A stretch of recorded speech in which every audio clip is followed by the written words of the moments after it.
Ice concert, man.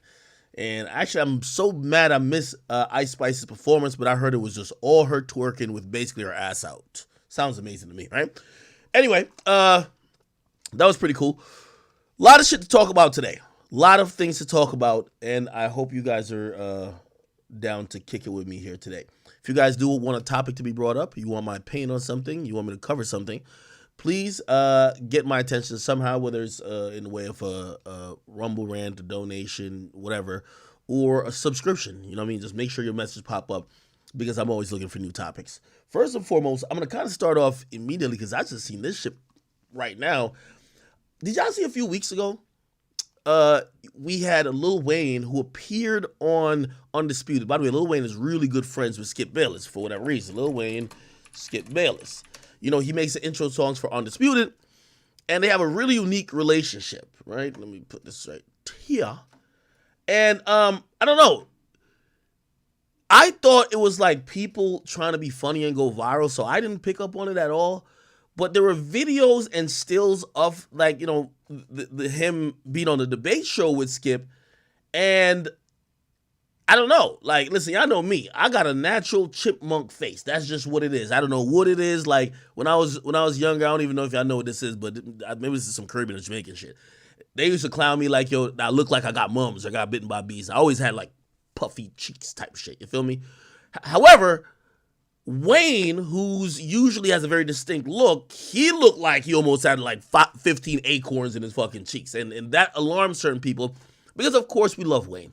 And we care about his health more than anything else. He's given us so much great music, so much great moments that even when, and we all know, remember when he basically was telling us he's about to kick the cup and all his music was saying, hey, I'm really being this creative because I'm off the drugs.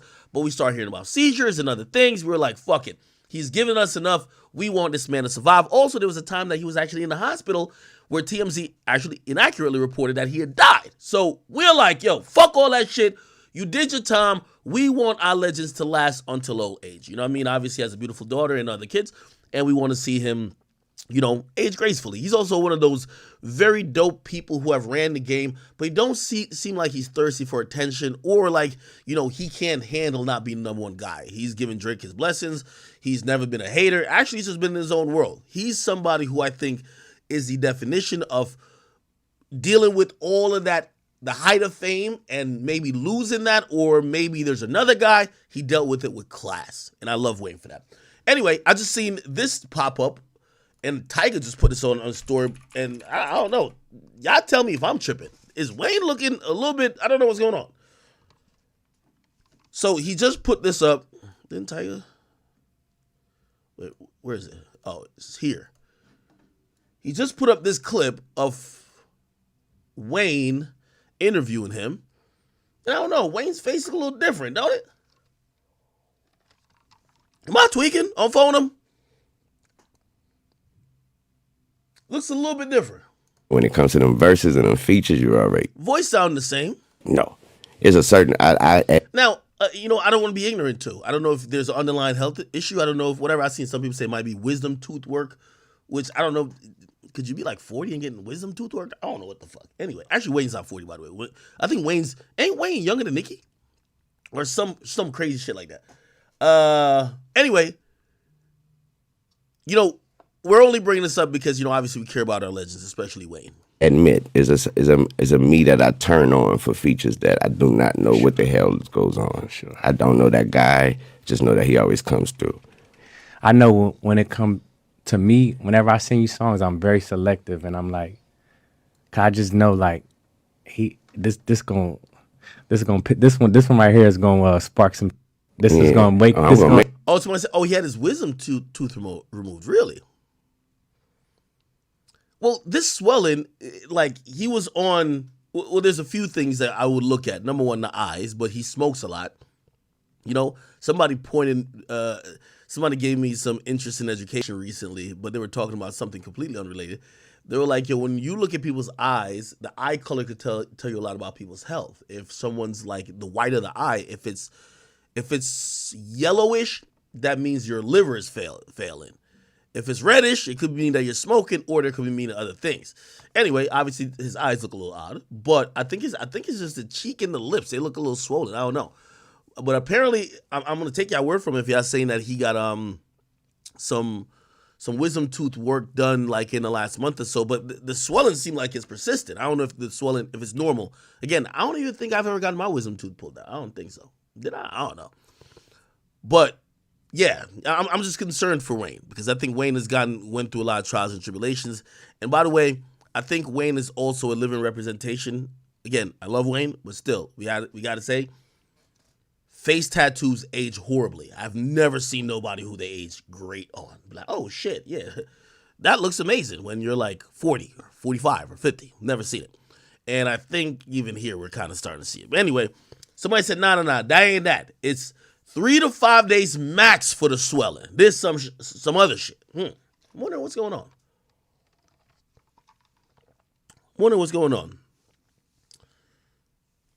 Somebody said, remember when he had that seizure in 2013? That was scary. Of course it was scary, but remember, he was on the lean back then.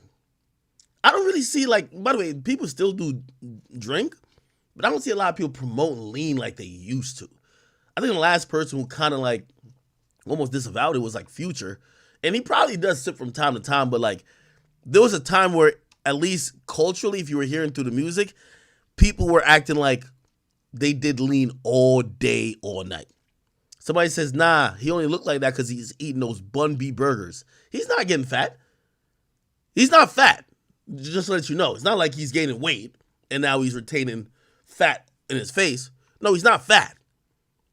So that's why I'm specifically asking about this, because Wayne has never been fat. And if you look at his body, I don't know if you'll see a full body shot. He's not fat. Like, he gonna be like, you know what? Yeah. Today I chose that today. I chose violence today. So I'm yeah, you know, so I try to find those songs that you just know, you know what I'm saying? I think me featuring on someone's song and killing the verses just as sure as this man putting a hit out, a crazy single that is just as. Now, if it was weight gain, that's fine. That's absolutely fine. You know what I mean? By the way, as people age, metabolism slow down. A lot of these guys have been abusing drugs for years. Your metabolism probably won't be good in their 40s and 50s, and you might gain weight. That is kind of normal. So you could gain some weight just off the fact that your metabolism isn't that fast. You're maybe not doing as much athletic activity, and that could still be healthy, at least if it's within reason, right? Yeah, I'm just hoping it's something like that, right? But his body don't look fat. Sure as that, man. For real. What Snoop said, these right here we don't miss, man. Somebody said you can't fake lean. Shit's like $600 a bottle at minimum. They still selling lean? $600 a bottle? I've never heard a 40-year-old get their wisdom teeth done. Like at this point, nigga, if I never got them done, this is a wrap for me. Somebody said he also had perms in his body, so he probably had to have surgery to remove them. Oh, okay. Oh, the fucking mayor 33 said he's addressing it. And he says it's okay. By the way, what I give him credit for is that a lot of artists, whether it's by health conditions or whatever, or aging or just metabolism slowing down, when they gain weight, we've seen people not want to be on camera. Like, for example, one of the reasons they claim that Eminem doesn't show himself a lot, Eminem used to go through these weird and very different fluctuations in weight. And when he was a little bit plus size, or if he gained some weight, he would not want to be filming. He does not want to be seen, right? He would wait until he could cut the weight, and then he'll be seen, right? But shit, I respect, if it's just some weight gain, fuck it. I respect Wayne for, like, Wayne's a legend at this point. Who gives a fuck, right? I mean, when it comes to them verses and them features, you already know.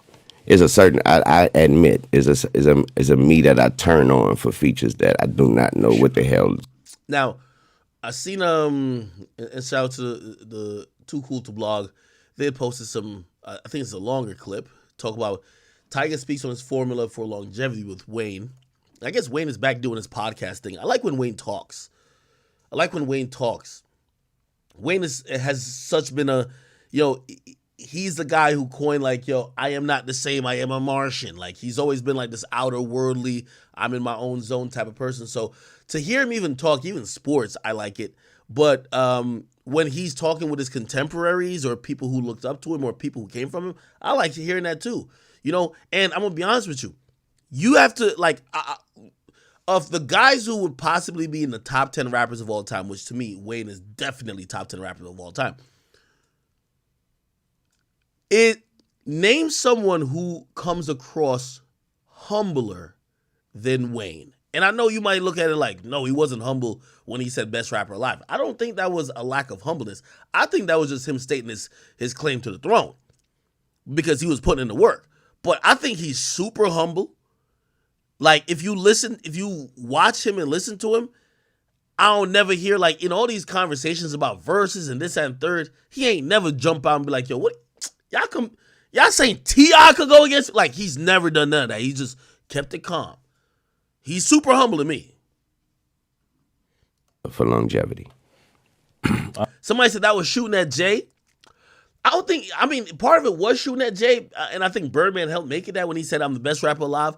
But it was basically like, sometimes people be stuck on the past that they forget to analyze what's going on in the future.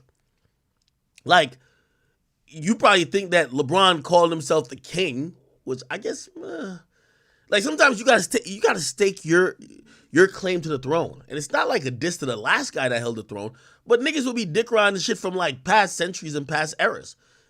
It was Wayne's era. He was the best. He's the best rapper alive. All right, let's listen to this. You just told him you've been in this shit since 17.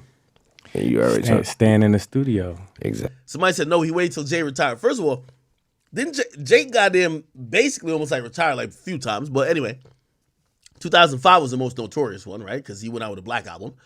Or 2004, he went out with a Black album. And if we want to talk about Wayne's run, it's 2000. Obviously, he's been in the game since the 90s, but 2005, that's when he's dropping Go DJ Fireman. Go DJ Fireman. Okay, that's like Carter 2, right? 2005, around that. And then he goes on insane mixtape run, the hottest nigga for the next like 2-3 years. And then 2008, he drops Carter 3. I think that nigga has a real claim to the throne. I'm sorry. Exactly. You know what I mean? Like, I feel like watching you, that was the first time that, like you said, I had ever been on tour, on like a tour bus or anything like that, really moving around. And to have so much going on, have success going on, shooting videos, but wherever we was at, you would make sure, like, we going to the studio tonight. All right, we got a show. We in Buffalo tonight. We gonna get off stage. You gonna... Hey, chat. I think one synonymous thing about most greats in any sport is the workaholic like theme. People who work longer, work at odd times, they put in more work than others. And I've always said you cannot envy a nigga for getting more accolades than you or getting more than you've gotten if they work harder than you. If me and you got the same 24 hours, but you talking to bitches for 10 hours, you over here fucking off playing video games for 5 hours, and you only put in 2 hours of work every day, and I put in 10, you should applaud me for anything I get for me getting that out of working 10 times harder than you, right? Wayne was one of those workaholics. Even though Pac died at 25, right? Was it 25? I think so, right? Pac died in his 20s. Pac was a workaholic. Pac's a workaholic. Wayne's a workaholic. Name some people who are just workaholics. Like, for their craft, they're studio rats. Who? Name some more people. Please. Future too. I kind of also got to give it to Thug too. And even though I think Thug kind of revolutionized this work ethic type of era, because he'd record a lot and people would be like, yeah, he's recording a lot, but is it quality? But still, he recorded way more than his contemporaries. Somebody said YB? Yeah, I'll say YB. Yeah, YB's a workaholic. YB clearly is a workaholic. Fresh Out the Bank says Dirk. He's a workaholic because he's not the most talented, but he works hard. Really? Okay. Gucci Man. Okay, Gucci Man's a good... hey, Ali B. Rage, thank you for that. You're right.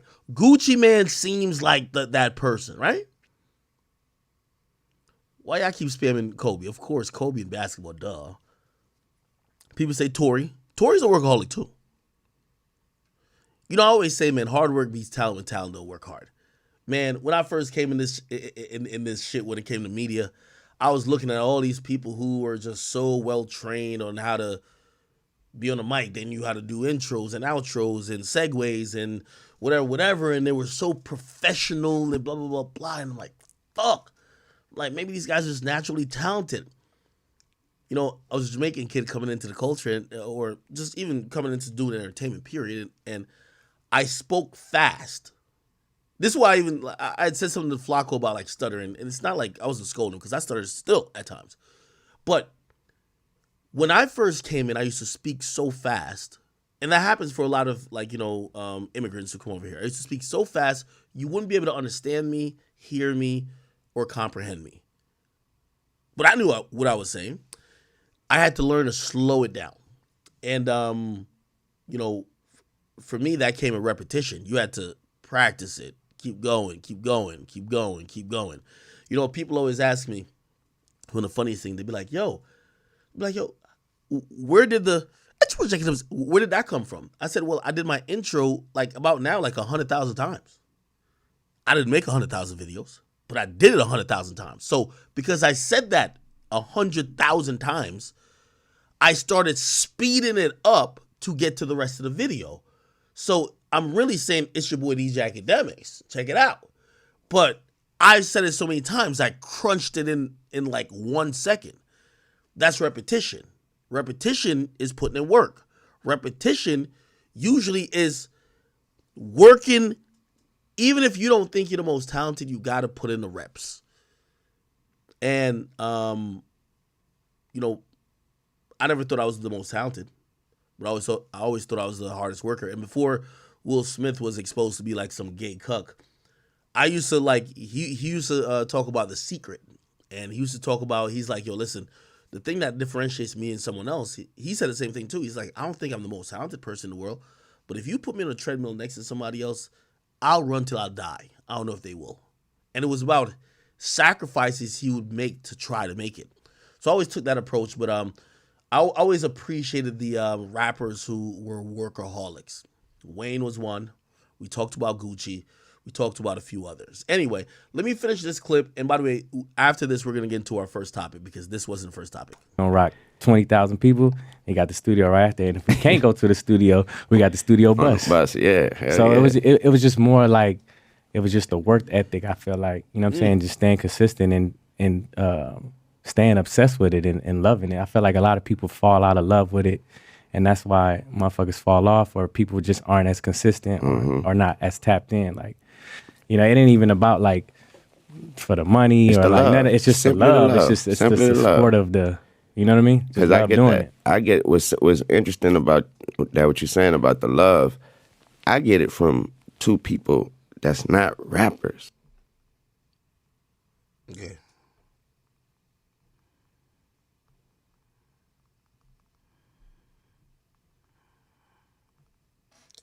Hold on.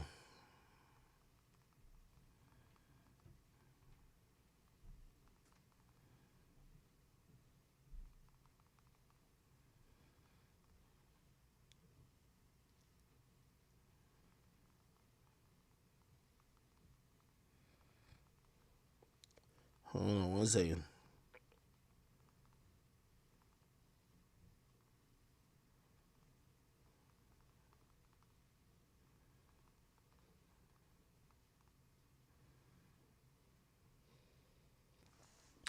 Okay.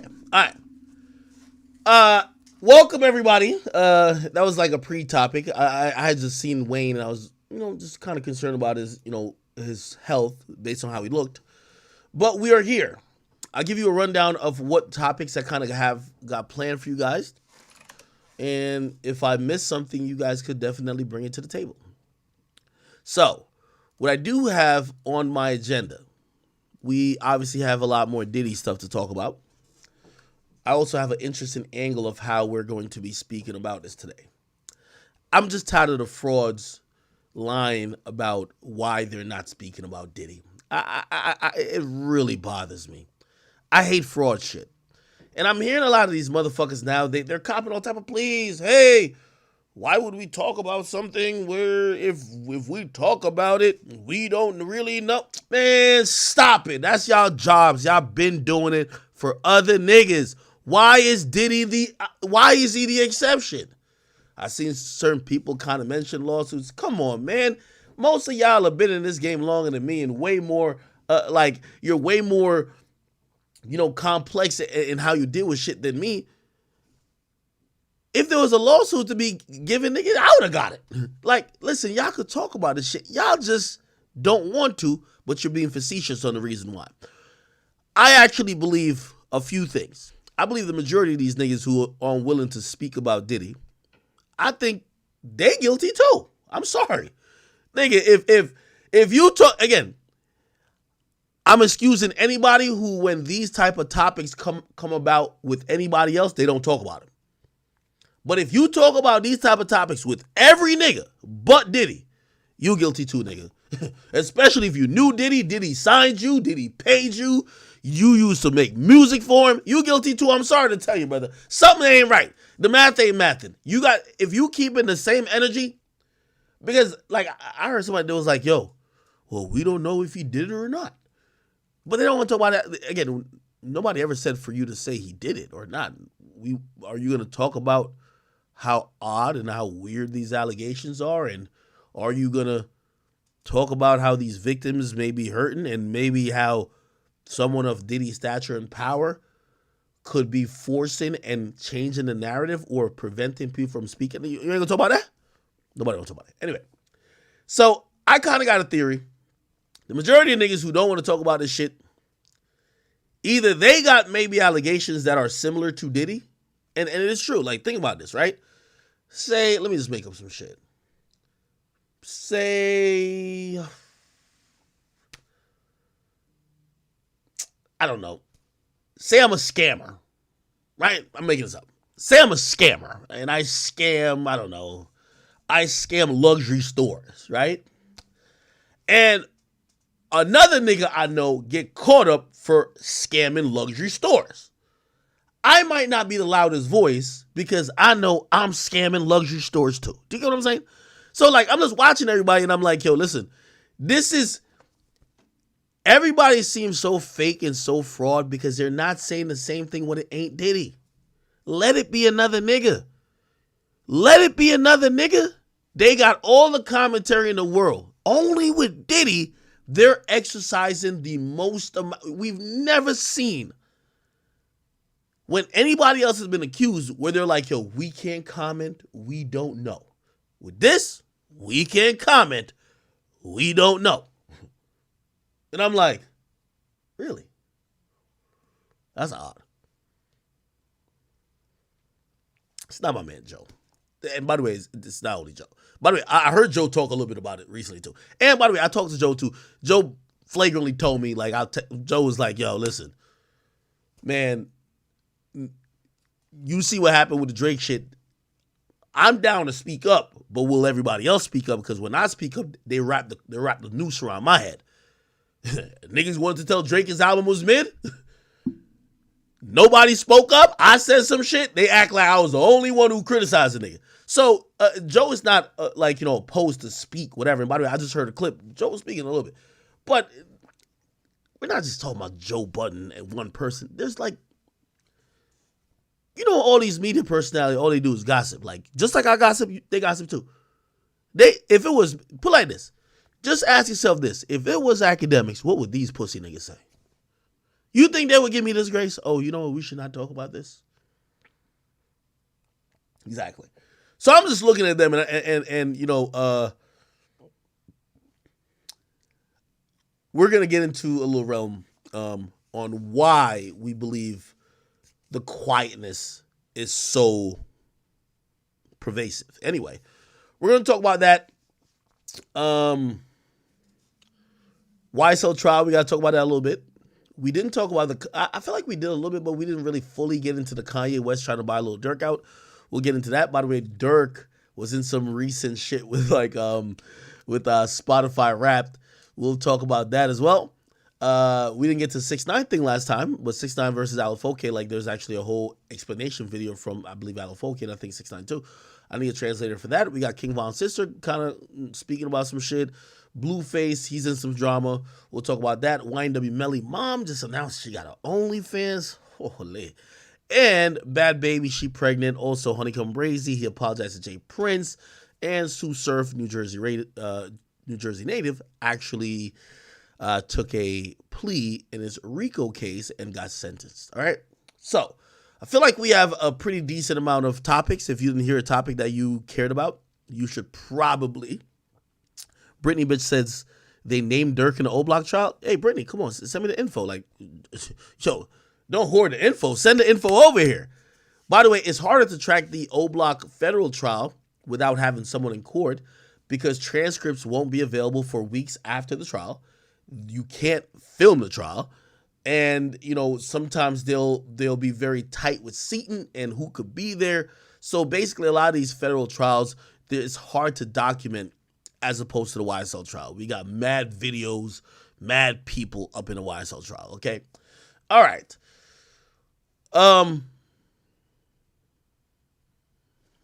Let's start with the obvious.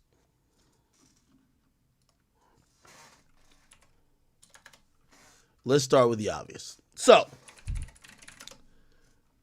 and by the way, salute to my boy Art of Dialogue, because he's getting the real shit. I ain't gonna hold you. He has a interview, which, by the way, I thought this, and the reason why I was saying it, I wasn't talking about podcasters necessarily. So when I was saying Joe Budden, I wasn't talking about podcasters. I'm talking about the culture. You see when, put like this. I don't know Queen Latifah from a fucking can of paint. I've never seen her. I don't know nothing about her. But when she sees some videos of me criticizing a woman, she could make up an opinion to repost something to say Ack hates women, right?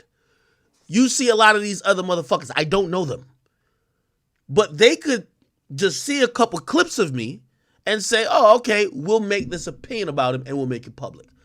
My point is this. The majority of people in this industry, they know Diddy. I never met the nigga, they did. They don't work with him, they got songs with him, they get paid by him. How come y'all are mum? How come y'all got all the opinions on me, a nigga y'all never met, but the nigga you did meet is accused of some really heinous shit and you're fucking mute? That's my point. It's not necessarily about these podcasters. Half of these podcasters want to deal with Revolt or want Diddy to give them some sponsorship dollars. I get it. Now, I saw this video earlier. This is why I said what I said. But it made me think of something interesting. Because you know who's speaking up about this? New media. Let me say, when I say new media, the people who don't know Diddy got no problems with speaking about this. The people who are partying with Diddy in the 90s and 2000s, they got deals with him. They've been behind the scenes with him. None of them want to talk. Ironic, right? Well, this video actually told me and showcased to me that the problem with exposing Diddy is exposing everybody else. Diddy allegedly, and at least you're gonna watch the video, he came from a culture or a era in hip hop where certain shit maybe was ignored that now we see flagrantly wrong. Listen to this. And by the way, the person who's saying this, he thinks he's being a good Samaritan. He's like, oh no, I'm gonna tell you what's up. But in reality, he's a scumbag too. Just off of what we heard. Listen to this. I want to get your opinion. You know, you was around Puffy, you was on Bad Boy. By the way, this is a Bad Boy former artist. His name is Mark Curry. You know, looking at this lawsuit, Cassie, she claims that her and Diddy had freak-off sessions where they would get a male You prostitute. talking about the freak-off session where they used to do in the studio and all of that over different entertainers' houses and stuff? Where they be having them parties where they won't invite you to? And they be like, we having a party tonight, but this ain't your kind of party. You be like, yeah, I ain't going. I don't want to go. Freak-off parties, when you go in there and it be, yo, let me tell you something. We used to go in the club. We go into the nightclub, right? And we go and get to the VIP. All of these girls come around the VIP and they just be standing there. And like, let me tell you something, man. I'm going to get back with you. We gotta rewind this back. We used to go to when we go to the club, we used to have these bottles, right? Huh? And on this bottle, they be regular Moet bottles. Okay. On them bottles right there, they've been to have something to make the girls be real slippery and all of this kind of stuff. So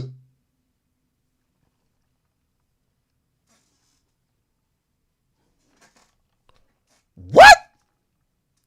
when you get up, they be like, don't touch them bottles right there and only drink them bottles right there. So No, hold on. I must have heard this shit wrong.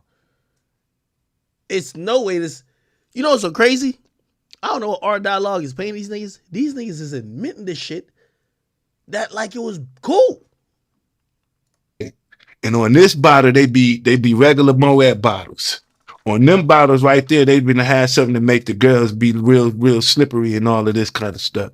So when you get up, they be like, don't touch them bottles right there and only drink them bottles right there. So we already knew what the drill was. You just don't mess with them bottles, right? Then all of the girls is in the club after a while. They all running, opening up their mouth like little birds. He just running around just popping pills in their mouth. Pop pill. And then that was the party. But all of the females that was in it, that's what they wanted. That was what party. It was part of the hip hop culture. We ain't see nothing wrong. Whoa. Chat. That's why I said what I said just now.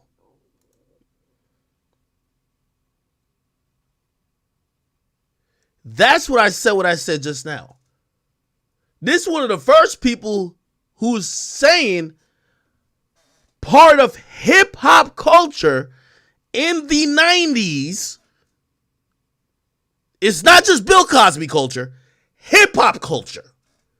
This is why you see everybody mum. Listen again. Birds. He just running around just popping pills in their mouth. Pop pill.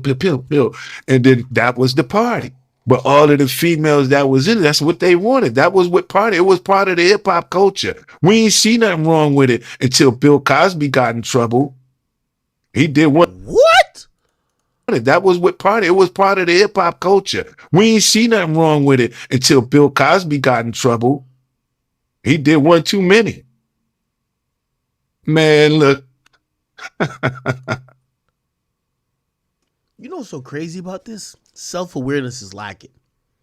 My man don't realize he's admitted that what Bill Cosby was doing, him, and he's speaking about these parties that were bad boy parties.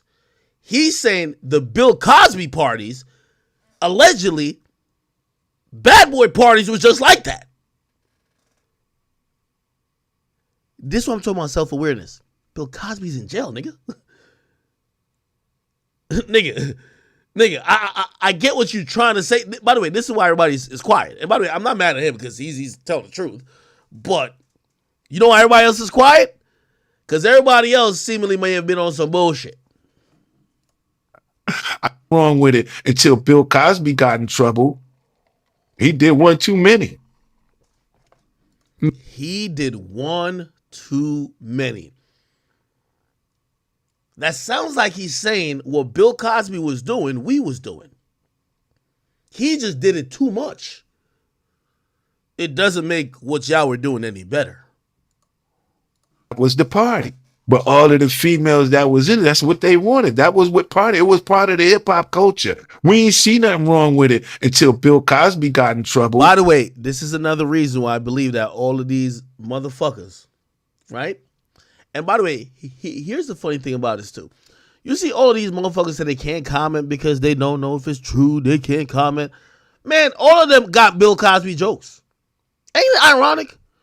All of y'all got Bill Cosby jokes, but you have a bad boy artist. They won't talk about this. You have a bad boy artist basically saying we was doing the same shit Bill Cosby. All of them have no problem talking about Bill Cosby. Cosby don't got no power that can affect them. Think about it, chat. You have a bad boy artist saying we was doing the same thing as him. But remember, nobody wants to comment on it. Up their mouth like little birds. He just running around just popping pills in their mouth. Pop pill. And then that was the party. But all Hey, Queen of Topics TV, thank you for the 5. She says, I think Diddy might bounce back from this. Trey Songz got 23 women accusing him and he's free. Now, if multiple white women come out talking, Diddy's done. No, I think you're wrong. So with Trey Songz, the majority of those lawsuits isn't like, first of all, Trey Songz don't got the bag like a Diddy. He's not that important to the music industry now like Diddy. Diddy has companies on his back. He's the face of companies, formerly Revolt. He had liquor companies that he was the face of. We still remember Trey Songz as Neighbors Know My Name, you know, like all that freaky type. There was a freaky era that he really, you know what I mean? Knock, knock, knock it. Like, yeah. He had an era. If he's going to get booked, he's going to get booked. Just like R. Kelly after a while. R. Kelly he's a legend. He had his era. When everything was being said about him, they weren't putting him on national like award shows. No. But was he getting booked for it? Whatever he got to do to still get money? Yeah. Diddy, that's not the case. Diddy is a walking brand. His face is Bad Boy. His face is Revolt. His face is these things. So when you say nothing's going to happen to him, yeah, of course, I don't think Diddy's going to go to jail. Like, I don't think he's going to go to jail at all. What I think is the biggest risk for Diddy is this billion-dollar empire that you have built and all the power you've had and all the resources and how you could normally move. Will that continue? I think he's at threat because of these things where he may have to now go retreat into sitting down. You can't be the face of everything no more. Do you understand what I'm saying? Russell Simmons, not saying he's definitely wasn't Diddy. Like, Diddy's the most famous, like, executive we've seen, right? Russell Simmons, you ever heard of a media company called All Def? They had a whole media company going on. They had All Def Digital. They used to, like, have comedians make skits for them. They were trying to do little shows, this, that, and third. When Russell Simmons got in trouble, and Russell Simmons was very notorious with that company got killed. So that's when you talk about Diddy will survive. Well, I don't think he's going to jail, right? Like we've heard about no criminal actual investigation. What we believe is that business-wise is going to fuck up what he got going on. All of the females that was in it, that's what they want. Yeah, All Def exists after they brought it back, and it's never been the same. That was what it was part of the hip hop culture. We ain't see nothing wrong with it until Bill Cosby got in trouble. He did one too many. Man, look.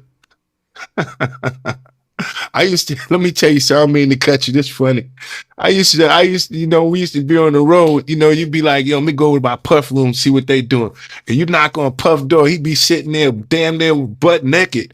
You ever just had a grown-ass man answer his hotel door butt naked? And by the way, for the people who are talking about All Def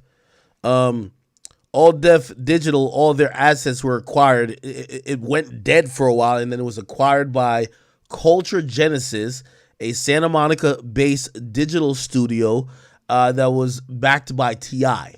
So All Def is not owned anymore by the person who was the face of it, and you got to realize why it was called All Def. Remember, Def Jam. Who are the people synonymous with Def Jam? Russell Simmons, right? Does a great job at Def Jam, makes his own media company called All Def. Then All Def basically, they were barely hanging on already. Then he gets in trouble, that shit is done.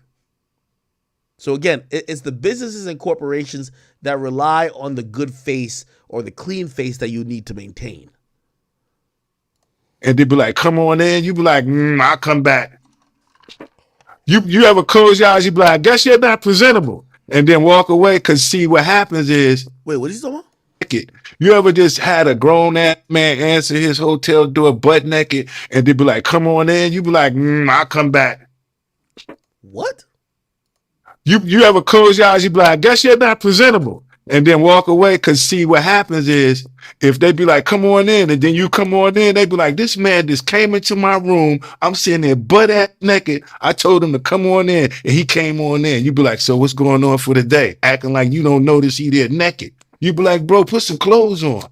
What are you doing? I don't want to see you naked. Grown man stuff. Yo, that's kind of disrespectful. So when you get that's called the test off. How you make sure you breaking in. Look, call the artist up here to the room, tell him I want to have a meeting about my tub. He be in there by the tub and stuff, soaking and stuff, butt ass naked. You be like, how the hell am I supposed to have a meeting with a butt naked in the tub? Nah, man, come back, man. Let me know when you're presentable. That and then freak off parties, man. Listen, I'm not an angel. I ain't never did nothing morally incorrect, but I definitely not. The girls definitely have my share of pretty women and being famous. It just came with the life, but also what came with it was a lesson. Also, what came with it was, you know what, you can't keep doing the same thing over and over and over again and still expect to find somebody to truly love you. That right there, those kind of parties kept me from finding somebody who really cared about me. And it took me to leave those kind of parties, those kind of people, all that energy alone, just to even better understand me. That's what I did. That's why I've been. That's why I totally vanished from everything and said, you know, I'm going to be a better man, a stronger man. And that's what I recommended that he do. I'd be like, bro, it's time for you to be a stronger, a bigger person. But he still wanted to remain minute. And that's what's happening to him today. See him. Yeah, that's wild, man. Him opening up the door naked, man. That's weird behavior. Yeah. Anytime a man's naked around you and they feel comfortable with being naked around you, you know what I'm saying? You be like, something ain't right, man. What do you know what I mean? You know, I knocked on the door. You knew it was another dude at the door. Like when I knocked, you know what I'm saying? Then you can just go open the door, come on in. Walking with his butt out. You know, nah, I just closed the door. I see you later, bro. I guess y'all not ready for the day. So that's weird behavior.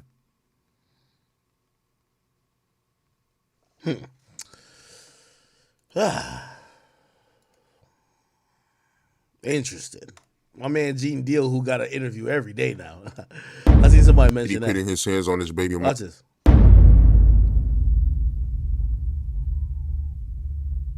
What's the story about Diddy putting his hands on his baby mom, Mase?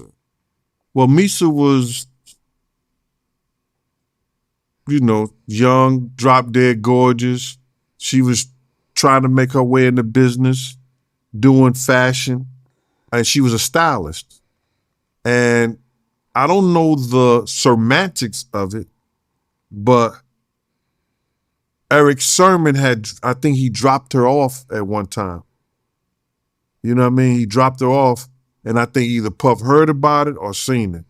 And whatever he was, yo, he put hands on her.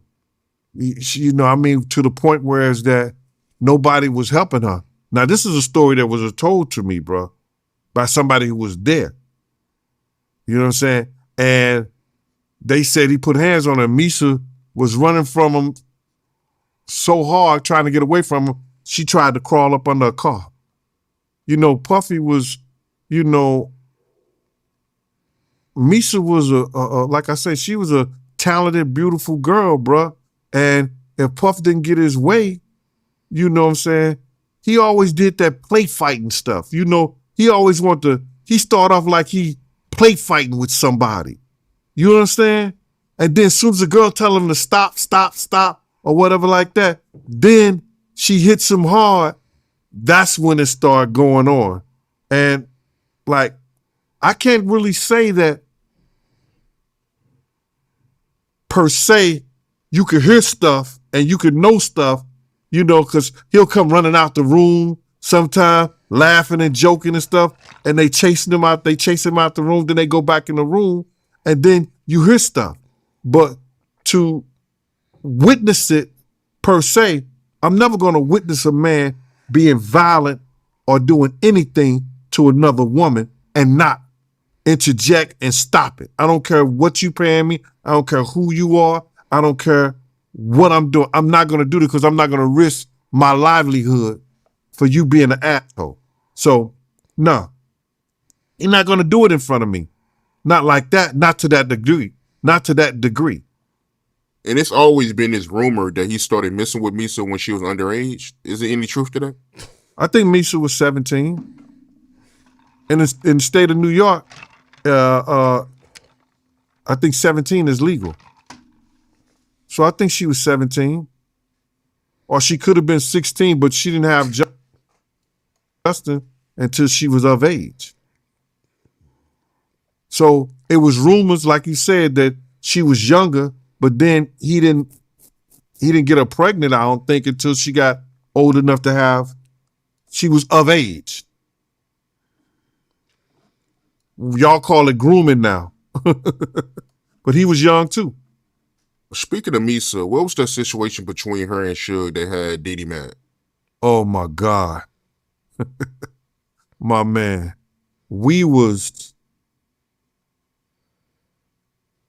I think we were looking for Kim. Were we looking for Kim? We had just left Jennifer Lopez, and then we was looking for Kim because Kim wasn't home. And this MF Wolf brings this, I think it's some kind of magazine or press guide of Death Row. And Suge Knight was in a picture with Misa, and he was hugging her while she was holding Justin, Puff's first son. Now, Misa was out there with Mary, and they was doing some kind of work out there. I guess she was doing some styling for Death Row, or that was a ploy by Suge Knight to get her out there to make Puff mad, because Puff really wasn't taken care of at the time. You understand? You know, he wasn't getting her enough child support. He wasn't doing what he was supposed to do. And Misa it was crazy for her. So she had to get out and make money on her own. You know what I'm saying? And this is, because I used to bodyguard Misa too. So this is what she had said to me about he not doing right by her for the child support. Like he was doing, you know, giving Kim, paying for Kim apartment, lacing Kim and everything and stuff like that. So now the caption on the photo said, "What the East Coast won't take care of, the West Coast will." Yo, this nigga got a vein in his head from the front all the way to the back, and he was on fire.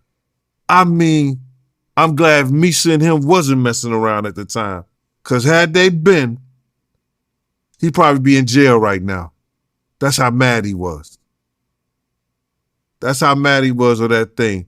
And Wolf was egging him on, laughing and joking. How you gonna be mad at her?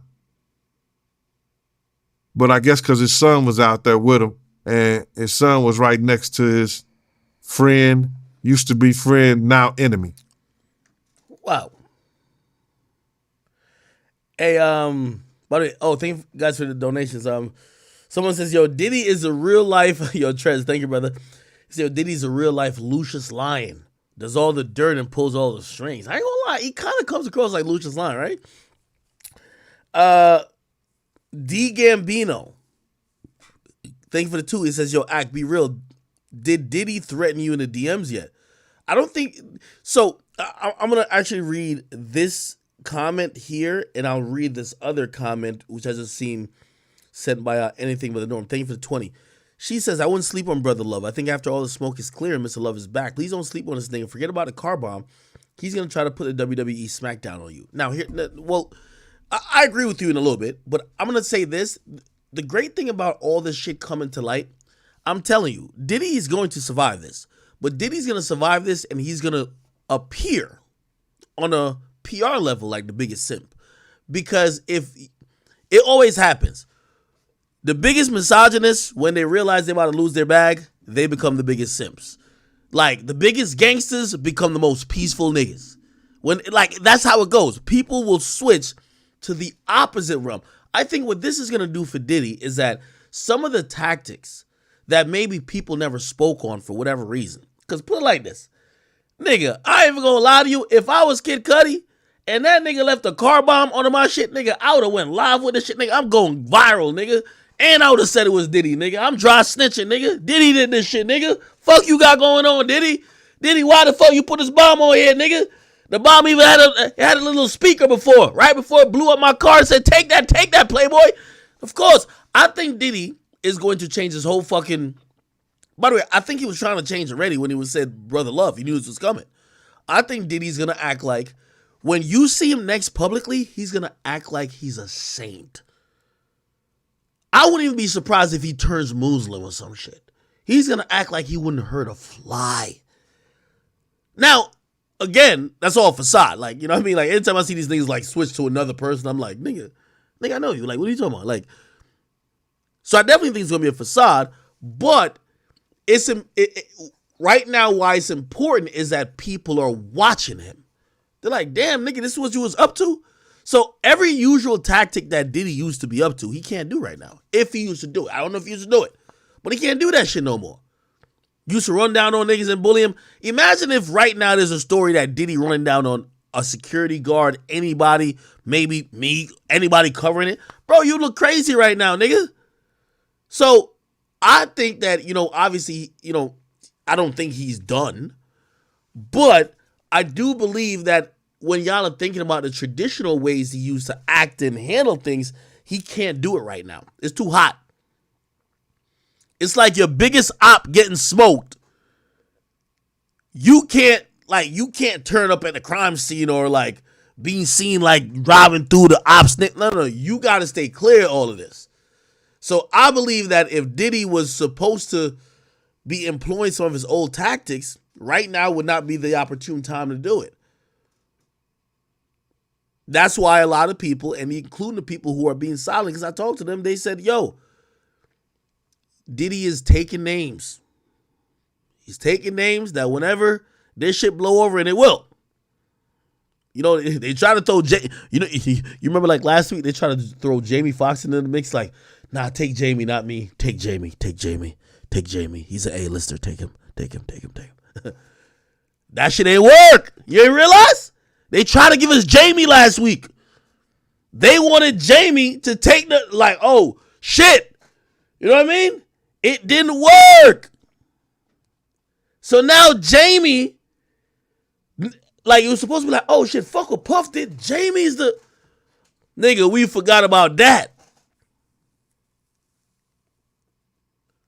So now, I think we're in a very interesting time. And somebody said I wouldn't sleep on... Hey, I don't trust none of these industry niggas. Let me be very clear with that. Half y'all invite me to y'all studio sessions, to party with y'all, to go... Like, sometimes y'all invite me to some weird shit. You want to go to the game with me? Why the fuck would I want to go to a game with a man? What are y'all talking about? I'm not friends with none of y'all in the game like that. Like, listen, I've told y'all the few people who I actually... And listen, I make the people who I trust names known, that if anything ever happened, y'all got to go to them, because those are the only people who I trusted to be around. These other niggas, you think Diddy could invite me to a party? All right, Playboy, I'm going to send a hologram, nigga. I'm going to send a stunt double, nigga. Do I got a fat nigga that look like me? Be like, yeah, I'm trying to party with you, Playboy. Yo, I'm trying to take you shopping. I'm trying to get you dripped out. Okay, I'm gonna send the other nigga. Fuck that.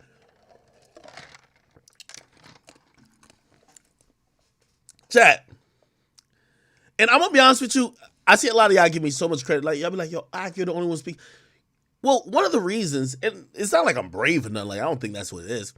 One of the reasons I speak about this is just because, bro, I'm just not connected to all these people. Like, maybe if I was connected to all these people and they're all talking to me behind the scenes, maybe I would be thinking twice about... I don't know these niggas. I've never met Diddy a day in my life. I've never seen him. I've never seen none of these niggas. Y'all be thinking I'm like super in. I've never seen that nigga in physical person ever. So me, I look at it like it's 2013 and I'm covering the drill movement and I've never met Chief Keef. Sorry. And I like to keep it that way. So that's why when you hear these dumb artists talking about he don't be outside, I don't be outside hanging with y'all, the celebrities who are fake friends, fucking each other. Who knows if y'all into some pedophilia shit now that I'm hearing all this. Y'all do weird shit. Yes, I don't be outside with y'all. Sorry. I don't want to go out to dinner. I don't need you to bring me shopping. Hey, send your music or whatever you're trying to promote. Send the check and we could talk. Other than that, I'm not trying to be friends with no goddamn Diddy. Diddy a grown-ass man. Diddy's probably old as my father, and God rest his soul. Like, come on, the fuck am I hanging out with Diddy for? What the fuck does that behoove me for?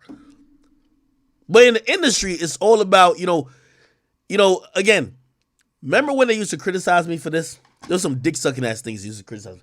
They said, I couldn't be in these rooms and around those tables. Well, I hope y'all realize that I'm lucky to not have been in those rooms around those tables because I wouldn't talk about those individuals. Yeah. You know why they bring you in?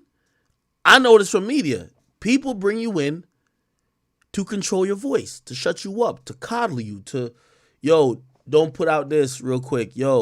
Shit, come with me on this vacation, trying to influence you. So now I feel like I'm nice and I'm free and, I'm untangled. I'm not into none of this mix. And this is why I'm calling out the other media niggas.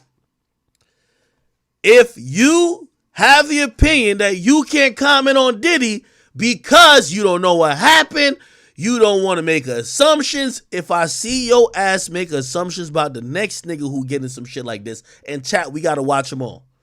Every single one of them. If I hear y'all make an assumption about another nigga who ain't Diddy, you're a fucking fraud. I got no problem with y'all excuses. Oh no, we don't want to. Now, I do know half of y'all are scared of Diddy and half of y'all got shit in y'all own past. I don't know if Diddy gonna allegedly release some shit about y'all, but I know some of y'all scared about y'all own past. So y'all like, man, I can't talk about dealing with women like that because there's some shit where I dealt with women like that. I get it. I understand. Anyway.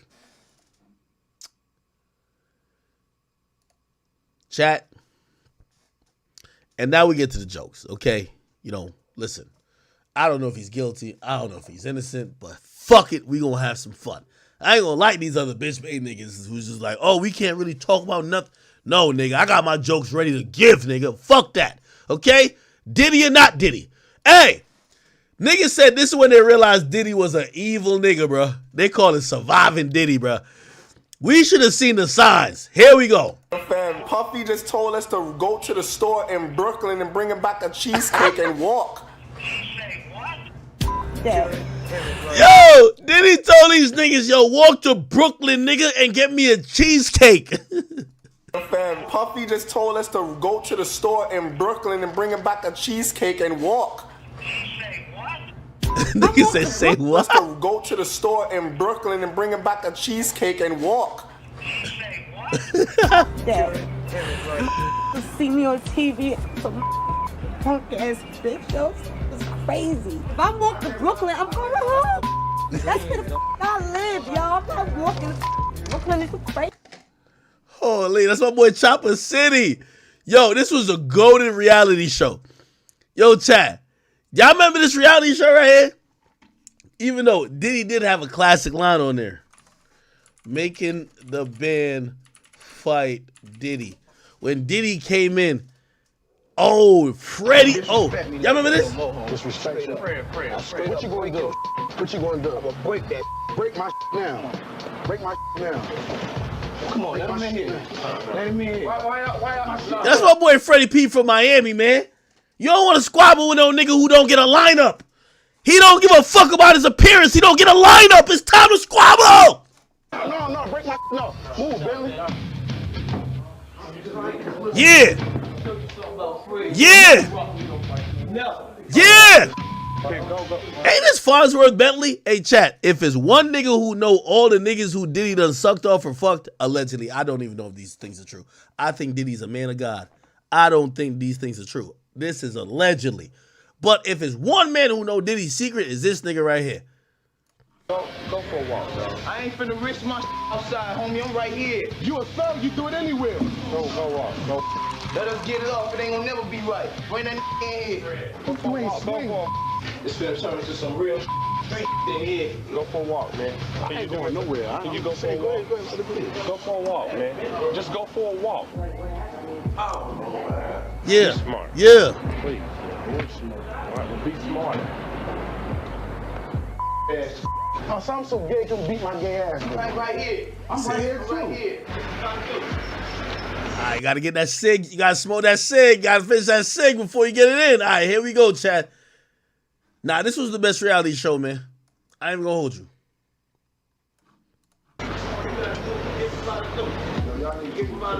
What's up? Ain't that Sarah? Okay. What's up? What up? What's up? Hey.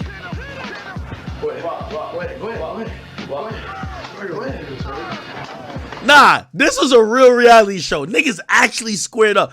You know these new Zeus, like no disrespect to Zeus, yo, let me you my nigga, but niggas is squaring up, but security all the way in the middle. That ain't no squaring up. This was actually squaring up. What's up? What up? What up? What's up?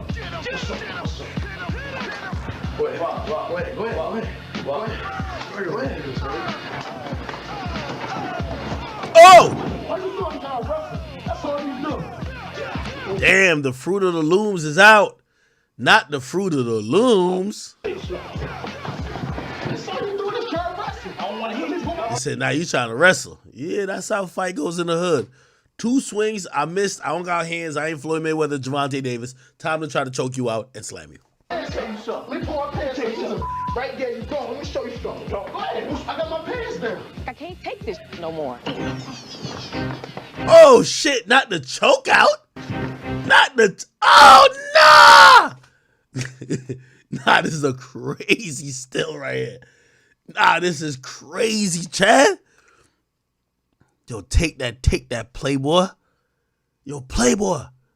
Oh, shit. Nah, this is crazy. He from Miami. Where Philly? No. Ain't Ness from Philly? Ness from Philly, right? This was Miami versus Philly. Oh, nah.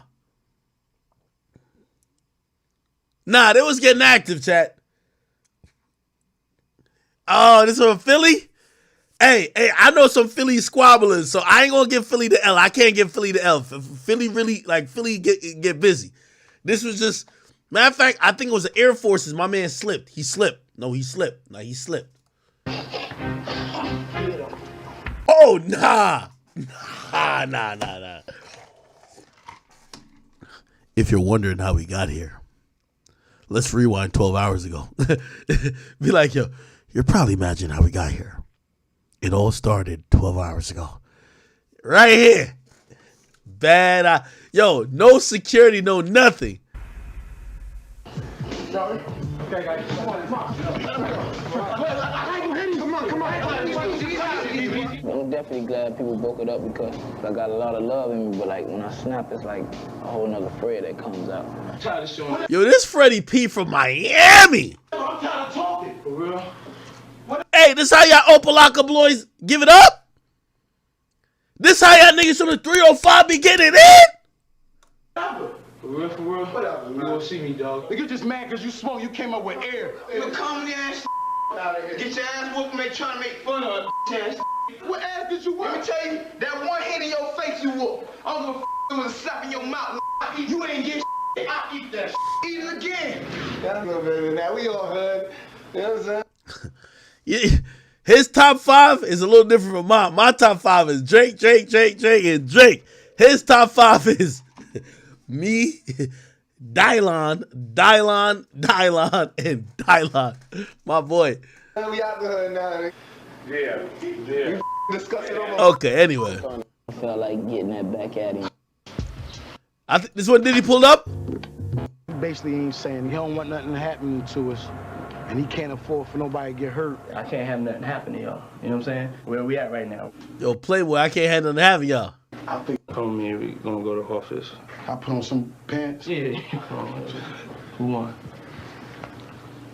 This is when, surviving Diddy gotta have this scene.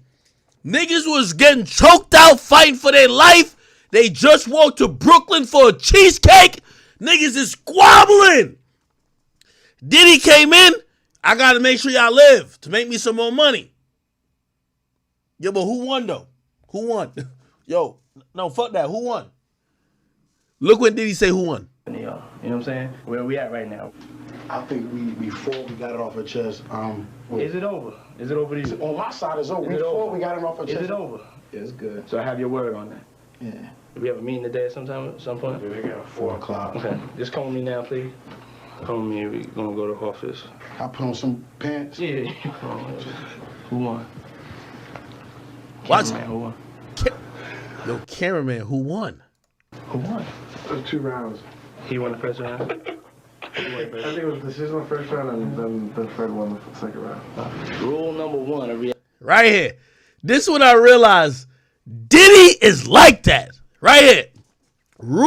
He about to give the rules of reality TV. Facts. It was 2 rounds. He won the first round. I think it was decision on the first round, and then Fred won the second round. Rule number 1 of reality TV. Here we go. Keep the cameras rolling. What? Even though you think he getting choked out, he gonna stop breathing. We got all types of new technology to revive people. You heard that nigga? Even if you think a nigga getting choked out, he finna stop breathing. We got new technology. Get a nigga back to life. You gotta get the footage. The fuck is you talking about? Take that. Rule number 1 of reality TV. Keep the cameras rolling. Even though you think he getting choked out, he gonna stop breathing. We got all types of new technology to revive people these days. Keep the cameras rolling. That was the craziest shit I've heard. That nigga basically told the cameraman, never put the fucking camera down to save a nigga life ever again. You the cameraman, not the fucking paramedic, nigga. We got new technology. You could save their life. That's what I'm talking about. Somebody said, Act, please interview the Making a Band alumni. Your Queen of Topics. I fuck with y'all. It's with Chad Queen in the building. I don't got to interview them. Well, actually, I could. You ain't no...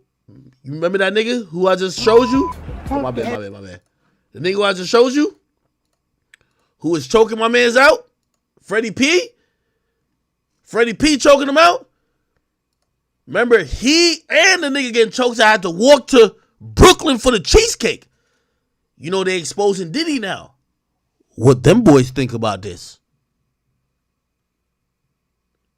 Fuck interviewing him. Already got. Look, hey, what's happening, man? Chad. Already got the info. This Freddie P now. This is him this week. Holy. Let's see if he gonna jack, his boss, his former boss. I don't like none of them. What? None of them. Anybody who stand next to somebody who try to hurt me, man, you been an op. You stand next to my op, boy, you get hit, boy. I don't care if you're my brother. You showing me who you with. So when y'all doing all that and y'all getting on them checks from that man and they come back and look, ain't even throw a verse, yeah, it was up with y'all, man. Somebody, like I said, give me 200,000, man. I'll make sure these suckers never touch the city again, man. All this acting need to stop. It's over for... Wait, did my nigga turn to a contract killer? He said, give me 200,000. What? Wait, hold on, brother. Hold on. What? Come back and look, ain't even throw a verse, yeah, it was up with y'all, man. Somebody, like I said, give me 200,000, man. I'll make sure these suckers never touch the city again, man. All this acting need to stop. It's over for all of them, man. I want them all gone, man. What? All of them, man. Everybody who rock with that nigga. Everybody who used to be down with a nigga and rock with that guy and turn their back on me. I want you gone, man. Tell your stories of how you touch your wee-wee, man. I don't like you, dog. Why is he so angry? Sean, what'd you do to him? Why is he so upset? All this acting need to stop. It's over for all of them, man. I want them all gone, man. All of them, man. Everybody who rock with that nigga. Everybody who used to be down with a nigga and rock with that guy and turn their back on me. I want you gone, man. Tell your stories of how you touch your wee-wee, man. I don't like you, dog. I don't like you. You won't walk. Let me know you won't walk, boy. Somebody give me 200,000. I make 50. Give me 200,000, man. So I run them out the city, man. You been... Don't ask 50. Well, the mere fact you asked him on camera for 200,000, he's not giving you 200,000. 50 will never be caught up in no goddamn indictment. if you wanted your 200,000 from 50, you should let him sign you to like a fake record deal. Don't ask him for the money for you to run niggas out the city because you trying to get 50 in some litigation. Turn they back on me. I want you gone, man. Tell your stories of how you touch your wee-wee, man. I don't like you, dog. I don't like you. Want war, let me know you want war, boy. Somebody give me 200,000, I make 50, give me 200,000, man. So I run them out the city, man. You been rocking with the wrong, you been going about this the wrong way. Give me the money. Yeah. I run them out the city, man. Tag 50, man. Tired of holding this in, man. Niggas took out my son out, bro. I don't play like it. Damn. Why so many people mad at Diddy? Diddy ain't do nothing to me. Diddy, I rock with you. Well, like not the party shit, but me and you can have a business meeting. Not with you in your bathrobe though, or with you at the tub, but we got business meetings. Wrong way. Give me the money. Yeah. I run them out the city, man. Tag 50, man. Tired of holding this in, man. Niggas took out my son out, bro. I don't play like it. These was gangsters in the street. Ask me out. That's why I'm doing these videos. Cause if Diddy was a gangster, I would be on him, man. He would have got away with this shit, bro. Yo, what happened? Now, I'm gonna be honest with you. Chat, tell me if I'm pussy. I might be pussy. You know I'm pussy sometimes. I'm real sometimes and pussy sometimes. I kind of want to ask him and interview him. But I don't know. Am I like fanning the flame at that point? Like, I don't want no parts of this. You feel me? Yo, I got to give y'all a video. Real talk. Chat, I swear I got to give y'all a video. So, I was about to go to my aunt's house for Thanksgiving. And the Diddy shit is hot after that. So, I ain't drive my R8. You know the little custom joint, the 130 joint? I ain't driving for a while. First of all, the shit is low to the ground like this. Nigga, look at my fat ass, nigga. I'm on my back, looking under this shit with one eye, trying to see if there's a bomb under it, because I don't know. I swear. So, really, I'm not trying to get my car bombed up by Diddy. So, really, I'm looking like, I'm keeping it journalistic right now. I'm keeping it journalist. Yo, you ever see a fat nigga? I'm laying on my... Nigga, I had to lay on my back and close one eye to, like, peek under there. And I don't know how a bomb even look. I'm going to keep it a beat with you. I don't even know how a bomb even look. Nigga, I was thinking about the movies. If it's a bomb, it's just going to have, like, a beep, like a red flashing light constantly. Beep, beep. Nigga, I don't know. I don't know. So I'm like this. Safe to say I'm still here. Somebody say he ain't studied me good. But why is this guy so mad? Yo, chat, what's going on? That's what I was saying. I'm down to interview him, but like, if I'm too invested in the story, then he definitely will try to kill me. So I don't want. I like life. I like living. Yo, art of dialogue. I could pass this nigga to Vlad. Vlad will interview him. Maybe no jumper or some shit, but maybe I should interview this nigga. See, dude look mad. Holding this in, man. Niggas took out my son out, bro. I don't play like it. These was gangsters in the street. Ask me out. That's why I'm doing these videos. Cause hey.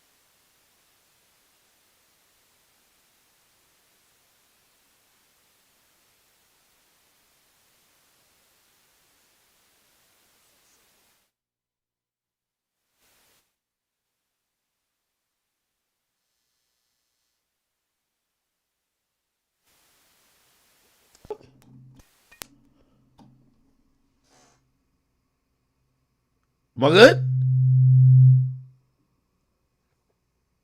Mic check, mic check. Am I good? Hey! Oh my God, I think Diddy done got me. The bad boy hackers done got me.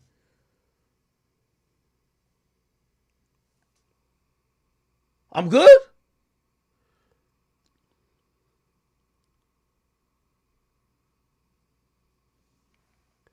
Y'all gotta stop playing with me, man. Nigga, I feel like I'm in Iraq talking about Diddy, nigga. Like, these other niggas who be talking way more shit than me, they don't be talking about this shit. Here we go, though. I don't care if you're my brother. You showing me who you with. So when y'all doing all that and y'all getting all them checks from that man and ain't come back and look, ain't even throw a verse, yeah, it was up with y'all, man. Somebody, like I said, give me 200,000, man. I'll make sure. Yo, niggas say, act where your strap at. They're right here. Here's the funny thing, though. I've never had to deal with a nigga who bombs cars. Like, what the fuck? That's some nigga, not fuck El Chapo, but nigga, that's some like Pablo Escobar shit. A bomb? A bomb? Nigga, a bomb sounds wild. All this acting need to stop. It's over for all of them, man. I want them all gone, man. All of them, man. Everybody who rock with that nigga. Everybody who used to be down with a nigga and rock with that guy and turn their back on me. I want you gone, man. Tell your stories of how you touch your wee-wee, man. I don't like you, dog. I don't like you. You want war, let me know you want war, boy. Somebody give me 200,000. I make 50, give me 200,000, man. Start running about the city, man. You been rocking with the wrong, you been going about this the wrong way. Give me the money. Yeah. I'm running about the city, man. Tag 50, man. I'm tired of holding this in, man. Niggas took out my son out, bro. I don't play like if these was gangsters in the street. Ask me out. That's why I'm doing these videos. Cause if Diddy was a gangster, I would be on him, man. He wouldn't be gay, would have got away with this shit, bro. I don't like none of you niggas, man. Oh, listen, boy. Boy, I tell you, you ain't never met a man like me. I turn it in for you, boy. I check in for you. I don't care about your money. You can't play with me like that. None of you. Scary, man. Y'all scared to lose that, man. I ain't never scared, bro. Bro, y'all play with a son. Y'all play with a out of the hood, bro. We ain't never cool. All y'all going down, man. Tell the whole city, man. 50, give me some money, man. I want to go to war, man. Chat. No bullshit. What the fuck do you think? Again, remember, I don't know these niggas. I never met this nigga. I never met D-Nut. But why would people be talking like that? Like, why is he so passionate? Are these people thinking they got robbed, they got taken advantage? Or maybe they're just salty that Diddy is smart and they're not. Like, with all due respect, right? Yeah, Diddy may have used you in business to get more money. Now you are fucked up and broke again and you feel resentful to him because he keep winning, and when you thought you could have won, you still ended up losing. Bro, why is it he's so passionate? Be on him, man. He wouldn't be gay, would have got away with this shit, bro.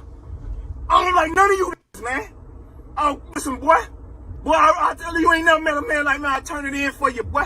I check in for you. I don't care about your money. You can't play with me like that. None of you. Scary, man. Y'all scared to lose that, man. I ain't never scared, bro. Bro, y'all play with a son. Y'all play with a out of the hood, bro. We ain't never cool. All y'all going down, man. Tell the whole city, man. 50, give me some money, man. I want to go to war, man. I just got a call. Somebody said, man, hey, man, you better start moving light. Woo, woo, woo, woo. Bruh, let me tell y'all some real shit, man. I ain't cocky. I ain't nothing like that. I'm the wrong to play with, bro. Killing me will be your worst mistake. They gonna keep killing behind me, bro. I'm a pull out, bro. You know my brothers is, you know my daddy is, you know my family is, bro. We all through this. We running and we in the yard. Running that shit. You can't even go to prison for killing me, man. Tell you right now, one of them suckers pay one of y'all to do something to me, man. Y'all better take their money. And if they pay somebody to do something to you, take it. Tell him to call me. We're gonna take it. Yo, chat. This would be like confusing me, but it's a little spooky too. And this is why, like, all of these little, I gotta call these little hoe ass either radio podcasts or whatever niggas out. My nigga, why? I just want y'all to address why when we told my Diddy, niggas told my Dine. Nigga, we talk about everybody. We talk about everybody, nigga. We talk about the Queen. We talk about Barack. We talk about Joe Biden. Why is it when niggas talk about Diddy, they're talking about their life is at risk for them to get killed? Like, this shit don't make sense to me. What's going on? We running and we in the yard. Running that shit. You can't even go to prison for killing me, man. Tell you right now, one of them suckers pay one of y'all to do something to me, man. Y'all better take their money. And if they pay somebody to do something to you, take it. Tell him to call me. We're gonna take it again. They suckers. Make them get out here, man. Don't lose your daughters and your sisters and your life and all that shit behind these man. Cause they behind me gonna keep killing. I ain't joking. You know who I am? At least I'm gonna be here to be able to stop it and say, man, don't do it too. Man, they ain't gonna give a about your kids, man. Stop playing with me, man. Y'all listen. Y'all tag my boy, man. Y'all see all this shit that's going on? What the f? He ain't gonna never reach 1 billion with all this bullshit going on. Y'all tag Puff, man. Tell him if he wanna reach 1 billion, man, he need to play this parlay. I got 3 locks for him today. He could go ahead and put 30, 40 million, get that money right back. Hey, what? Wait. No, never mind. Never mind, chat. This might be the K2. Never mind. This might be the K2. It might be the K2. Wait, no. Nah, chat. It might be the K2. Wait, what? Nigga, I thought he was standing on business just now. Wait, what? The nigga said he had a parlay? Yo, oh my God, no way, no way. Stop. Yo, chat, stop it. Yo, chat, stop it, bro. Chat, stop it.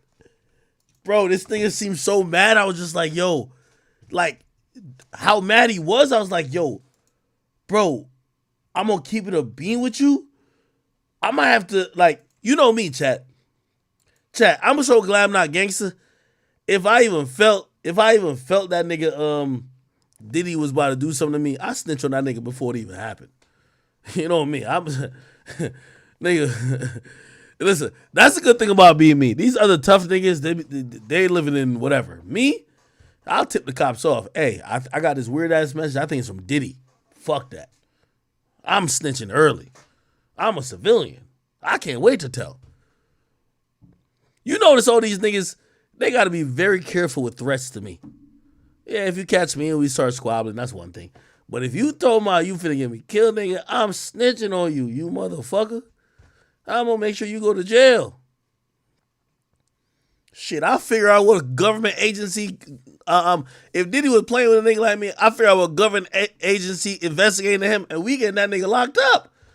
Biggie couldn't do it. Tupac couldn't do it. Trust me, Big Act gonna do it. No niggas be like, yo, if Diddy ever say, yo, Playboy, I'm gonna see you right now, I guarantee that nigga be in jail in the next 15 hours. He ain't gonna DM me no dumb shit like that. That's the difference between me and y'all. Y'all be too real. I ain't real enough.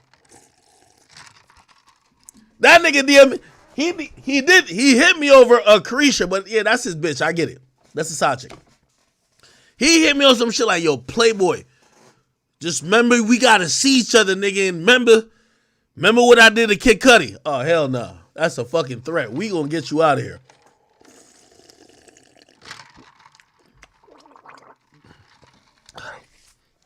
Nigga, you gonna see me on a stand. You gonna see me on a stand looking better than Trench's News, nigga. I got a story that I'm playing. I'm serious though, but I'm playing. Anyway, damn. Yo, what did he do to this guy? Y'all tag Puff, man. Tell him if he want to reach 1 billion, man, he need to play this parlay. I got 3 locks for him today.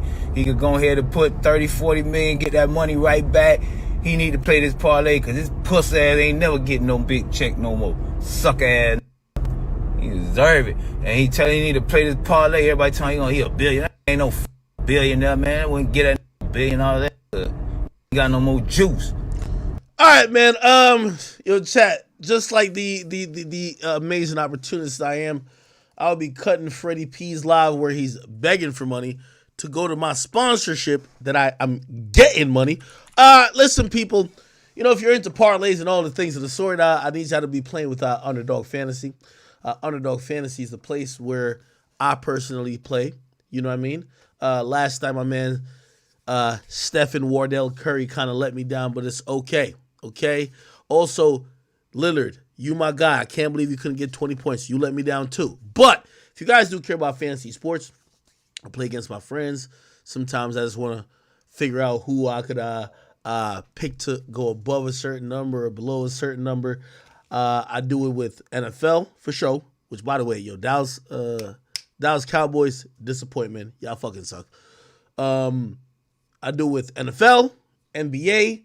You could pick, sign up on here, and here's the thing. If you look in the description of where you're viewing this is at, click on the link. You can sign up.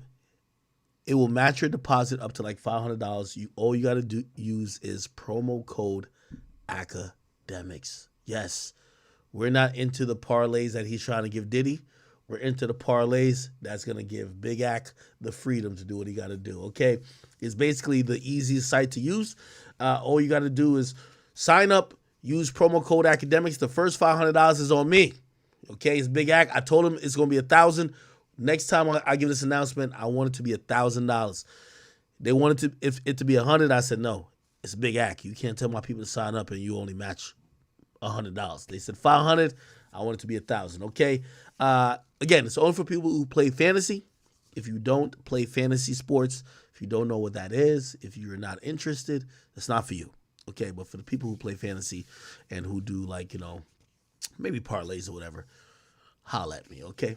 Other than that, back to regular schedule programming.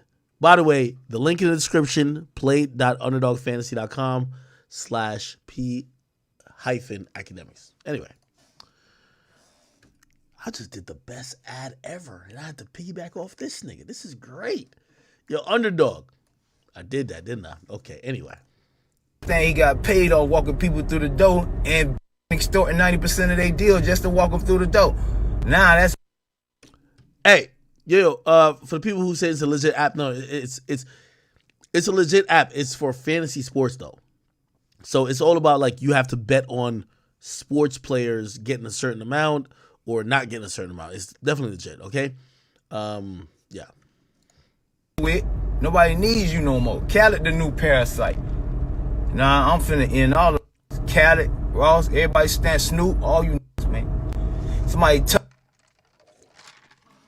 Well, damn. I'll be damned.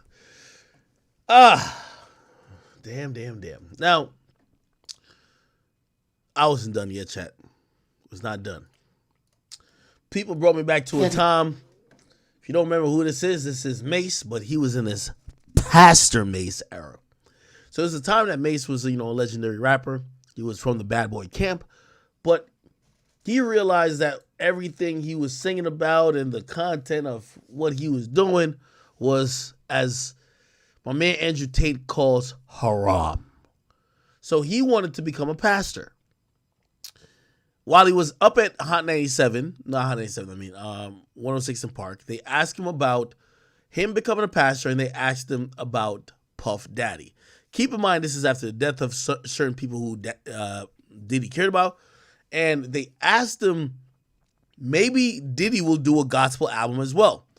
Listen to his response, which went over a lot of people's heads then, but it matters now. Listen to this. Now, do you remember, who was the first person you told, I'm done with this? I think Puff was the first person I told. What was his reaction? What did Puff say? I mean, he was actually real supportive. I thought he would be the opposite, but he was like, if God told you to do that, you really need to do that. Definitely. Well, all right. Supportive. That's what it's supposed to be like. But what... You spoken to Puff lately? Y'all talk or what? Well, actually, we not really on speaking terms, but I still pray for the dude, and I pray that all is well with him. Yeah. Okay. Well, P. Diddy's supposed to be releasing a gospel album. What came to your mind when you heard what Free said? By the way, this is AJ and the woman is named Free. They said, well, P. Diddy is supposed to be releasing a gospel album. What's your thoughts on it? Here we go. When you heard that, what thoughts did you have? Y'all want me to answer that? I mean, yeah. He has to talk about Diddy, at least back then, I think it was 2005 maybe, releasing a gospel album. Here's his answer. I mean, can RuPaul put out a gospel album? That may have went over your head, but slow it down. His answer to Diddy possibly releasing a gospel album was, can RuPaul put out a gospel album? Let's do the Googles. Who is RuPaul? RuPaul. There we go. RuPaul. Here we go. This is Wikipedia. RuPaul Andre Charles is an American drag queen, television personality, actor, singer, producer, blah, blah, blah, blah. Without saying it, RuPaul is in the LGBTQ community. That's why they won GLAAD Awards. GLAAD Awards, if you don't know what that means, it's a U.S. accolade bestowed to recognize various branches of the media for their outstanding representations of the lesbian, gay, bisexual, and transgender community. So if y'all don't know what he just slipped in, pause, extra pause on his slipping. When they asked him, well, could Diddy put out a gospel album? He basically compared Diddy to a notorious and infamous member of the LGBTQIA plus community. He's saying, well, it's like saying, I don't know, Kirk Franklin's putting out a gospel album. You'd be like, oh, could so-and-so put it out? And they said, could Lil Nas X put out a gospel album? But don't you think that everybody can express themselves? Definitely. And if he, I mean, they can. You ask me, I'm just answering how you. Now, do you remember like who's the first person you told like I'm one more done time? with this? I think Puff was the first person I told. What was his reaction? Did Puff say? I mean, he was actually real supportive. I thought he would be the opposite, but he was like, if God told you to do that, you really need to do that. Definitely. Wow. All right. Supportive. That's what it's supposed to be like. But what? You spoken to Puff lately? Y'all talk or what? Well, actually, we not really on speaking terms, but you know, I still pray for the dude, and I pray that all is well with him. Yeah. Okay. Well, P. Diddy's supposed to be releasing a gospel album. What came to your mind when you heard that? What thoughts did you have? Y'all want me to answer that? I mean, yeah. I mean, can RuPaul put out a gospel album? But don't you think that everybody? That's interesting. So even back then, and this is probably from the early 2000s, he's alluding to maybe Diddy being into some LGBTQIA plus type of stuff. Interesting. Okay. Let me see what else happened. All right, I got that. And I think the last thing I might have for the Diddy stuff.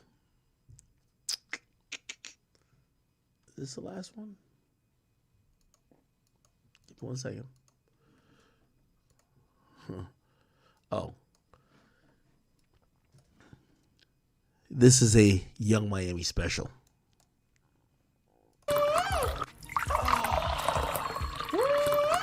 And then y'all still have sex after?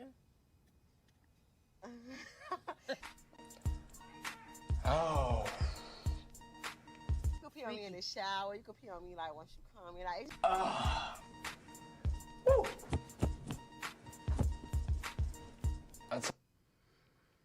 Hey, let me tell you this, chat. You need a chick with low self-esteem, a dirty bitch. A chick you could pee on, spit on, and defecate on. You know who that is? That's a city girl. Young Miami. You know what I mean?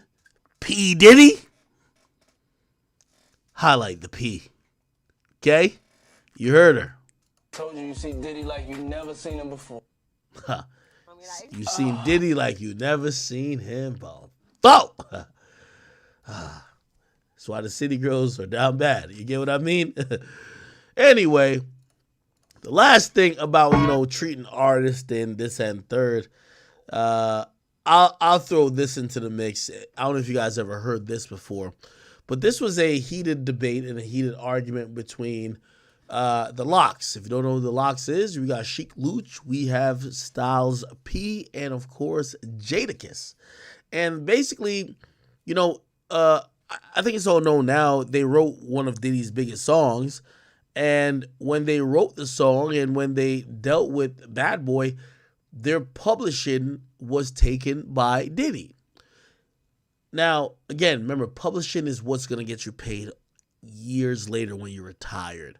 Royalties, it could come and go when you're hot. Publishing is intellectual properties, owning your shit. And essentially, they were mad that Diddy, after like 10 years, still hasn't given them their publishing and this and third.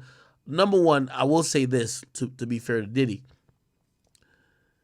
They did sign a contract that Diddy owned it. But I think once they were basically claiming ignorance, saying we didn't know.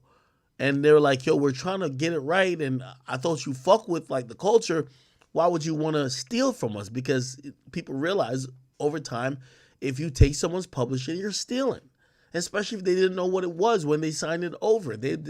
You probably offered them like $100,000 or $200,000. Like, oh, just give us $100,000. But really, what you got was worth millions. So anyway, this was the Locks. They went on Angie Martinez's show, and they were upset about Diddy not giving them their publishing. All right, it's countdown time. Most requested songs in the city. Oh, I like sound like that. Sound crazy. Hello? Hello? Hey. Oh, that's me. I'm better now. All right, it's countdown time. We're going to hook you up. Actor number one. I have some tickets to hang out with us up in the Bronx. We're going to be at the Bronx at the Paradise Theater. November 25th, the day after Thanksgiving, broadcasting live. Me, Flex, Dipset, Mase, the works, bells and whistles, everything. D-Block is here today, if you're just tuning in.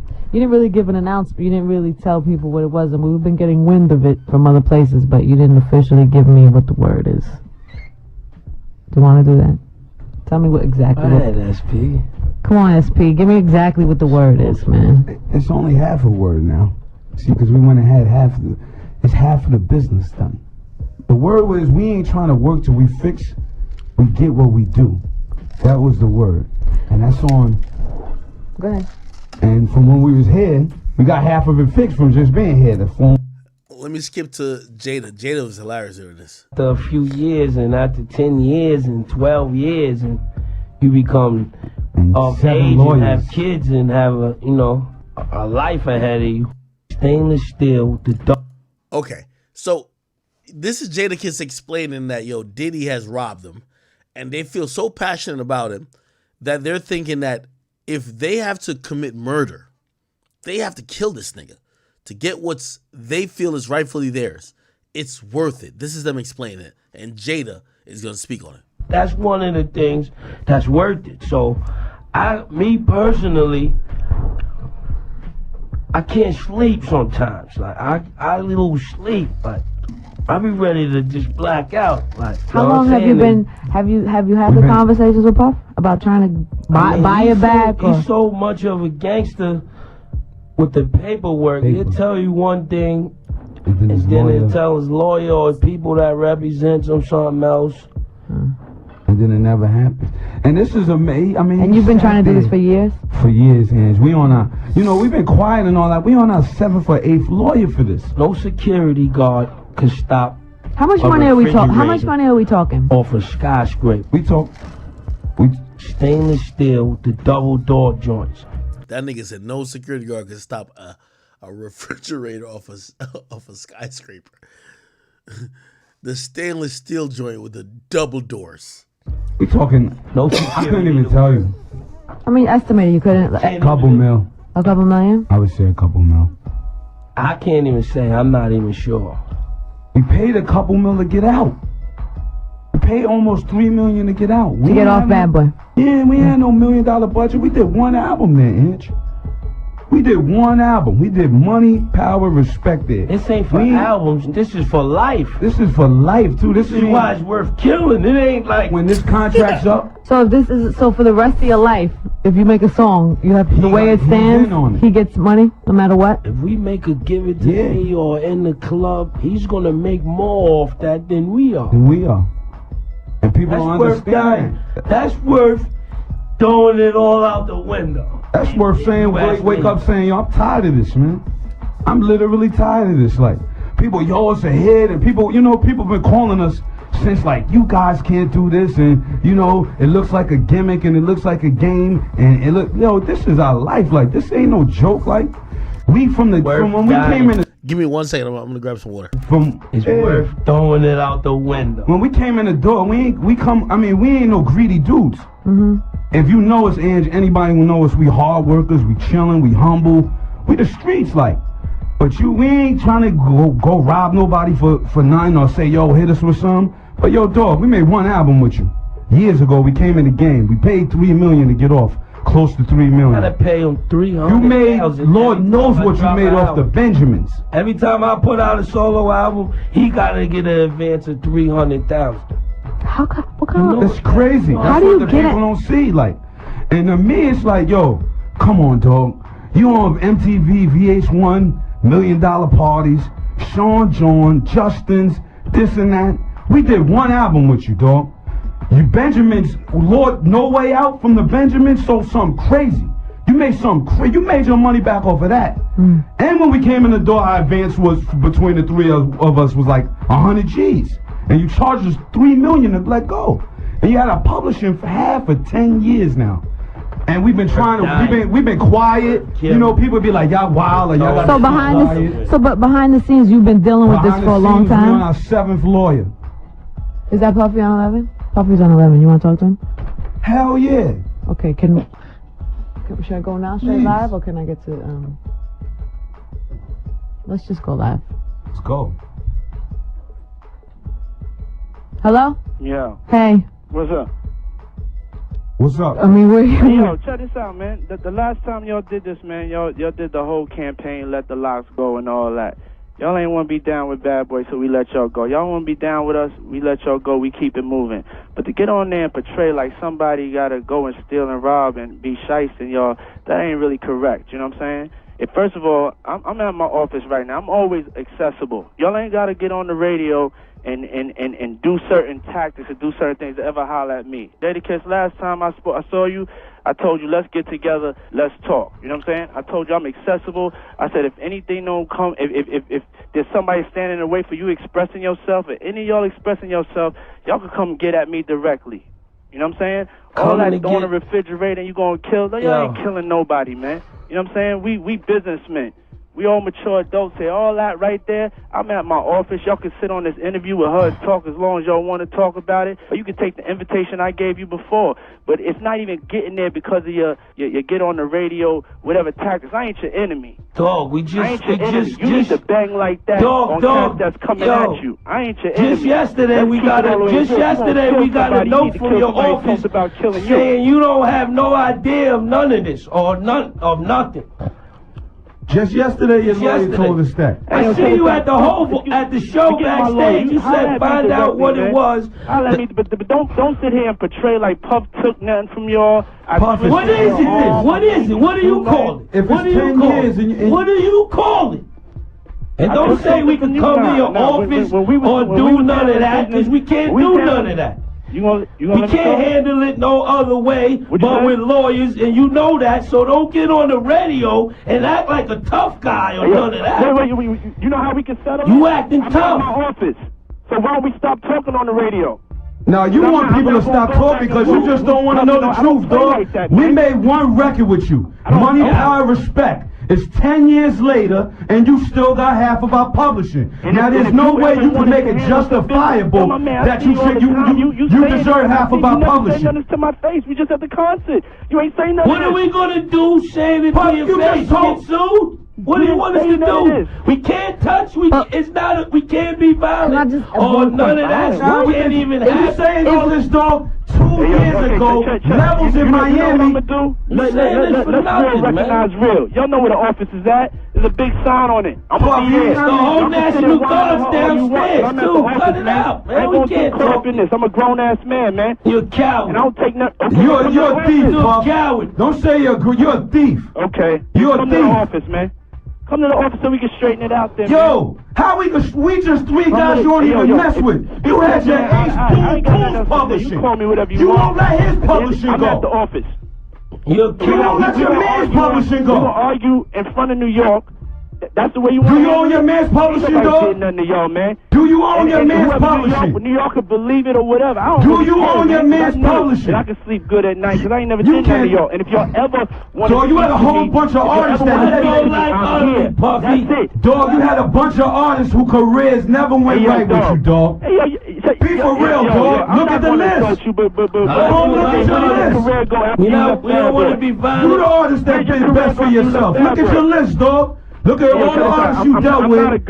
Look at the situation they dealt with. 112 not happy with you gone. Faith not happy with you gone. We not happy with you gone. Bass not happy with you Wow, wow, gone. wow. All right, Big he's Gang. hung up. He's gone. He's gone. He's finished. Shine jail. He says that, but what do you mean you ain't a thief or robbing? Dog, it's 10 years. We made one album with you. You got half of our publishing. Don't try to make it. Don't try to get on this phone with you a tough guy, because all you do is direct us to the lawyers. And you said that we had a face-to-face with this man in Miami, Levels, 2 summers ago. You know what he said? Yo, dog, y'all been through a lot. I know that. I know y'all felt it never went right with me. I feel like I got wrongs to right. This is what he said out of his mouth. This is what he said out of his mouth. You the one who came back coming to see if we want to get signed and do all that again. We want our publishing, dog, and we got a right to that. It's been years now. Years you had our stuff. Nobody, pardon us. Pardon him, he was wrong for threatening you or your life over the radio or whatever, but that's frustration. He didn't threaten. Let's just clear. He didn't threaten. He said it's worth. It's being, you right, pardon me, you right, he didn't threaten you. But it is worth it. He don't understand that because you just been robbing people for years. And people could look at it and you can look at what he said, then you look at us, and you look at his catalog of artists he had. And you sit back and do the homework yourself. You go home, forget what we said, forget we the streets, we the locks. This is how we voice our opinion, and this is how we voice our opinion, because we ain't corporate. We ain't industry, so we got to let the streets know that. This is how we voice our opinion through the airwaves, through the mixtapes, through songs. We can't voice our opinion through lawyers and go. You've seen what we got to do to have a meeting, Ange. So let's be for real when it comes to the corporate side. Don't try to confuse the listeners in the streets to think it's that simple, because he's going to give you the runaround like he's been for the past 10 years. We've been trying to get our publishing the past 10 years, so don't try to act like we bugging out of nowhere. We've been through 7 lawyers and all kind of things. So, but be for real, we did one album with you. Well, can I just ask you? I'm sorry.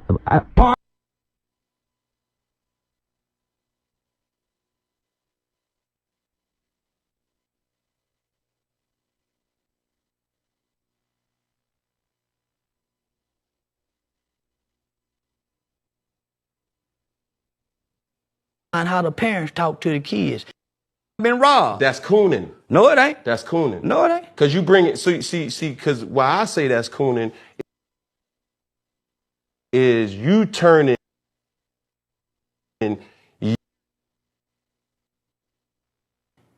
So this is what I'm saying. I ain't get hit no more. What you do? Nigga, I went to work. Oh, y'all was fighting? I went to work. That's it. I went to work. What that mean? I ain't get hit no more. So you just do it. This ain't even been a week. Yeah, but y'all was fighting. I got hit sleep. And then y'all, listen, how I'm gonna fight, get hit, sleep, and a nigga hit. I'm dazed when a nigga hit me, so ain't no fighting. Nigga, I went to grabbing. So you got hit and y'all got the. I went to grabbing shit. We the nigga didn't touch me no more. I went to grabbing shit. Nigga, you don't hit me no more. But did you hit him back? Like how I'm gonna hit? I'm dazed. If the nigga hit you with a pistol sleep, how you gonna wake up? Nigga, you dazed. He got you. I'm sleep like this here. Oh, my bad. Oh, my. I'm fucking muted. This is Charleston White. My bad. I'm done with the Diddy shit. I'm sorry. Unless we got new information on Diddy, I think we did enough for today. This is Charleston White talking about he got hit recently by a pistol in a barbershop while he was sleeping, and he had to fight back or whatever. He, of course, snitched on the guy, but he's explained what happened for him to get in that situation. Fuck Nipsey, I done say fuck the Crips, fuck Raymond Washington. I done disrespected everything these niggas done killed for, and I travel with no security. They can't do that up there. Nah, that don't mean you ain't been looking over your shoulder. I ain't been looking over my shoulder. I just went to sleep. I just went to sleep in the barber shop and got hit in the head with the pistol in the hood. It's viral on in there. I didn't look over my shoulder in the hood. I went to sleep. I ain't looking over my shoulder. I went to sleep in the barbershop chair. Nigga come hit me, a killer. I didn't look over my shoulder. Nigga, I went to sleep. It's pictures of me sleeping in a strip club like this here. I ain't looking over my shoulder. Though I walk through the valley of the shadow of death, I shall fear no evil. I speak against evil. Okay, let me ask you this. So you think if Deion Sanders goes sitting in that barber chair, you think he gonna get hit with a pistol without no security? He gonna get robbed and hit. No. You lying to me? No. You lying. He getting robbed right now. That's cap. Him and his son getting robbed right now. He got robbed in Jacksonville. But see, Deion coached football. I address killers in the neighborhood. I address the niggas who kill in our communities. Deion don't. I address the gangbangers who do wrong. But you just got pistol whipped though. No, I didn't get pistol whipped. I got hit. What's the difference? A hit and pistol whip is a different thing, nigga. You got hit. I got hit in the head and jumped up, nigga, and I ain't get hit no more. Cause I know what to do when a nigga hit me. I ain't get hit no more. What you do? Nigga, I went to work. Oh, y'all was fighting? I went to work. That's it. I went to work. What that mean? I ain't get hit no more. So you used to do it. This ain't even been a week. Yeah, but y'all was fighting. I got hit sleep. And then y'all, listen, how I'm gonna fight, get hit, sleep, and a nigga hit? I'm dazed when a nigga hit me, so ain't no fighting. Nigga, I went to grabbing. So you got hit and y'all got the. I went to grabbing shit. The nigga didn't touch me no more. I went to grabbing shit. Nigga, you don't hit me no more. But did you hit him back? Like how I'm gonna hit? I'm dazed. If the nigga hit you with a pistol sleep, how you gonna wake up? Nigga, you dazed. He got you. I'm sleep like this here. So this is what I'm telling you. I wake up, nigga, and grab the closest thing I could as a weapon till I can come to, and it ended. So this is what I'm saying. Deion coached football. I address killers. I say fuck King Von, Nipsey, Rolling 60, and if you kill in my community, I'm gonna say you did it, nigga. You don't get to ride around here and holler no snitching. Who did that killing? I'm the nigga come out and say they shot that baby. And you bitch ass nigga better turn y'all self in, nigga, and we ready to go to war with that. See, Deion don't do that. Who is, when you say we, who? Me. And I got some niggas go to war. Okay. Now I got some niggas go to war, homie. See, this is the thing, Charleston. Like, I think everything that you're saying has some truth to it. It's just the delivery. You standing, there's no denying that you're standing for and by your people. Well, here's the thing. When you're addressing evil, you can't worry about the delivery. When you're looking at the conditions of our community, you can't worry about the evil when you got kids that kill kids and say we smoking on Tuka. See, they wasn't worried about the delivery when these kids in Chicago were talking about smoking on Tuka. They weren't worried about the delivery. I ain't got no manners for no slut. I'm gonna put my thumb in her butt. The delivery? I like girls kissing girls where I'm from, and that's on the radio. Girls on girls, that's promoting lesbianism to my daughter as we driving to school. This song they playing with Drake. Y'all worried about the delivery? These niggas talking about killing each other. They really, that nigga Thug said, nigga, I shot at your mama. You don't mention me no more. He really shot that nigga mama. And y'all worried about my delivery? These niggas are confessing to murders on songs. And y'all worried about my delivery? The conditions of black sucking them talking about booty hole. Y'all worried about my delivery? Come on, don't be hypocrites, black people. Y'all can't listen to this music if y'all so caught up in my delivery. That's a fact. Don't do me like that. And the way y'all snap and pop y'all pussy to this music, the way y'all kill and drill to this music, don't trip about my delivery. Hey, yo, Easy, why you wear your pants like that? I wear my pants like that because that's easy access, baby. Easy, why you talk like that? I talk like that to get my point across. Because when I wasn't talking like that, wearing a bow tie, y'all wasn't paying me no attention, and I was going to the Supreme Court changing laws and legislations in this country.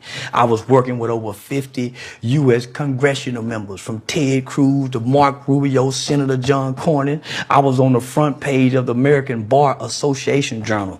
I had done a study with News 21, Walter Cronkite School of Journalism.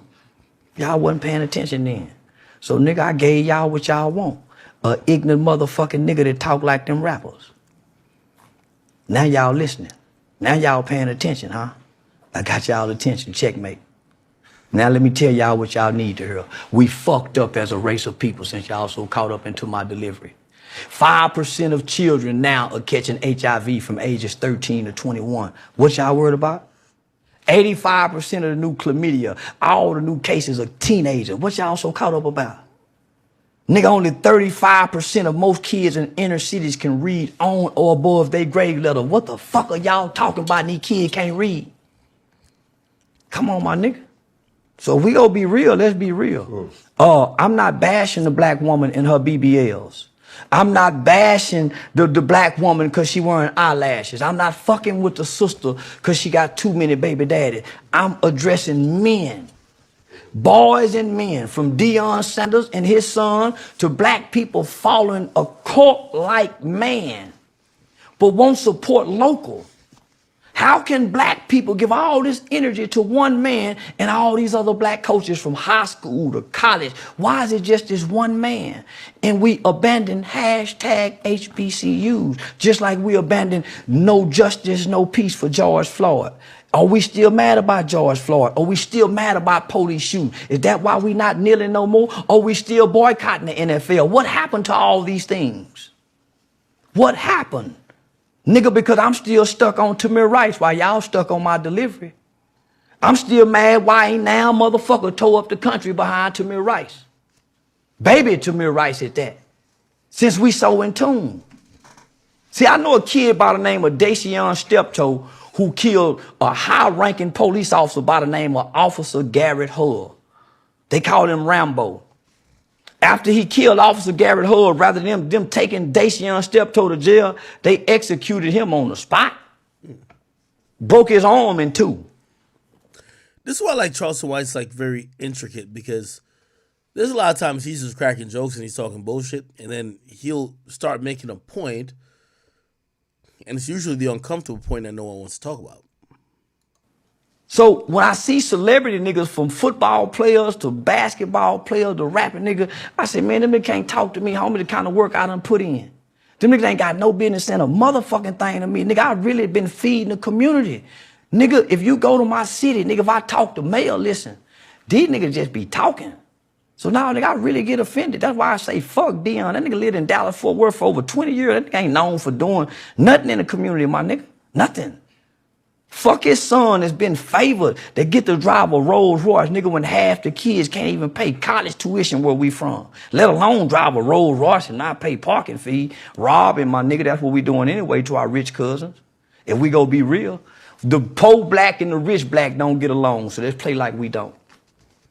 If the rich Deion come down there, he go get robbed and hit upside his head too. Them niggas will rob their mamas down there.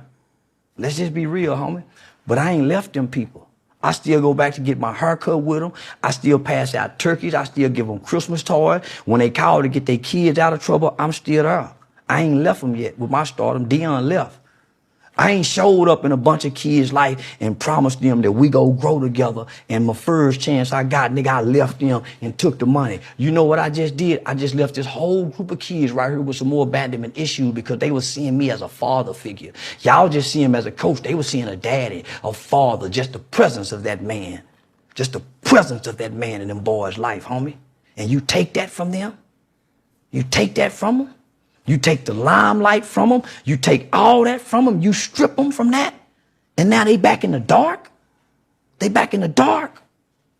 Shh, come on, my nigga. I'm starting to resent black people. Don't do that. Nigga, next year I'm gonna be hollering fuck black people. Cause they the most hypocritical, fakest motherfucking people in the world. Cause if any motherfucker mad about what I'm saying and can like Lil Durk, can listen to King, nigga Nipsey Hussle say, I'm gonna turn all these bitches into lesbian. I started not liking that nigga when I heard him say that. Nigga, you'll turn all the hoes into lesbian? He said, I'm gonna turn all these bitches into lesbian. Nigga, not my black queens. Maybe you ain't got no black mama. I got a black mama, nigga. But hold on. You just told me that you wanted to doggone have an exotic baby in another foreign country. I don't give a damn what's in another country. Them ain't my people. But you gonna leave them. That ain't my people. But that ain't my people. But hold on. I would make a white baby and leave that white baby. That ain't my baby. But you're saying something that you admitted that you wouldn't do. No, but I would want to do it. But you don't do it. That don't mean you will do it though. But listen, no, I won't do it. Okay, so these people are speaking about. Yo, chat. Charleston cooking or is he not? Is he cooking or not? A lot of people dislike me for what I say. I can dislike them for what they say. Come on. It's no difference. Okay, so let me ask you this though. Let me ask you this. I'm no fan of these entertainers, period, point blank. Okay, fine. And you can feel the way you feel. I'm not here to sit up here and try to put my hands on you, to pistol whip you or spray you. Nah, look, answer me this. With your feelings, how you feel, who's doing it the right way that you can say, okay, I fuck with him for doing that? Nobody. Because I ain't watching them. I ain't paying attention to what no nigga doing. Niggas is watching me, worried about what I'm saying. I'm still doing what I'm doing.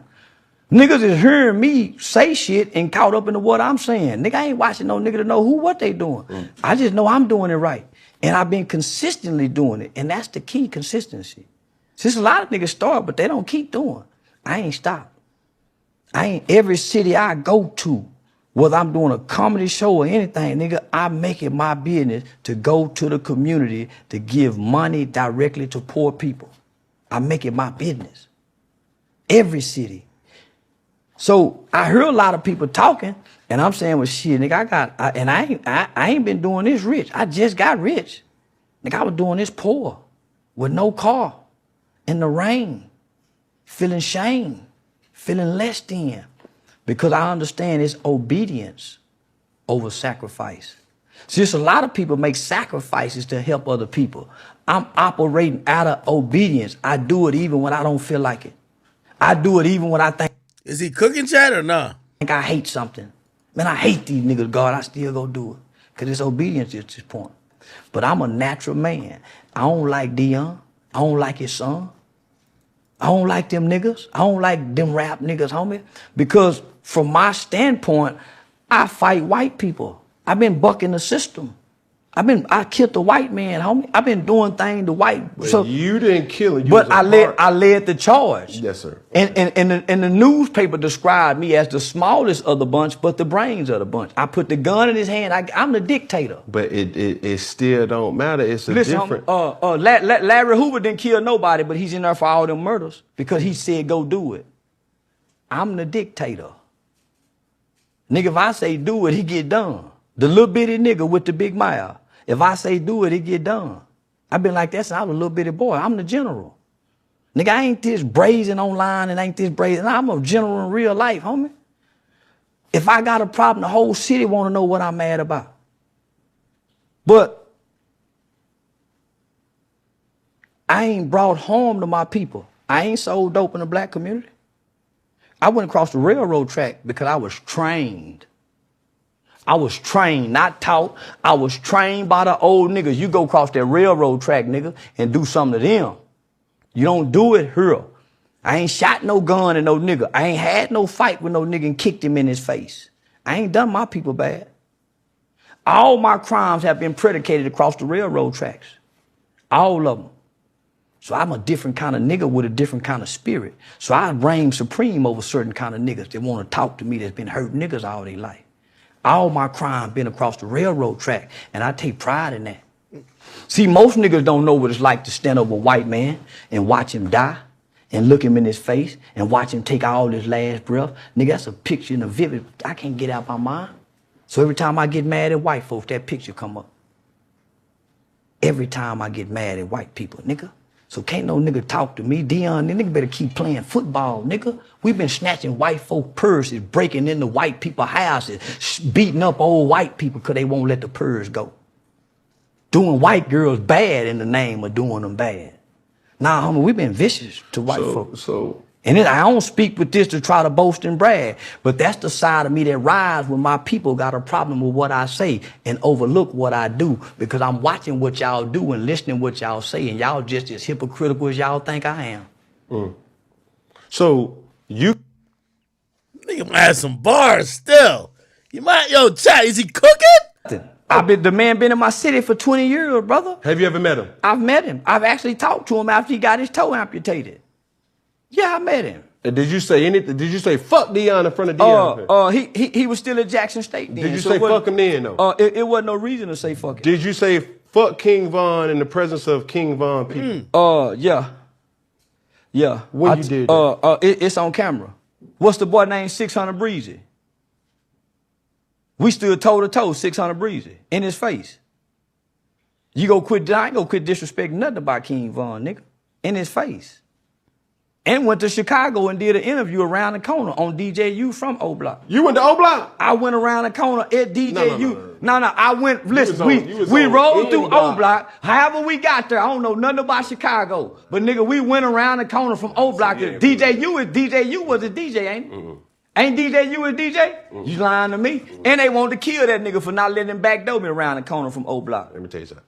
You was probably on P Block. I don't know what block I was on. C Block. I don't know what block we was on. You wasn't on no O Block. I don't know what block we was on, but we wasn't too far from whatever block they say you can't go on. Man, you could be at the airport talking about we wasn't too far. No. Let's keep it funky, Charleston. Come on now. Well, let me just say this. They got the interview to prove it. So that's all I'm going to say. Wherever DJU studio is, everybody know where it's at, nigga. They got the interview to prove it. But to the viewer that sees this, you ain't say no fuck Deion Sanders while you was talking to Deion Sanders. It wasn't no, when Deion was getting his toe amputated, there wasn't no reason to say fuck Deion. So why would I just... So if Deion Sanders were to come in here, I tell Deion, nigga, fuck Deion Sanders. And what nigga. you expect Deion Sanders? I don't give a fuck what he gonna do. I'm ready to respond to whatever. Nigga, you think I'm talking like this and ain't ready to respond? Okay, so let's flip it, all right? Cool. Yeah, you think, hold on. You think I'm running around being this disrespectful and ain't ready to respond? So... It's a good fucking interview. I like this. What if somebody were to say, man, fuck Charleston White? I hear it all the time. Sticks and stone may break my bone, but words would never hurt me. You better not put your motherfucking hands on me. And if they were to do? Jail or hell is the only options.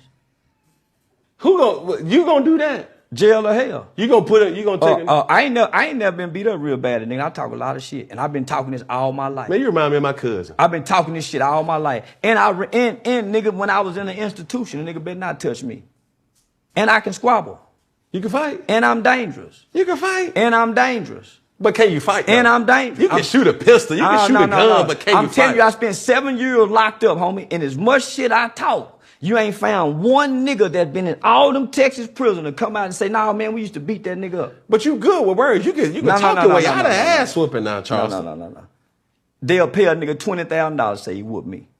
Just think, all this noise I've been talking for the last 5 years, I'm telling you, I grew up in an institution with murderers. Okay. It ain't one, and all these niggas online giving interviews. It ain't one nigga. I can pull up an interview right now, and the nigga say, nah, man, that nigga a monster. A monster? Charleston White, what's your whole name? Charleston White. What's your middle name? Jamon. Jamon. Yeah. I use weapons. See, I don't fight fair. See, most niggas is prize fighters. I'm a surprise fighter. Nah, that's hilarious. That's hilarious. He said most niggas are prize fighters. I'm a surprise fighter. Nah, that's hilarious. That's hilarious. Yeah, most nigga prize fighting. I'm surprise fighting like a motherfucker. Yeah. That's a good one right there. Nah, nigga, I'm a weapon user motherfucker. That's a good one. Hey, that's a good one. So, nigga, I just travel around the country with weapons. Yeah, that's all I do. Travel around the country with weapons. Saying I wish a motherfucker would, and I ain't the baddest. I just know I ain't done nothing to nobody. And all my life, nigga, I ain't done nothing to nobody. But I just keep it a buck with King Von killed people, homie. Y'all love him. So that's what I'm saying. Nigga, y'all worship King Von. And we have documentation that he have killed women and children and people. But he's admired. So he got what he got. I ain't never killed nobody. I ain't never robbed and shot nobody black. So why would any bad come to me for what I say? Karma don't come for what you say. Do you think this is like the persona, or like you act like this the stage Charleston White? This ain't Jamon White. No, this Charleston on the stage that he want the world to see. Okay, but what's the daddy like? Tell me that. Yeah, he the fool too. Yeah, I'm the nigga that go to the school when I enroll the kids in school and play like he the dumb daddy who can't read. So I get a school a hard time. I talk my son into dropping out. So I'm crazy in real life. Man, I talk my son into dropping out of school in the 8th grade. He dropped out? Because I think school is for dumb people. I think everybody with an education is dumb. So he don't got he never graduated. Well, my mama talked him into going back. But I talked him into dropping out. I said, man, you can hang with me and be a dumb mechanic. I'm going to let you go up here and work at my partner mechanic shop. He just got tired of doing nothing and wanted to go back to school. And when he went back to school, I told the school, I don't give a damn if the boy can do good. But I psychologically do that so they push him through and feel sorry for him. What? I teach my son that ignorance prevails, so I play ignorant in real life in front of my kids. We ain't lost yet. The ignorant nigga fool ain't failed me yet. During the coronavirus, I played like I couldn't read, so I ain't have to do certain things. Cause guess what? They don't want to read it to me. I play like the dumb nigga. They call it jeffing. They call it jeffing where I'm from. Conning. I play like the dumb nigga. I can't read and write. So I learned they give my kids a little favor. They kind of feel sorry for the dumb kids because his daddy ignorant. So they push him on through. What they got a saying that say, sometimes you got to play the fool to the fool to make the fool think that you the fool, but really, they the fool. That's what I've been doing. So you basically saying this a front. Yeah. Oh, so you really don't mean like, fuck Dion. That's just... Yeah, I really mean that. I really mean that you don't want me to mean it, but nigga, I mean that from the bottom of my heart. But see what you what you overlooking is I'm a young man that can relate to those kids who may be having abandonment issues because Dion. That's at Jackson State. Yeah. Yeah. Okay. So you gotta understand, nigga, I'm looking at this. Y'all looking at it from a we love Dion standpoint. I'm that guy that say I love Dion. I'm the nigga. I'm them kids. And I'm not mad that he went and go chase that bag. I'm them kids. But he did his service to Jackson State. And I'm not the service to the culture of black people. But see y'all. But see, this is what I'm telling black people. But you just named 3 components. You said the culture. You said Jackson State, but you never said those boys. See, that's what the players, those boys. That he left. Okay. So you speaking on their behalf. I'm looking from their perspective. If you think they ain't saying fuck that nigga and his son, you come on now. The privileged son get to go with his daddy. The football coach who get to coach his son. We done seen that at every level. It's called nepotism. You go take the people you like with you. You go take our best players with you because you know they got a better jersey. So it's some kids, niggas walking around. They're going to be resentful. All right. Apparently, there's a couple more spicy parts. I'm trying to get to that. Person gets awarded to... That's what the kid is saying. But in the Bible, you quoted it.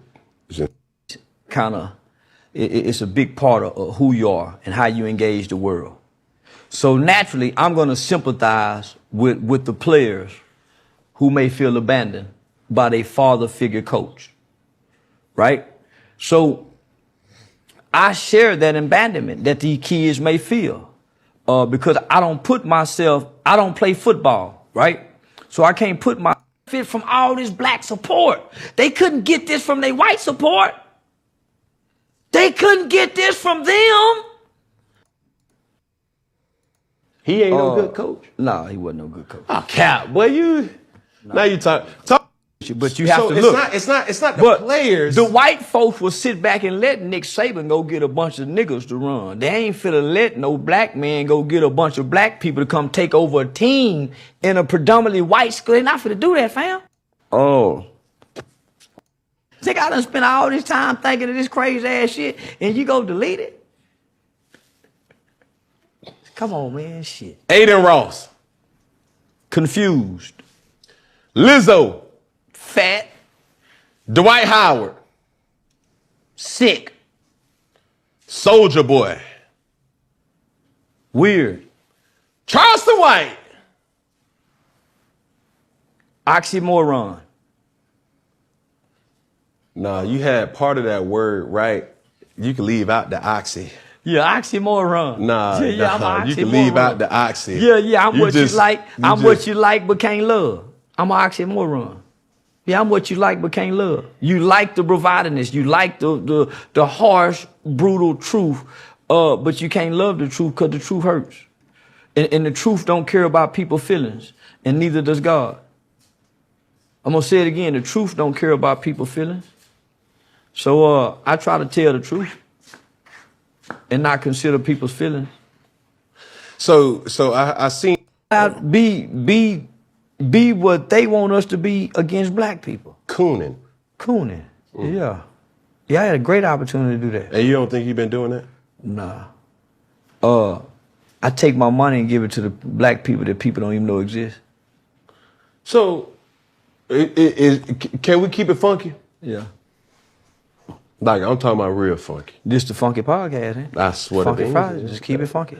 Say that. So, when I see Charleston White, right, and I know of really what you stand for, I respect what you stand for. How it's articulated sometimes is something like, why you gotta go all the way over there? For example, this is quote unquote coming out of what you said. Fuck Deion Sanders and his sons for leaving Jackson State. Fuck Nipsey Hussle. Fuck King Von. Nigga, go get with the nigga that's still with the niggas down there on that field with them whole. What's the most that you've ever gotten to do or to be Charleston White? $40,000 for a 2-day interview. Okay, $40,000. Now, if you could say I could change that $40,000 to $400,000, would you just leave that $40,000 or would you go get $400,000? I'm gonna go get $400,000. Is that not what Deion Sanders did? Mm-mm. Okay, what did Deion Sanders do? Deion's son is a star quarterback that he's trying to get to the league, and he's fathering his son to the league with nobody else's children in mind. And he's getting a pretty big check to do it. And what he's doing is he's robbing black people of their star power. He's robbing black people of their economics because he done took it and gave it to the white man. Because the space that you speak of, why not send it back there too? Why leave it here? Why the baby? Why Lil Wayne? Why all these major people don't go stand on the sideline of coaches that's not a celebrity? Why they don't do it to people who not celebrity? Why? Because this is what I know about black people. They worship and they idolize celebrities. That's why they are. All right, I can't find the part, but apparently, I'm looking through the timestamps. He said he had turned down a $5 million deal from Kick, which that would be interesting. But he claims he's turning it down. All right, anyway, let's move on. I just wanted to put that on while I was like, chomping down on some I was eating pizza real quick. Okay, anyway, a bunch of things are happening. And, with all due respect, and I want to salute to Fat Joe, but Fat Joe made a really ridiculous statement recently. And I know it's a hot button topic, but we got to start being real. And this is what I hate about people like Fat Joe. I don't hate Fat Joe. I want to be very clear. I do not hate Fat Joe. But I hate about people like Fat Joe, okay? Let me play the clip in question that is kind of like, a lot of this conversation is arising from. And I believe, here it is. I've been rapping professionally for 30 years. I've lied in almost 95% of my songs. I'm being honest. Lied. Lied how? What do you just mean? go. I write like I feel that day. Mm-hmm. I'm just being creative. If you could probably you couldn't build the jail high enough for the lyrics I've said on songs, which are all untrue. What I am is a family man, a person who gives back to my community all the time, open businesses in my community. So the music would never amount to the actual person, Joseph Cartagena. Mm-hmm. I've been rapping professionally for 30 years. I've lied to no. Now, I just want to call pause to this and I'll be like, yo, Fat Joe, you're full of shit. We love you. We love your music. But you're here doing the hip-hop hypocrisy. And this is why hip-hop can't grow. You're here using, maybe you have lied. I'm not gonna go against your word about your music. But you're trying to speak out against lyrics being used against rappers. And, I've thought long and hard about this. I'm 100% for it. I'm 100% for lyrics being used against rappers. And I'm for it in the context of how it's used now. If I rap, yo, I just killed 15 niggas, they won't charge me for 15 murders and use my lyrics. It's not how it goes. Now, if I'm into it with Freddie Gibbs, and I say, Freddie, I know you live in Indiana. And let's say he lives in Indiana. Me and my homies spun. We shot up your crib. I bet you won't say nothing to us. And let's say I've now corroborated some truths and some facts. And I'm saying I know he lives in Indiana. His house just got shot up. And I'm telling him that me and my homies spun. If I get arrested, which, by the way, they're still going to need more than lyrics to prove that I did this. Maybe they're going to need to know I was in the area at the time, whatever the case is. If they lock me up for shooting up Freddie Gibbs' crib and they use my lyrics in court, I'm a fucking idiot. If I closely described a crime that supposedly I didn't do. This is what I hate about people like Fat Joe. They're acting now, they're trying to whitewash hip-hop to be like, oh, hip-hop is not the movies, my nigga.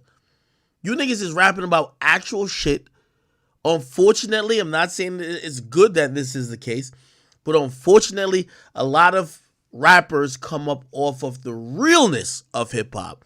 But now it's convenient because it's Young Thug shit. Niggas don't, oh, it's all fake. Fat Joe, if you gonna talk about these situations, I don't care how long you've been in the game, nigga. And that's why I hate when niggas be talking about like these. Bro, if y'all gonna talk about this shit, talk straight. Young Thug is beefing with wife and Lucci. Lucci's mama's crib gets shot up. He shows the shit on camera saying, my mama's crib gets shot up. He's only beefing with one nigga, Young Thug. They were beefing over bitches and some other shit. It's turned into a whole gang beef now in Atlanta because Nut has died. So when Young Thug raps on a song, I shot up his mommy house so he don't mention me no more. Brother, that's not lyrics. Motherfucker, that's going to be used at your goddamn trial. And it should be used at your trial. Anybody who thinks otherwise is delusional.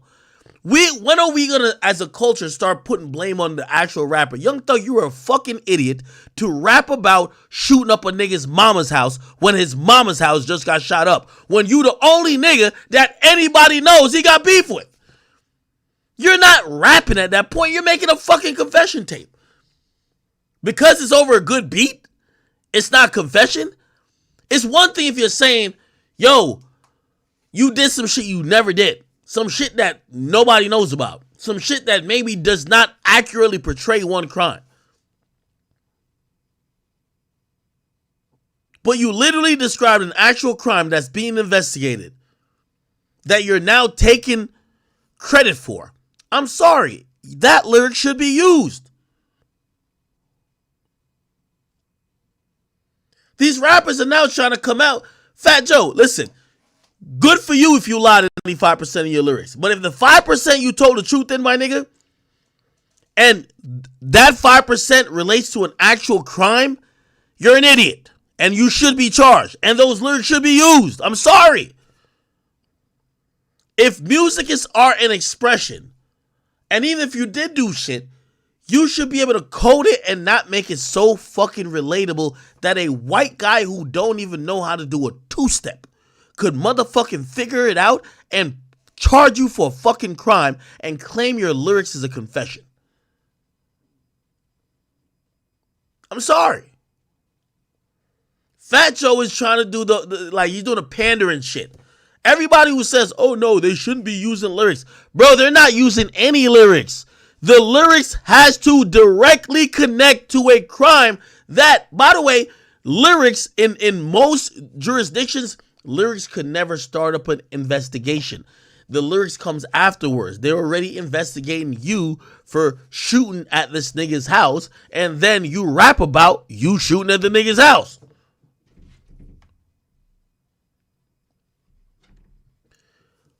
Lloyd CZ, thank you, you're right. Lyrics mean nothing 90% of the time. What everybody's trying to act with Young Thug, my nigga, let me tell you this. And listen, I don't got no horse in the race. But as much as we call Gunna a snitch, Young Thug told on his damn self, nigga. This nigga put out a fucking tweet or a fucking Instagram post saying, I could have killed you. Brother, nobody telling on you, nigga. I see why Gunna had to get the fuck up on out of there. Ain't nobody telling on you. You said, I could have killed you, and I would have. It's not even could. I would have killed you. That's the point. Young Thug gave the police all the evidence they need to incarcerate him. And the unfortunate thing about the rest of these rappers in the game, they're acting like police are only sparsing through lyrics. If that was the truth, King Von wouldn't even got a chance to make it into the jail, to the grave. He would have got locked up off a crazy story. Look at somebody like Meek Mill, who used to rap about all crime and violence. He never got locked up on his lyrics. If there's no proof, there's nothing that actually will verify that he was involved in a crime. They can't do that. So here's my point to Fat Joe and the rest of y'all. If y'all don't know the YSL case, stop talking about it. Because this is why I realize why these older rappers or media personalities, they never claim they know, but they're giving definitive statements. Well, I've lied about 95% of my rap. That's cute, nigga. Nobody's talking about you. You ain't get charged. Nobody talking about you. That's cute. Congratulations. Here's a fucking cookie. Nobody's talking about you. We're talking about Young Thug. Do you know about what Young Thug and YF and Lucci had going on? Because I covered it. That nigga was specifically talking about getting shit shot up, doing shit to people. That shit you could call rhymes, but that shit was just him being honest.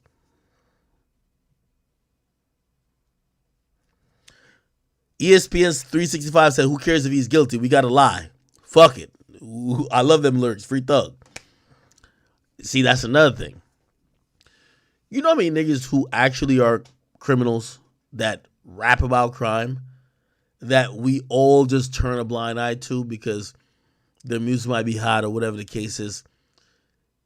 Still doesn't defeat the point. You want to still create some level of separation. You want to cap a bit. Like, here's the thing about even Vaughn.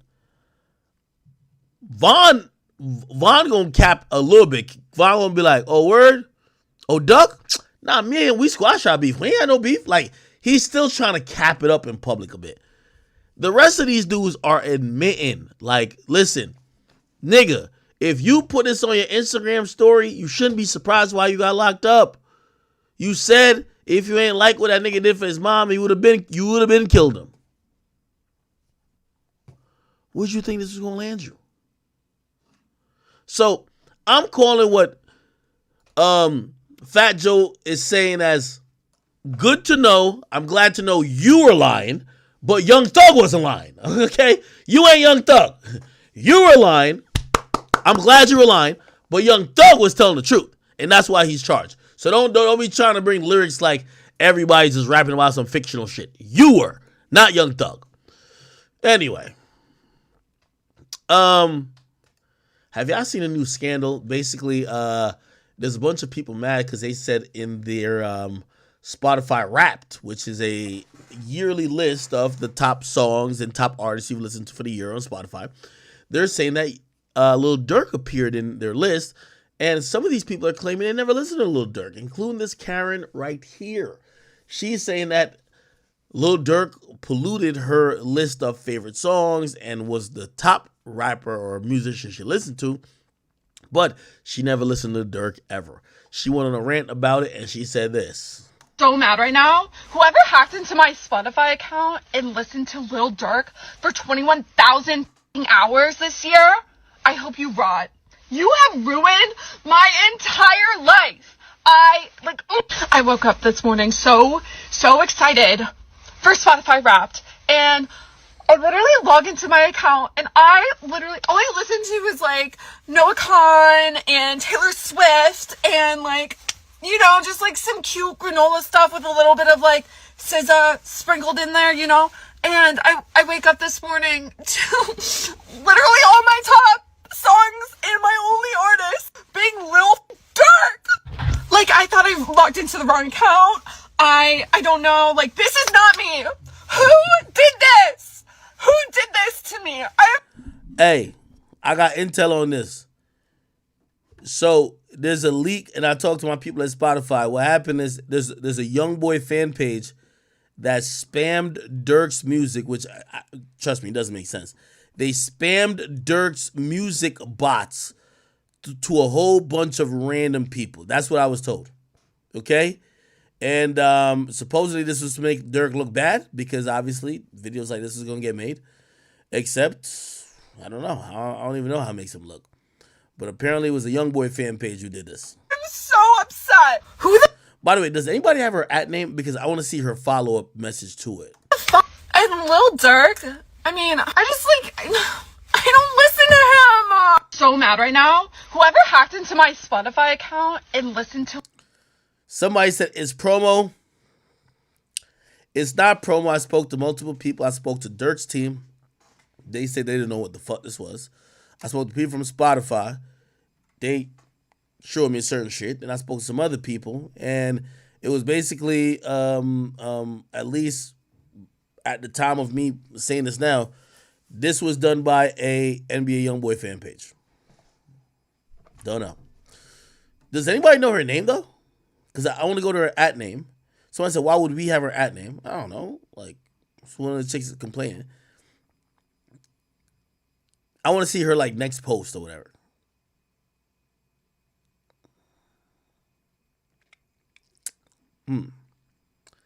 Now, there is a possibility, well, not even a possibility. In the reality of just how streams go, a lot of artists do fake streams. They do, they have people botting streams for them.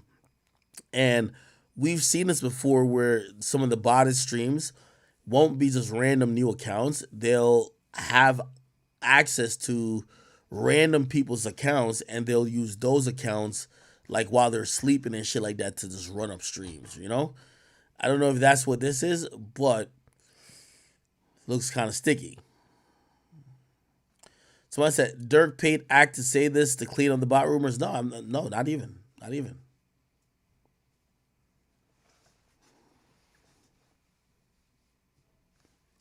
Someone said, everything is botted now. The fuck is going on? There's a lot of bot shit going on in music, which, by the way, the new laws that, have y'all seen the new laws of, is it Billboard? No, I think it's Spotify.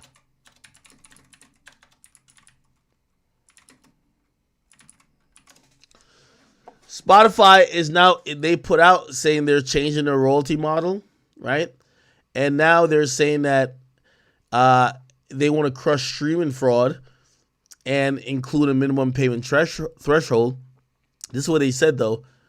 They've been discussing details of a blueprint for a new royalty model with various rights holders in the recent weeks. They've now confirmed that although Spotify will continue the pro-rata system, it plans to make 3 specific major changes to its model. And also, it will be, let me see, it says they'll be financially penalizing distributors of music, labels included, when fraudulent activity is detected on tracks that have been uploaded to Spotify. So, obviously, they haven't instituted yet, but if y'all do think any of this is fraudulent activities on the behalf of the label, those labels should be getting penalized if found out by Spotify. So, yeah. For the Dirk thing, from what I heard, it was some NBA YoungBoy fan page who did it. And I don't know how much it affected him, though. I don't know how much it affected him. I know he popped up on my Spotify, what do you call it again? Spotify Rap, and he was number 3.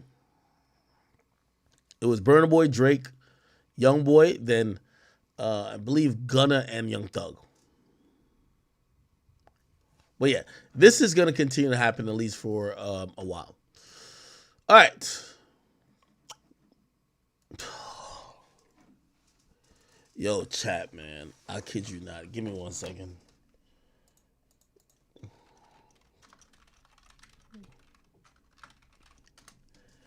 So I don't know if y'all have realized this, chat, but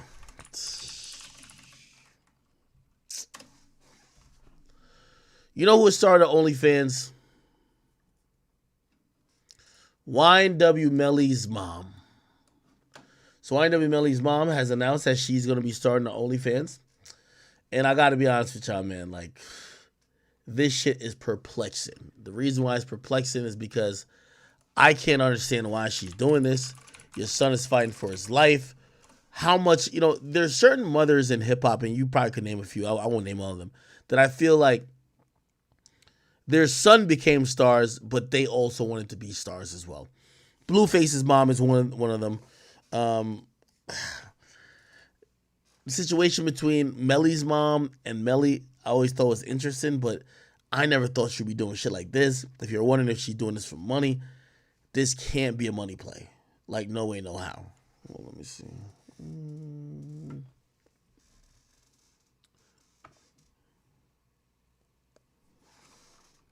Yeah, it cannot be a money play. Oh, here we go. Sorry. It cannot be a money play. So I'm really wondering why the hell is his mom doing an OnlyFans? And you got to imagine, man, my boy already told you he got murder on his mind. Imagine what he will have on his mind when he realized that his fans and his ops and his friends are jerking off to his mother naked. Now, I see some people also say the royalty checks ain't hitting. That's false. That's false. I want to give y'all, I want to do some quick math with y'all real quick. You want me to do some quick math with y'all? Let me tell you, they always tell y'all, nobody makes more money than a rapper that's dead or incarcerated. You know why? Because that rapper that's dead or incarcerated don't got no expenses. The usual thing is that no matter what level of rapper, unless you get to like Drake level, most rappers spend about half their income.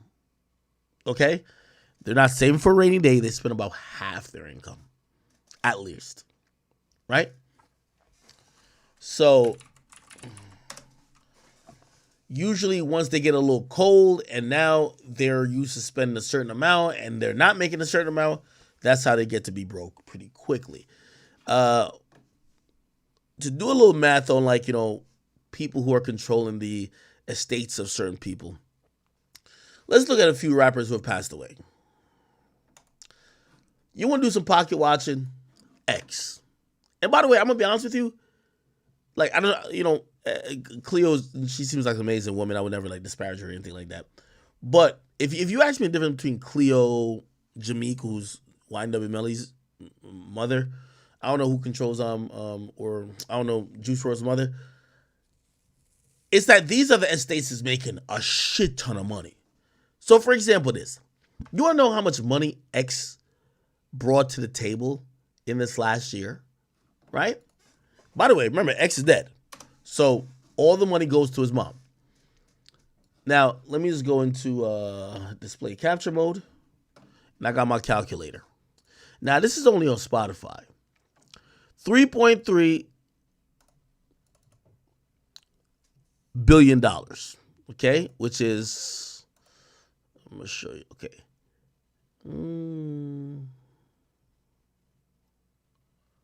Right there. So, $3.3 billion is 300. Actually, no. Because it's 1,000. Oh, my God. It's one. Am I tripping?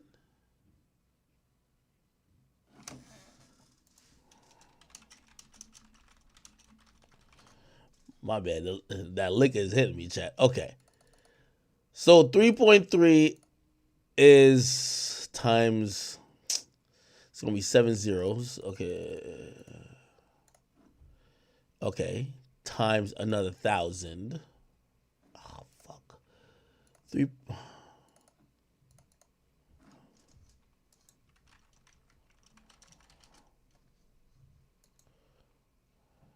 Okay. My bad, sir. 3 0 0. I'm fucking this up. 3 0 0 0 0 0 0 0. Okay. So that's 3.3 billion streams. By the way, we're only dealing with Spotify. Dealing with Spotify. So if we go by, we're just gonna do math, pure math right here. So this is 3.3 billion in streams. We gotta turn it into a per 1,000, or actually no, per million type of situation, which is gonna be 3,300. So it's gonna be, let's divide this by a million. This is $1 million right here. You're gonna get 3,300. Now, each of these we're gonna consider a unit, which means this is a unit of 1 million streams, right? So 3.3 billion is 3,300 units of 1 million streams. According to the payouts of Spotify, Spotify pays on average, just in royalties, $4,500 per a million streams. So keep in mind, each one of these units is 1 million streams. So for each one of these units, it's going to be $4,500. So to get how much they paid out for X, we got to do 3,300 times 4,500, and that comes to damn near $15 million for the year. Okay, now let's put this in perspective, y'all. Spotify paid out $15 million for X. Apple Music is just almost as big as Spotify. Well, actually, bigger within the United States, not bigger globally. So if you're going to think about Apple, so this is only for Spotify. So the thing about Apple, let's just times it by 2. We're doing rough math. That's $30 million. Let's keep it light. For Google Play, Amazon Music, YouTube, right? Let's just say another $10 million, right? So 10. So look at this number right here. X is dead.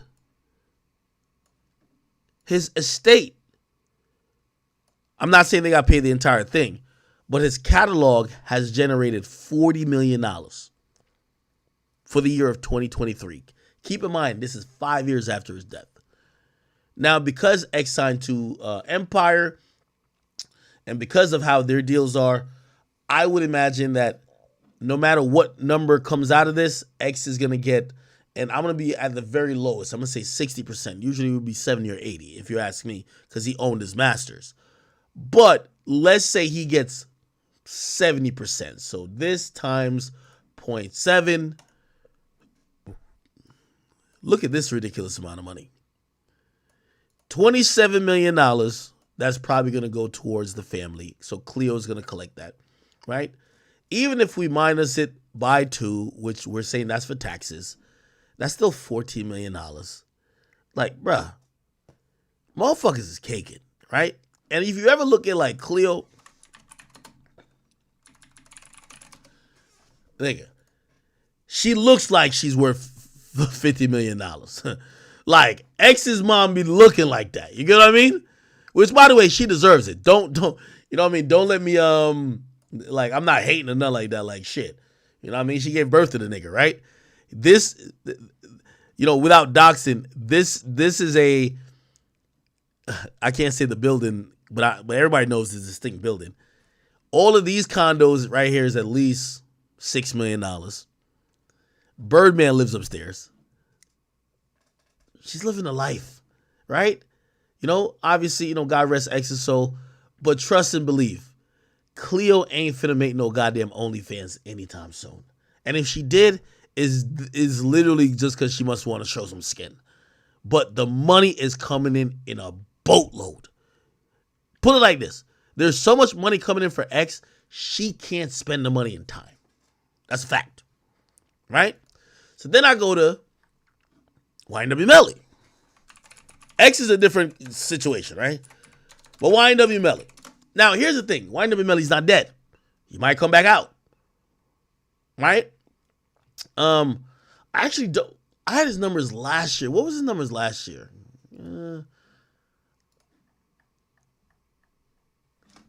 Maybe I could get it this year. Give me 1 second. I might be able to get it. By the way, I'm only doing all this pocket watching because I'm wondering what the hell possesses you as a mother to go get an OnlyFans when your son is bringing in income.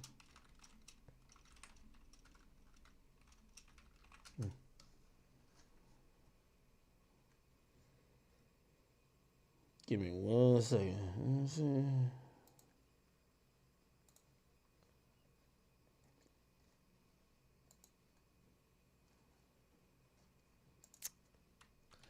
I'm trying to find the exact number.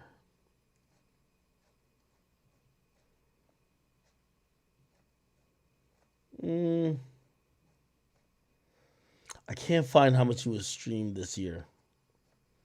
Regardless,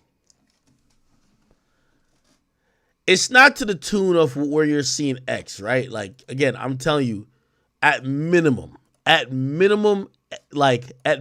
X's catalog is making for his family $1 million a month. At minimum. That's a fact. At minimum, $1 million a month for X's catalog, okay? That his mom will be collecting, or whoever who's in charge of his estate. If I had to think about YNW Melly, I think Melly's catalog would probably pull in like $3 to $4 million a year. Which means still high or decently high 6-figure income per month, right? And I'm bringing that up to say, when I seen his moms say, yo, I'm doing an OnlyFans, I don't think this is monetary at all. I think this is what happens when you have a mother, and you can see over time. Number one, a lot of these younger artists, their mom is of a decent age where they still feel like they look attractive. Also, some of these mothers want to be in front of the camera and want to have their own type of notoriety and recognition. I know you might not like that, but that's what it is. I'm actually saying, and I guess I was culminating by saying this, I don't believe that. I know y'all are, it's easy for y'all to think, oh, she's doing OnlyFans, she needs to do it to pay his legal fees. That's not true. I guess what I'm trying to say is, if YNW Melly's mother is doing OnlyFans, it's because she wanted to do OnlyFans for whatever reason. Now, FBG Duck's mama, that's a different story. YNW Melly's mama doing OnlyFans? No. By the way, his mom is reasonably young. She been for a while thinking, man, I'm a bad bitch. Man, I know some of these young niggas want to see these cakes on some real shit. Now, I'm going to be honest with you. I could have told you the OnlyFans was coming for a while, because I would notice a few things when his mom was posting during his incarceration. You know, they say mama got to have a life. Mama looked like she was putting on for a little bit. I ain't going to hold you. Now, I think maybe because my mom is a little older. But if I ever see my mama just like this, I'd be like, yo, mama, if you don't cut this the fuck out. If you don't cut this the fuck out. Mama was trying to show something off for a little bit. Now, I'm going to be honest with you. Melly's my nigga. And I actually don't even know how he feels about this. And by the way, they have a younger son, YNWB Slime. But this is why I'm thankful I've never had a younger mama. Because if I had a younger mama who thought she was still the hot bitch on the scene, you got to realize we live in this era now where Joe Smith's wife, she's trying to get her OnlyFans career popped off. They don't care. Like, to them, it's like, yo, you're in your late 30s or early 40s. Nah, it's still lit. So thank God my mama was old. But I don't even think my mama was like that even before she got older.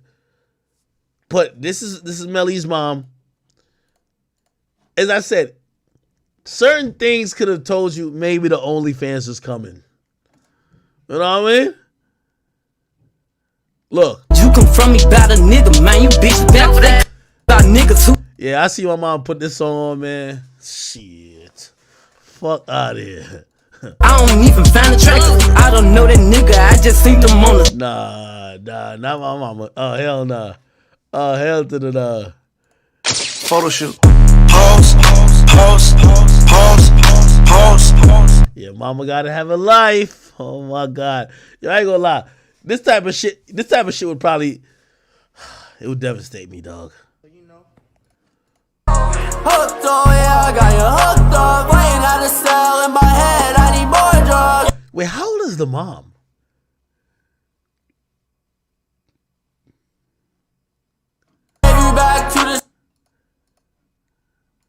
Making Sunday dinner. 1600 block. I just wanna rock. I just wanna.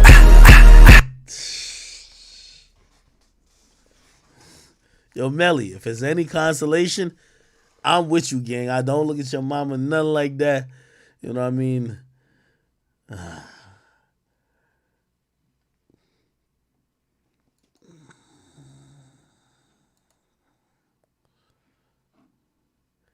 This is what happened when your mom got an IG. You know who's gassing her to tell her they want to see her OnlyFans, right? Melly's own fans. That's the craziest part about it. Nigga, you know it's not random strangers like, oh, you should start OnlyFans. It's Melly's own fans. Sick and twisted and demented themselves. Hitting her like, yo, damn, look at that. Yo, you should start an OnlyFans.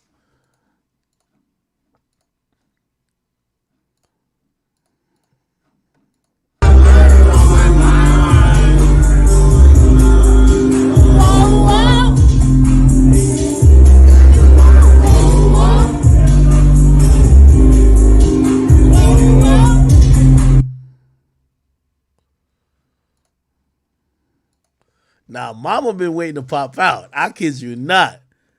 Mama been waiting. yo. You know, mama been on this shit for a minute now.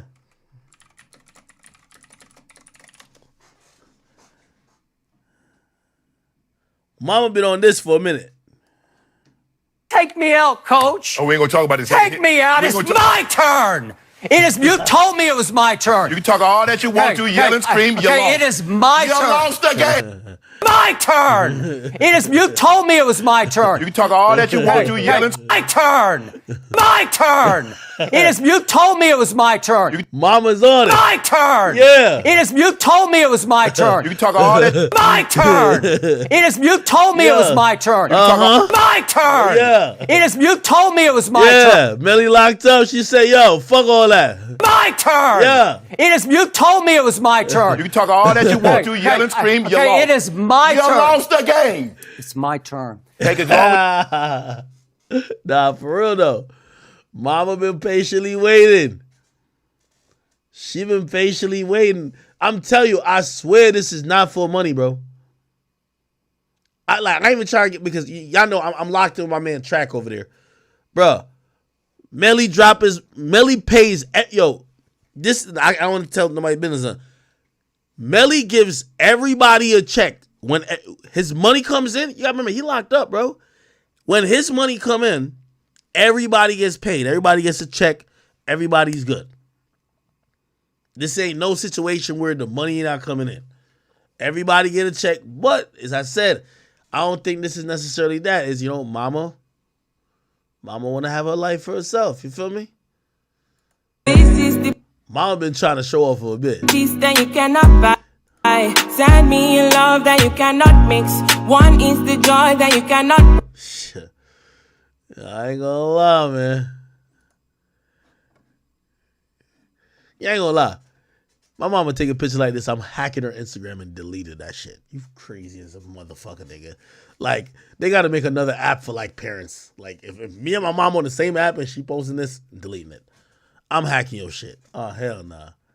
Hell nah. Ain't no fucking way. Ain't no fucking way. But, again, they say mom gotta have a life.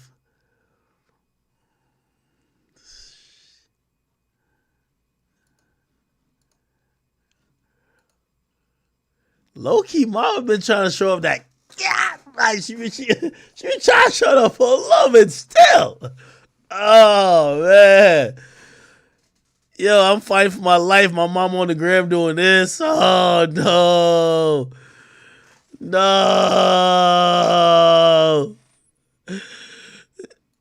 I'm fighting for my life.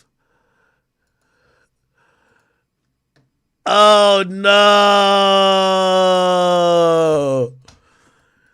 No. No. Yo, I ain't gonna lie. I brought up eczema, and I'm gonna keep it respectful because I fuck with Cleo heavy. See, Cleo young too. Like, Cleo's like 30-something, I think. I don't even know. Nigga, you ever look at Cleo's Instagram, bro? Nigga, Cleo look like one of the baddest joints in the industry, nigga.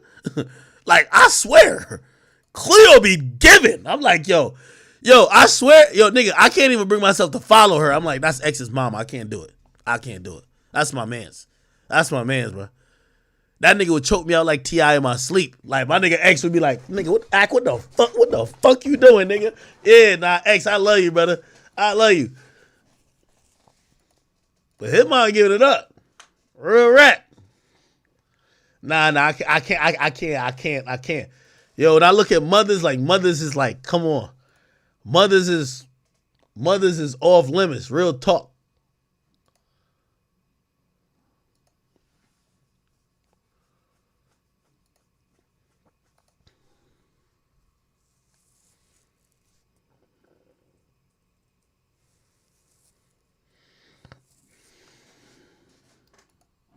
Let's go back to Melly. What the fuck?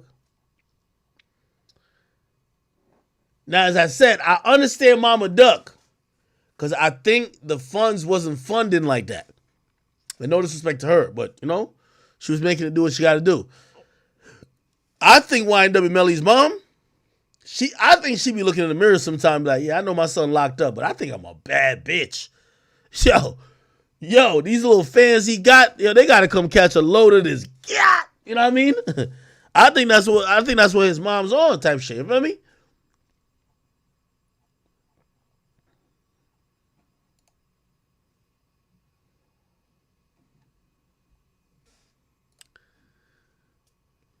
You know what's so crazy about this? And this is the funniest part about it.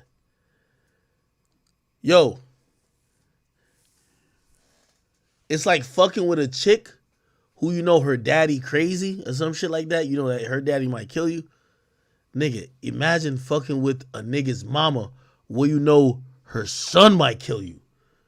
Like, could you even look at her anyway sexual, knowing that Melly's singing songs like Murder on His Mind? He's singing songs about how many bodies he got, how he loved killing, allegedly. Yeah, nah.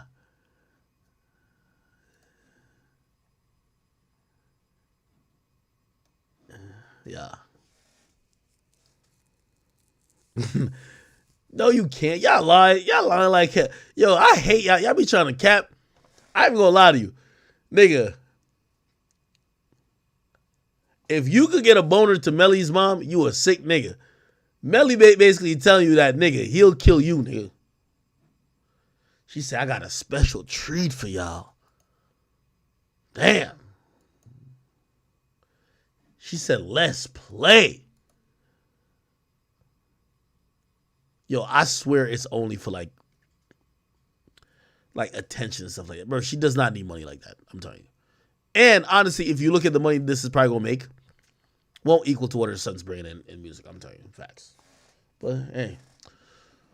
Mama got to have a life, right?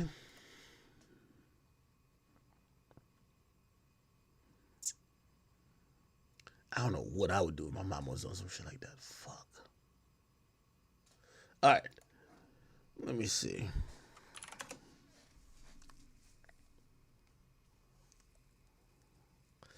Somebody said, show some mama cap a lot. Who's that? Somebody said, you gonna die by mama and I'm a consoler? Man, y'all are playing around, man. But I'm different, though. Chat, I'm gonna keep it a beam with you. Like, my adult years, my mama still ain't had no boyfriend. My mama just be kicking it, cooling. It's like, my mom never really brought no nigga around type shit. Like, never. Like, when I was in school, she always like, okay, no, I'm here to just sacrifice to make sure y'all get through school, blah, blah, blah, blah. She ain't never dip off with no nigga, no ever. So now, like, even now, like, my mom, like, because I be like trying to send my mom on vacation, like, no, I mean, like, yeah, you should go to London this and third. But I be remembering, like, my mom don't got no boyfriend or type shit like that. So I be like, yo, you got any, like, girlfriends? I'll pay for y'all to go. And I'm going to keep it a beat with you. I still don't want to say, I don't know, maybe she do. I don't think she do. She don't do it. She don't. I don't want to see my mom with no nigga, period, ever. It's too late now. It's done. It's a wrap. My mama good now. She got kids. She waiting on us to give her grandkids. That's it. It's over. Fuck that.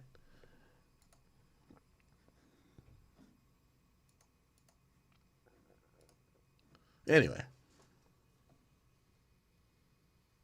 Oh, I'm leaking the inbox. Oh, no. Oh, these are my notes. My bad. These are my little notes. These are my notes before stream. Sorry. This is where I put my little links at. So I did the Diddy, Past the Main shit, making a band. Okay. I did the Fat Joe shit. I feel like I did the fucking Kanye and Lil Durk shit. Oh yeah, I use my drafts to like come up with stream topics. Like because I literally just sit online all day, and I'll see a topic and I'll just put it in my drafts. I never send the email. I don't want to cover this Blueface shit.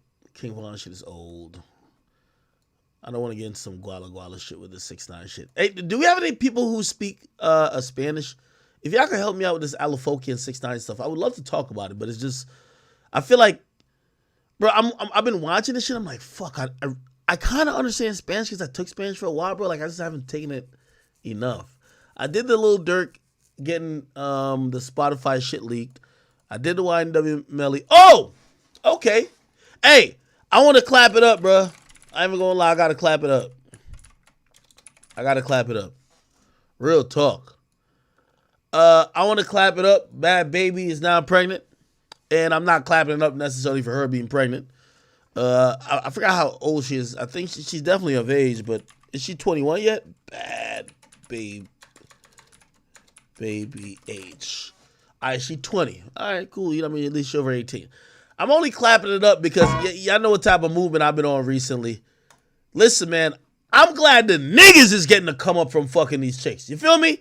Now, this nigga, they claim he's a rapper. We've never heard a word he's rapping life. Matter of fact, we didn't even hear what Bad Baby was rapping. But my boy, he finally, he bagged a chick who's going to elevate him. And let me tell you this, man, no more Safariing in the game. Safari, you lost when you didn't get Nicki pregnant. You should have been dropped the baby in her gut, nigga. Nigga, if I'm you, nigga, I would have implanted a fully formed fetus in her fucking gut, nigga. No motherfucking contraceptive birth control could stop what I was giving, nigga. Feel me? Same with you, Tiger. You fucked up too, nigga. Nigga, you should have, nigga, to keep it real, nigga, I would have dropped in a 9-month-old baby in Kylie Jenner, nigga. The fuck is you talking about? Obviously when she's legal, because that nigga was fucking when she was legal still, even though they started when. Anyway, here's my thing. I like seeing men get the come up off of these chicks. We don't know this nigga. They call him a rapper, but that nigga ain't rapping nothing but sandwich at Burger King, nigga. He ain't no fucking rapper.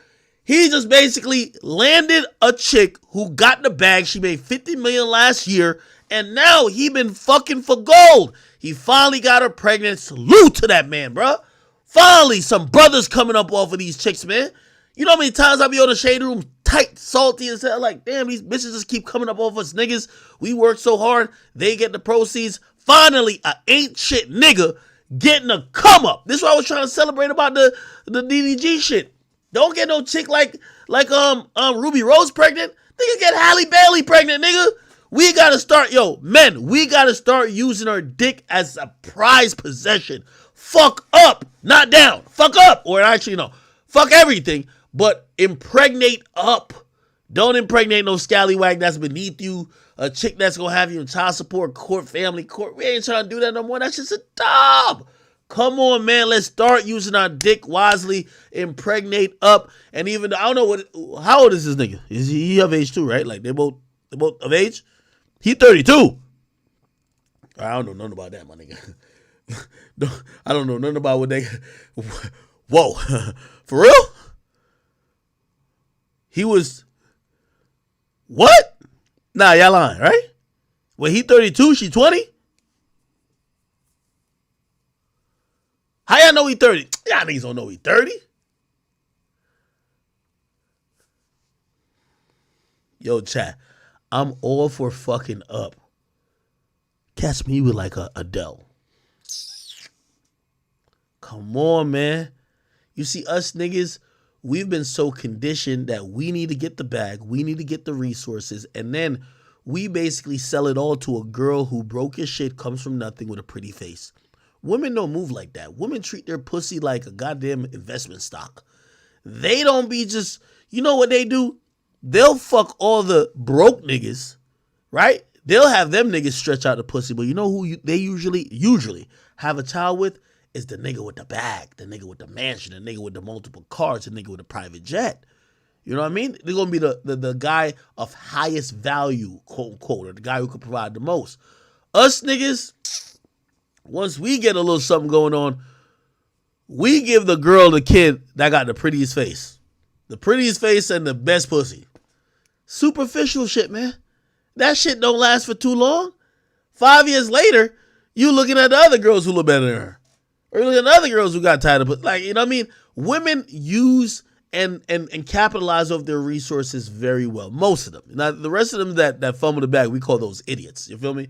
We look at them and be like, yo, that's your baby daddy? You're a fucking idiot. But the majority of women, they know how to play the game. Us guys, we usually get the short end of the stick. So when I finally see a nigga who at least is fucking up and impregnating up, I gotta salute him. Now, y'all say he's 30 what? He 30 something? If he's 30 something, did he meet her after she turned? I don't even want to get into that, bro. That's the thing with Bad Baby. She's so fucking young, even though she's 20, that if anybody is having a serious relationship with her now, you got to imagine or ask, when did you start talking to her? When did y'all start fucking around?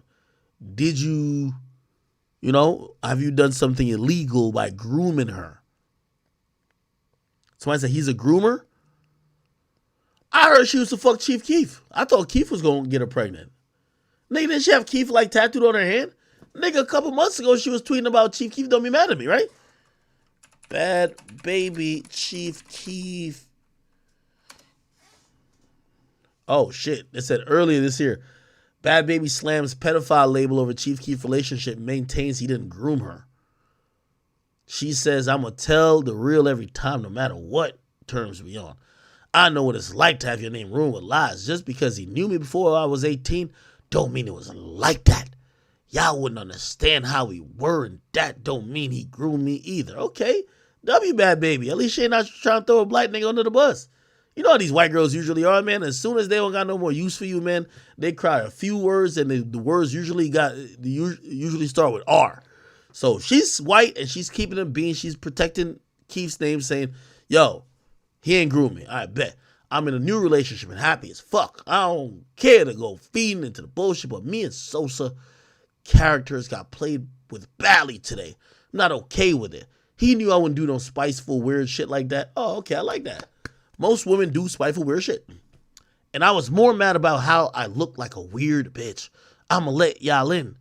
I'm going to let y'all in on some of it because I fucked up and called him that on here. Then I had to let him know something because I started putting two and two together, getting 5. If I don't, I fucked up, blah, blah, blah. Okay. All right.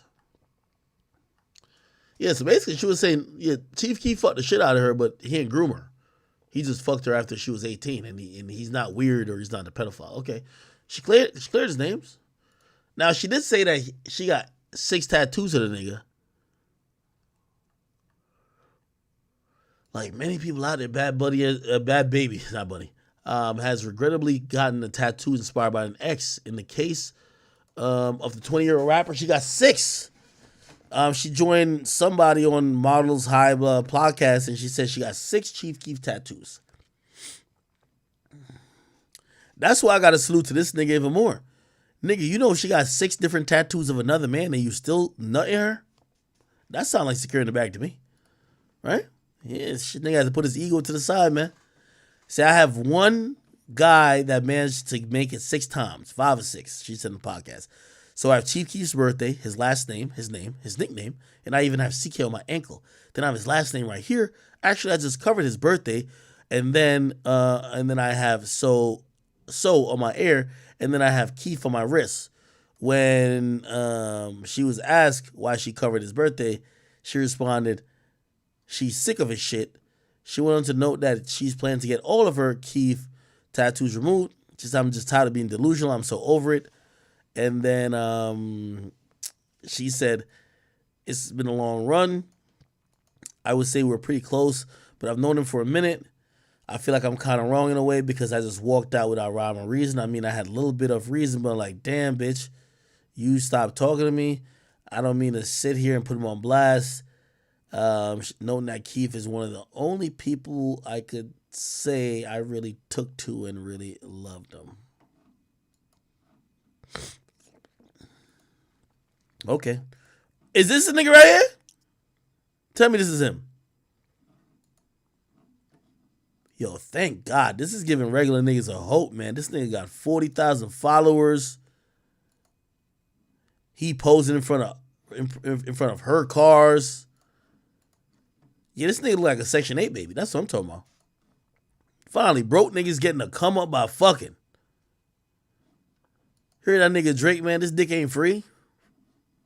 Damn, he's a regular nigga. Okay, that's what's up. He don't look 30, though, if y'all say he's 30. He look like he's like 25, 26. The fuck is this? He said his legs was being busy. I'm moving in. I told my mom they got her window to another Benz. She took 9 shots of Patron, 50 cent. I make the corner see my bros. Getting rich, got to throw the check for a couple million on the jet. Swear to God, 2006, my sickest dream was buying a vet. Bought that shit and then I wrecked it. Then I caught another one. So funny, this your last batch, and I got more to come. Ain't no bills about a mental ton. Hit up every son. Bought a Bentley with a credit card. Yo, this remind me of high school, man. When the lit black nigga used to date the fat white bitch that used to let him drive his car. Now, she not fat and, you know what I mean, whatever. But, like, everybody knew that one white girl that niggas was just fuck just to, like, get their resources. That's what's up. See my boy pushing the car. You know, she made $50 million from them perverts, like, in, like, 2 years ago off OnlyFans. He probably spending the bread. That's a real nigga, man. I got to salute to that man still. Feel me? To me, it's like reverse racism in a way, man. Like, you know what I mean? I feel like white people have used this for so long. It's about time we use a white chick, man. That's what's up. Fuck with this guy. He driving her car, posing in front of her car. Yo, he's like, oh yeah, holding her leg and shit. He's like Big Zoo, except he probably not gangster. Or maybe he is. Nah, he not gangster. Nah. Yeah, okay. Oh, and he got another son by another girl? Oh, shit. That's fire. So she a stepmommy already. Nah, this is lit.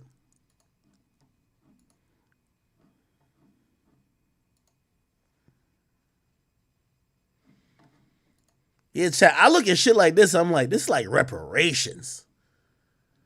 Courtside tickets probably cost like, I don't know, $25,000. She paid for it. He's just there chilling, sipping some lean. Like, that's what's up. Yo, chat, let me tell you this, man. The older y'all get, man, you just want like one of these color struck bitches to take care of you, man. Like, you know, Bad Baby don't like white people, right? Like, clearly. She was gonna date and marry or get pregnant by some black dude. You just want it to be you. That she could spend all her money on you. Facts. It's like a reverse city girl shit, man. He look like G Herbo right here. He do kind of like G Herbo. This is him and her? This don't look like her. Oh, it is her. Oh, shit. He got 2 chicks. Wait, are they sister wives or what?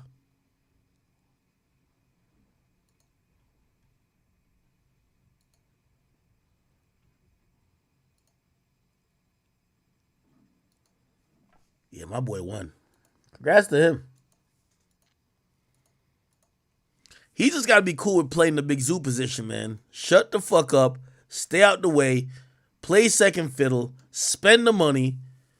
Dick her the fuck down. And to keep it real, you could control her by dick. You don't have to like be loud and trying to be a star. Let her be the star. You already gave her a kid. She gonna want you around for life. He did it right.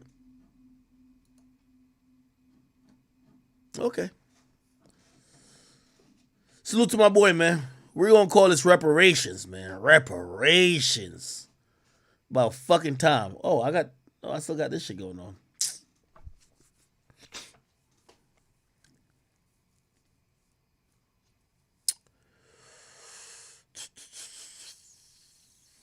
What else didn't I cover? Can I get somebody like who speaks Spanish on the line though? I definitely need that for the 6ix9ine topic.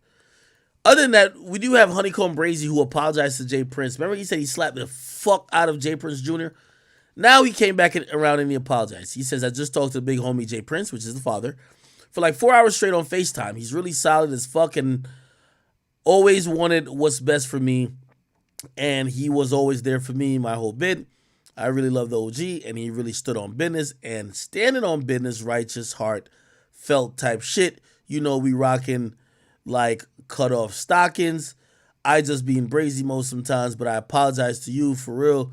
We ain't going to never do that no more, cause that was really some bitch shit on my end, and I admit that now. Jay Prince Jr. need to catch that flight so we could talk face to face. I gotta keep it honest with y'all. I thought this was a grown up message. Apparently this Honeycomb Bra nigga is like super lit. I thought like, you know, he just got out of jail and like his actions was the most lit shit about him.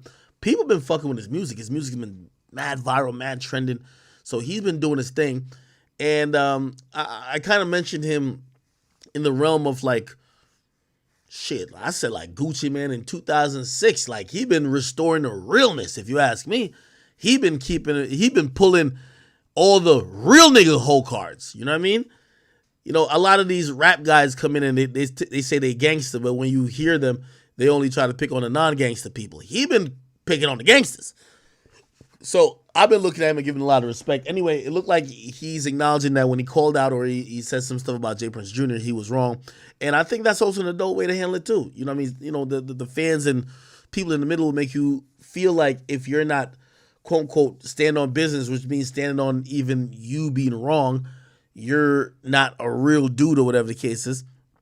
But it's clear to me that Honeycomb Bra probably had a conversation with Jay Prince, the father, and probably realized like, yo, bro, I took shit out of context or I'm taking it too far, and shit, we all in a great position and we're privileged. Shit, you know what, bro? Like, I'm gonna de-escalate and I'm gonna apologize. And the mere fact that, you know, he could say that what he did, he considered it, he said some bitch shit.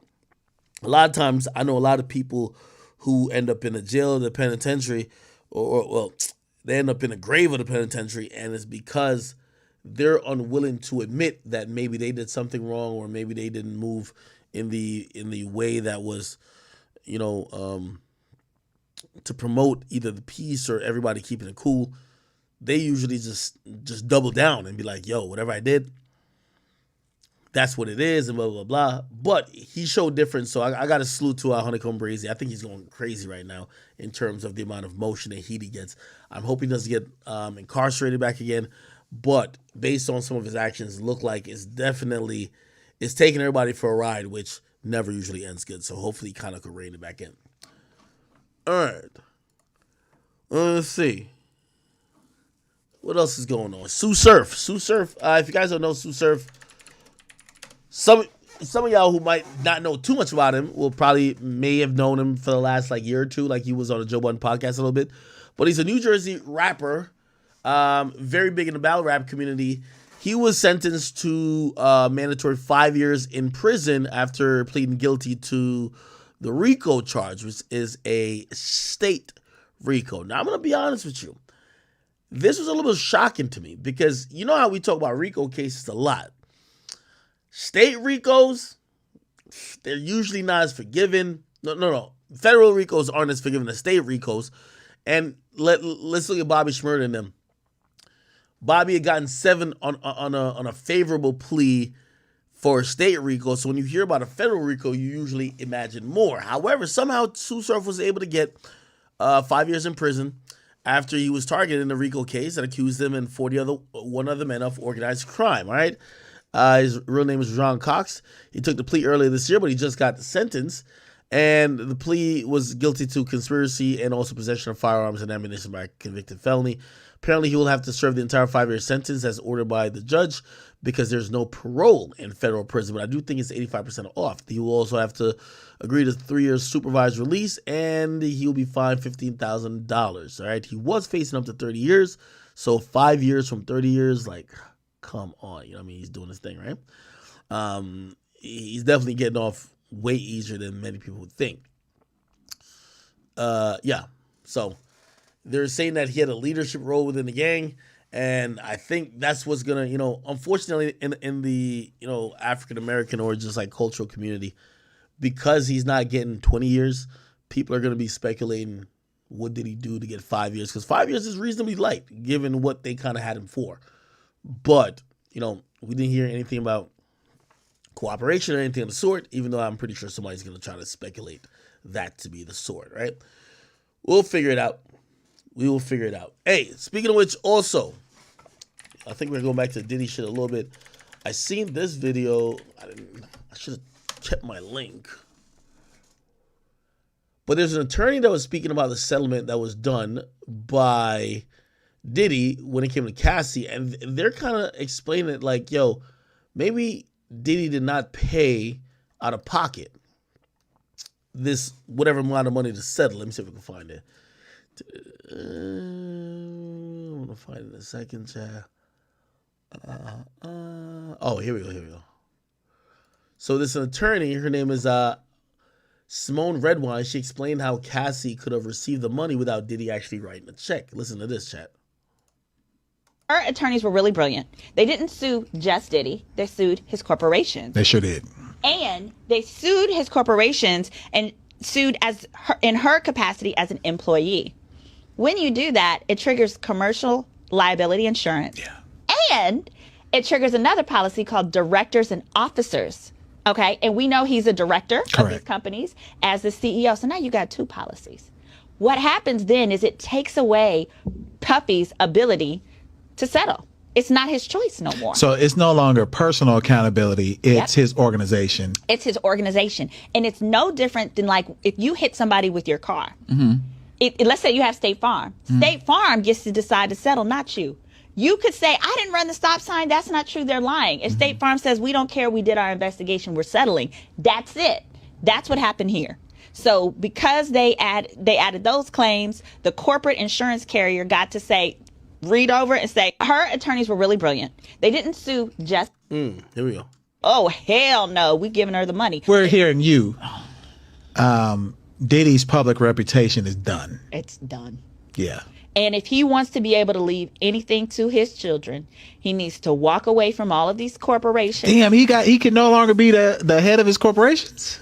Well, remember, didn't I say directors and officers liability? Yeah. More than likely, what will happen is those insurance companies, they have the ability to say, we won't renew your policy if he continues to be a director or officer. Oh, hell no. We giving her the money. We're hearing you.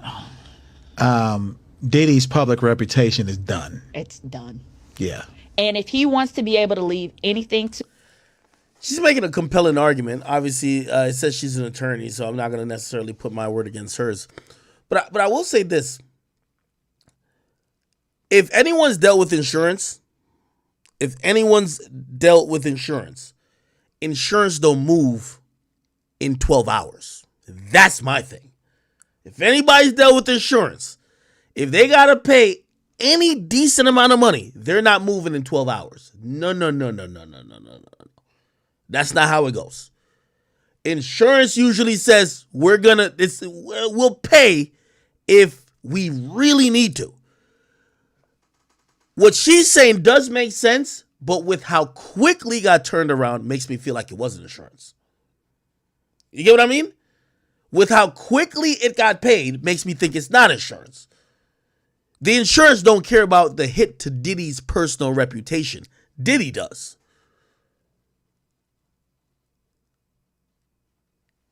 What would have most likely happened if they didn't settle immediately, maybe there was going to be a settlement later, but we were going to hear more things to make Diddy look worse. It would have attacked Diddy's brand more than the brand of these companies that are ancillary and connected to it. So how quickly this was handled, somebody says, nah, insurance would okay this quickly at this level. The worst, 007. Brother, if you think a motherfucking insurance company is paying out $30 million in 12 hours, you're fucking ridiculous, nigga. Like, brother, come on. My nigga, Tracy Morgan, who got Was it Walmart? It wasn't Walmart. It was Tracy Morgan, who allegedly got $80 million, right? They got $80 million after, like, it was some truck that hit him, sideswiped him, right? Bro, they took that shit, like, again, it went to court for a bit before they settled. What the fuck?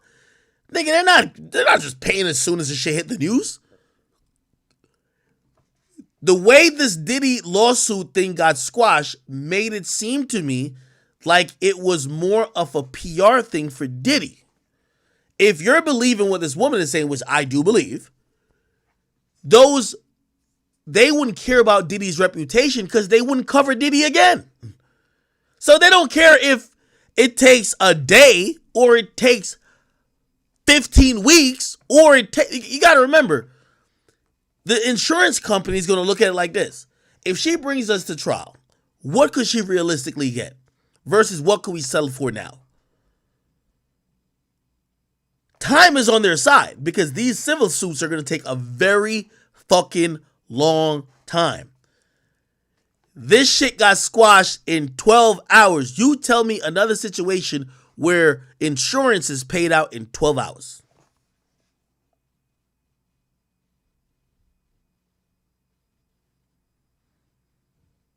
Y'all tell me. Tell me any situation where insurance is folded in 12 hours, my nigga. Nigga, you can get your car. I know it's obviously on a very small level. You get your car hit, nigga. You get T-boned, nigga. And your car get written off. They not even cutting the check in 12 hours, nigga. Hey, go get a police report. Okay, all right, we want to see this. We want to see that. Hey, listen, they got whatever cameras, intersection. Bro, they're not cutting a $40,000 check that quickly. Imagine them cutting a $30 million check that quickly for what? You think they love Diddy that much? They're not gonna work with him anyway. If your insurance company got to pay $30 million for you, they're not working with you no more. It's over. So why would they cut the check so quick? So it's leading me to believe that they didn't cut the check. Maybe they would have cut the check, but they didn't cut the check. Demon time. And niggas so much to pay me when you got in a car crash. Facts. Trifecta, I see you, my boy. Somebody said these aren't comparable. Two different things. Stop it, Penn Griffey. It's not two different things. Have you ever worked or do you know anyone who's worked for an insurance broker? Bro, an insurance company is a business. Do you know what it would be for them to fucking expedite and agree to a $30 million payment in 12 fucking hours? Come on, bro. Like, y'all gotta have to be realistic. Nigga, insurance companies are the cheapest people on earth, nigga. They love collecting your money, but let your car get hit. If they could fix a part, they won't replace it. You know how insurance company, and I know y'all be like, oh, we're not talking about a car here. Nigga, but that's the point. They collect way more money for cars, and they're cheap with that. Imagine they're talking about some other shit on some he said, she said, there's no criminal case open for it, and you're telling me they just heard that and they paid up? So if that's the case, let's go with what y'all are saying. If that's the case, why they ain't pay these other two people already? Why they ain't pay them? Exactly. Nigga, I'm driving my car, a fucking stone flew up, hit the windshield. Cool. There was a small little, like little crack in it.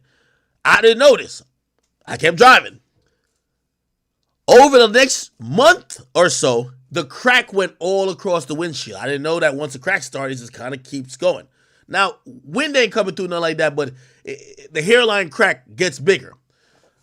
I go to them and I tell my insurance company, hey, I'm going to need y'all to pay for this shit because, you know, now when I'm driving, I see this crack is within my vision. Like, it's more than just some shit that's there. Like, it's actually even bothering me. They said, all right, cool. They said, we're going to have Safe Light come and do it. So, all right, cool. They said, we do need to let you know that we will not be using the same windshield that the car came with. So it won't be from Audi. So I said, excuse me? It says, oh, well, we have to let you know that we're not using that part. I said, why not? It says, they say this to me. They said, well, first of all, because the car I got it's my daily car, but it's a $150,000 car. They're like, it costs too much, and in the deal you signed with us as an insurance company, it says we will match or give something compatible to it, and we have the type of windshield we'll put in there, whatever. Anyway, I looked at the price difference. The windshield that I got was like $2,500. The one that they were going to get was like $600 or whatever the case is. And I said, no, I want the Audi windshield for a RS7 2023, nigga. The fuck is you talking about? They said I had to write them a fucking letter that they could escalate it to their team to try to approve it to give me the shit that came with the car. Now, again, obviously, I know y'all gonna keep saying, no, that's just for vehicles, this and that. Bro, insurance is insurance, my nigga. Insurance is a enterprise and a type of business where they love the people who don't have any type of claims, people who would prefer to, oh, okay, I'm going to pay this out of pocket because I want my premium to go up, so I'm not going to file a claim, or people who don't have incidents. They don't want to pay. So if you want me to believe that in 24 hours they approved $30 million to Diddy, come the fuck on, man.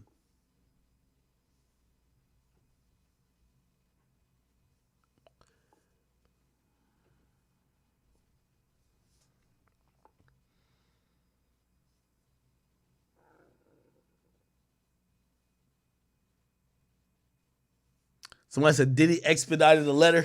Nigga. 30 million. Yo, put it like this. $30 million, they're going to take this shit to almost a damn near trial, my nigga. I promise you. $30 million your insurance got to pay? They're going to, first of all, they're going to intervene on any type of judicial shit. They're going to have their lawyers say, all right, we're not paying shit. What's up? They'll be like, oh, we're going to sue you. All right, they're going to push it to the level. And again, maybe I'm wrong, but I never heard about no insurance company paying $30 million hella quick.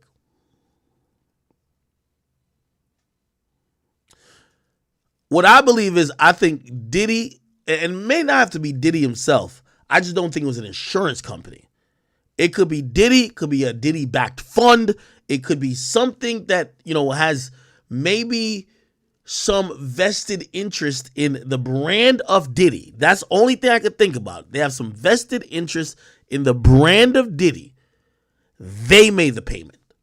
But insurance, and let's say it's like, there is company insurance for claims of sexual assault.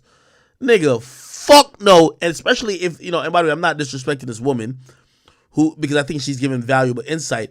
But just think about it like this. Do any of y'all work like a regular job? And I know y'all want to act like this is not some regular shit, but this is even more reason why they're going to cross their T's and dot their I's.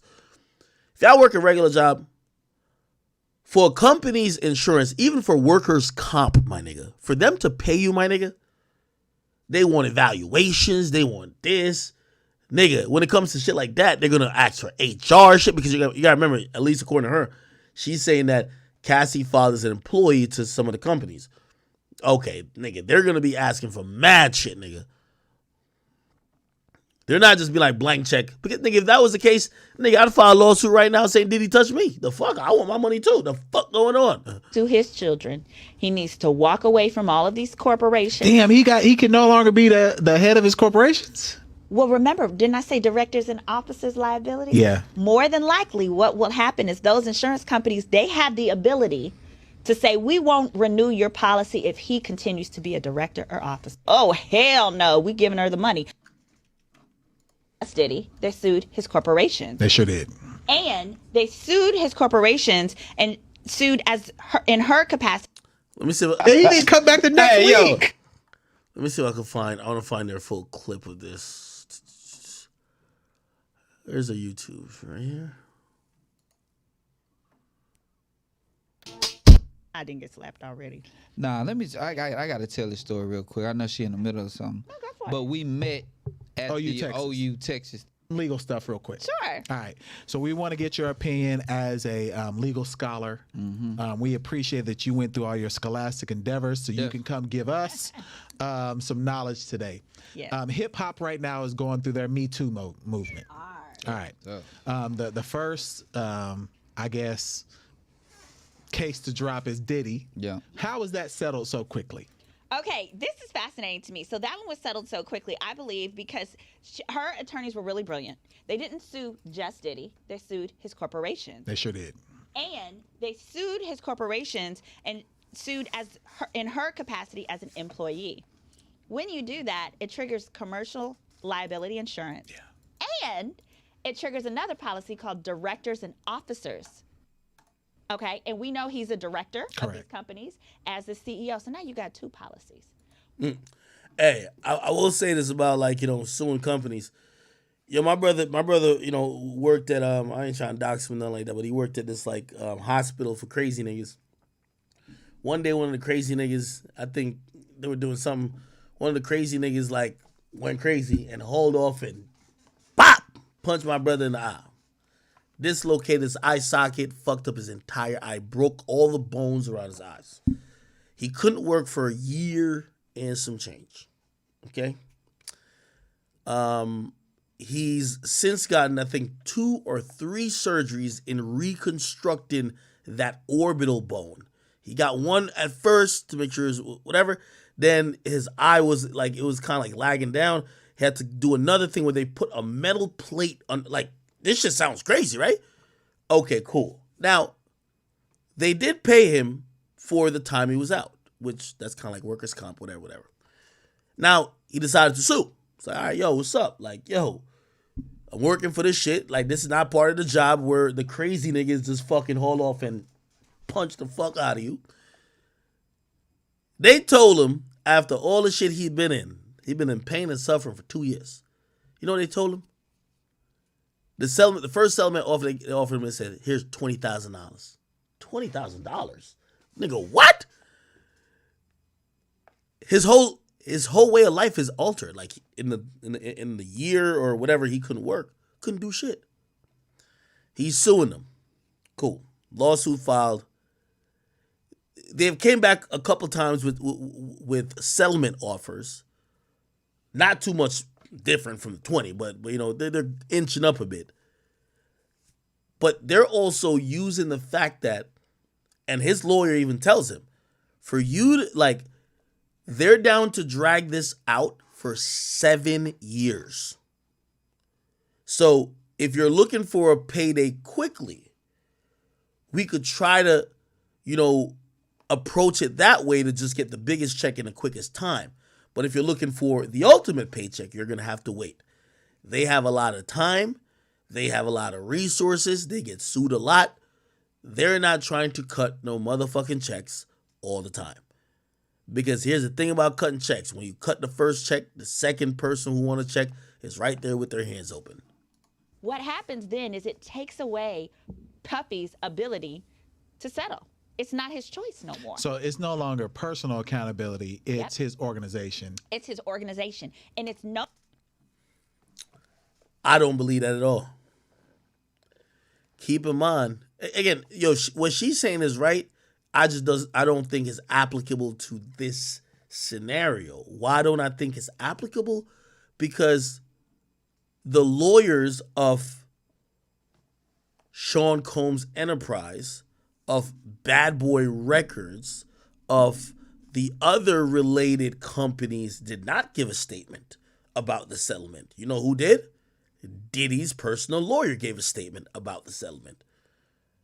Who else combated the statement or agreed with it? Cassie's personal lawyers. So I gotta think the settlement went through Diddy. I'm sorry. If it was otherwise, I would think you would say, hey, listen, us here at Bad Boy Records or whatever, or us here at Sean Combs Enterprises, we have chosen to, end this matter amicably. Also, Sean Combs will not be serving in any capacity within the company anymore. No different than if you hit somebody with your car. Mm-hmm. Let's say you have State Farm. State Farm gets to decide to settle, not you. You could say, I didn't run... State Farm ain't selling no goddamn day. Nigga, I ain't gonna lie to you. This might be... This actually is definitely insurance fraud, but I knew a mechanic, you feel me? And we ain't talking about little J, you feel me? I knew a mechanic that your car get hit, they would tell us, they said, listen, this is how State Farm wants us to work it. We're gonna repair the rim. I'm like, nah, nigga, I want a new rim. And so, well, listen, when you get hit, don't call your insurance company first. Call us. Call the insurance company when the car is already here. And said, why? And said, by the time the insurance guy from State Farm comes to look at the car, me and you done had a conversation about what you want fixed on the car. And whatever you want fixed, we gonna make sure it's broken beyond repair. Do the math. It said, oh shit, like you could have got hit on the right side, but you really wanted to replace even the, you know what I mean? You had like some other thing on the car you wanted to replace. You just gotta tell that nigga. By the time State Farm nigga comes out there to look at your car, man, your rim is split in two. Nigga, they gonna do whatever they gotta do to make sure that nigga gotta say, oh, we have to pay for a new rim. A new this. Now, oh, it ain't a dent that y'all could just, sand out and put nah, fuck that. You want a new piece, new bumper? We gonna make sure that bumper is split in two, nigga. It's W Mechanic. And we not talking about Lil J. Feel me? And the stop sign, that's not true. They're lying. If State Farm says, hey, Zay, I gave up the game? Niggas know. Hey, listen, if your mechanic ain't rocking with you like that, you had the wrong mechanic, gang. Listen, when you get your car hit, your mechanic should say this to you. All right. I bet. What else been going wrong with the car? You should be like, I ain't gonna lie to you. I scratched up the left rim. This been going crazy. And I ain't gonna lie to you. Like, yo, my girl, I gave her to drive the car and she bumped into a tree. So this is why this back dent on it. But like, I wish y'all could just replace that too. You know what the mechanic gonna say? Say no more. This whole side was hit. We gonna get this whole side renewed, nigga. He gonna tell you, cause he pimping both y'all. He gonna tell you to slide him a little extra. He's already getting paid for the full products and work and whatever on the insurance side. Shit gonna work. This is why insurances don't just pay money out, because niggas will finesse them.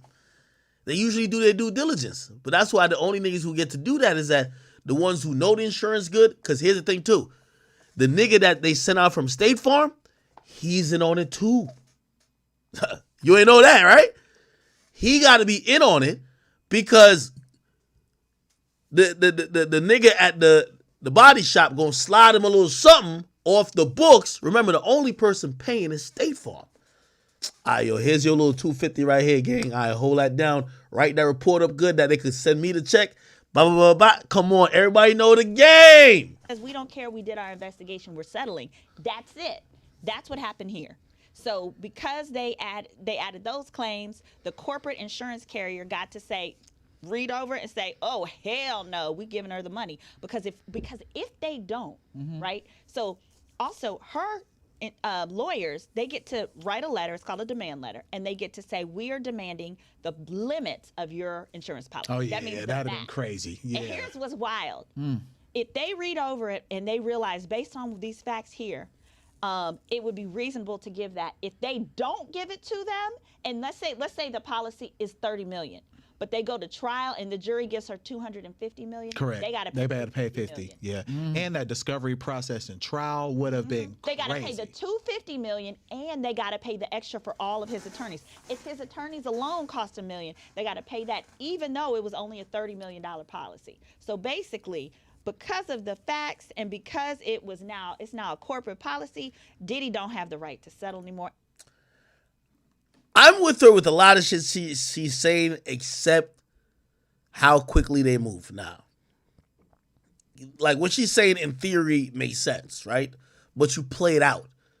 If you could stick up a insurance company in 12 hours, we would all do it and we'd all get paid. And that's how it happened so fast. Do you think that she got the full 30? Oh, I know that she did. You think it's full 30? As an attorney, I believe so, because that's how it happens that fast, is because I agree too. She got exactly what she wanted.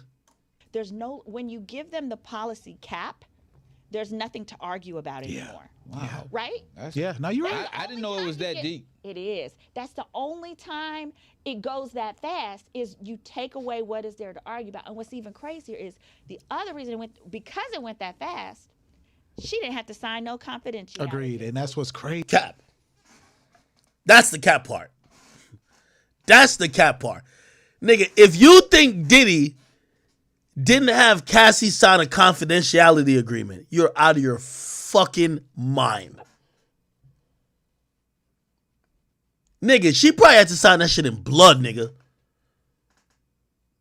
Imagine a bitch extorting you, and I'm not calling Cassie a bitch, but I'm just saying, imagine anybody, but I'm just saying bitch to use a bitch. Imagine a bitch extorting you, you giving her exactly what she want, and you still have zero assurance that she gonna keep running her fucking mouth. Shraggy?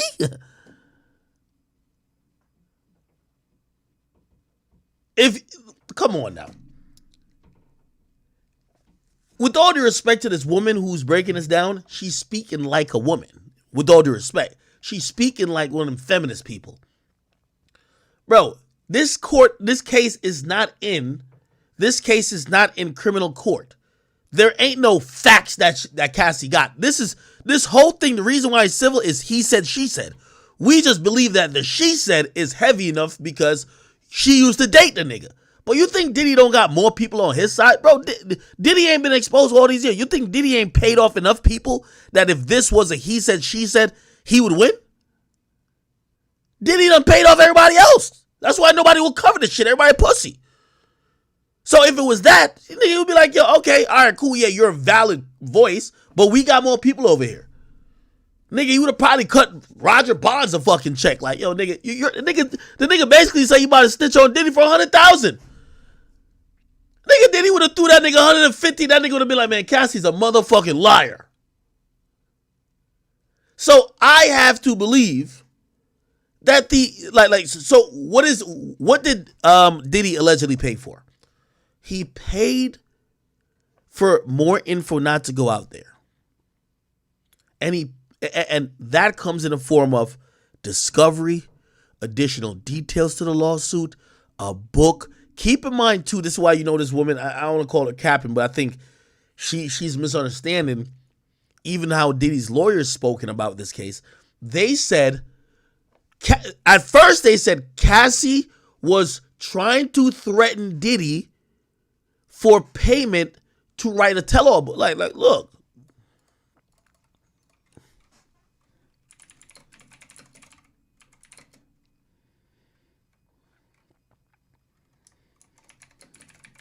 And you gotta remember the 30 million only came about, right? The 30 million only came about because that's what she asked for. We don't know what they were selling for. We're just assuming she must have got the 30. But look. 30 mil. Look. Braffman's statement. This is Diddy's lawyer. Braffman. If y'all don't, I like keeping it factual. You're going to see attorney Douglas Wigdor represented Cassie. And then you're going to see Braffman, who represented Combs. Here we go. Ben Braffman represented Combs, right? So you know what I'm talking about. So Ben Braffman, his statement on Thursday said Ventura had for the past 6 months persistently demanded $30 million. That don't sound like they're like, oh, give us the insurance claim. No, she was writing a book. She was trying to write a book. Give us $30 million or else we want to write a book. This is why you know this lawyer is misinformed. If she was asking for $30 million to write a book, not for a lawsuit, for a book, and she finally files a lawsuit, and let's say you give her the $30 million, why the fuck would she still be able to go write a book? That was the whole point. You wanted 30 minutes to shut the fuck up for the book, and now you got it, so ain't no book, which means you must have signed some NDA or some type of promissory note to say you will never do some shit like that. Easy to me. She could still write that book. She gonna write that book. Hell no.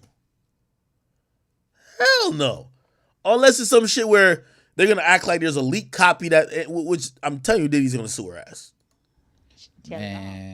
And that's why he may have criminal something later. If the statute of limitation hasn't expired on that, I don't know. But Okay. With all respect to this woman, I'm gonna look her at name.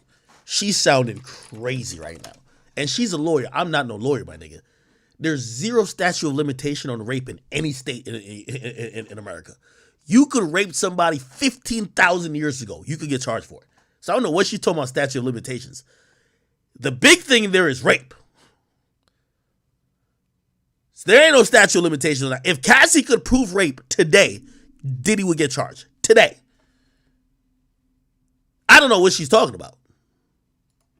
Is there to argue about. And what's even crazier is the other reason because it went that fast, she didn't have to sign no confidentiality. Agreed. And that's what's crazy to me. By the way, this is why I know this lawyer is tweaking. In most settlements, it comes with a confidentiality clause. This is why both sides are going to say no comment to the amount of money, or they won't speak on it further. Why would you settle if you don't have some type of confidentiality clause saying, number one, don't tell how much we paid you. Don't tell anything to do with the case anymore. That's the whole fucking point. She could still write that book. She gonna write that book. And that's why he may have criminal something later. If the statute of limitation hasn't expired on that, I don't know. But in New York, if you settle in under 21 days, there cannot be no confidentiality agreement.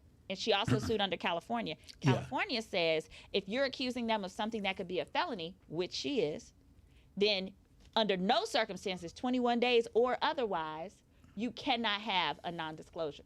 Because the public should be warned and should be get the chance to know whatever it was he did to you. You're accusing them. Okay, and this is outside my legal realm, so I won't comment on what she said with this. I have to Google that. She said what? And that's why he may have criminal something later. If the statute of limitation hasn't expired on that, I don't know. But in New York, if you settle in under 21 days, there cannot be no confidentiality. I'll Google that.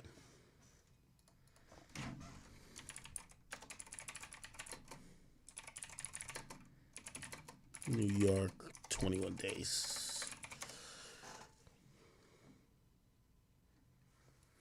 General obligations, okay. To provide a complainant must be given up to 21 days to consider a term of confidentiality, but they could sign in less than 21 days if they choose. Previously, a law required a complainant to take the full 21. So she's wrong. She's wrong. It says that a complainant must be given up to 21 days, but if they choose, they can sign in less than 21 days. So, for example, who knows? Maybe Diddy paid more than the 30, which I think a lot of people like me believe he paid more than the 30. Okay, the more than the 30 was you're signing it today. You're putting out the statement today. You're doing everything now that this story don't linger. The more it lingers, the more it hurt Diddy. We're paying you to basically try to reverse the damage or at least nullify it. So, at least according to this, which is a New York legislature update, it says they must be given up to 21 days, but they can sign in less than 21 days if they choose. Previously, and I guess this is what she's talking about, the law required a complainant to take the whole 21 days, so she didn't have to consider the agreement before signing. The required non-waivable revocation period for such agreements remains applicable. Required. Wait. That's almost going against what I just read. The required non-waivable revocation period.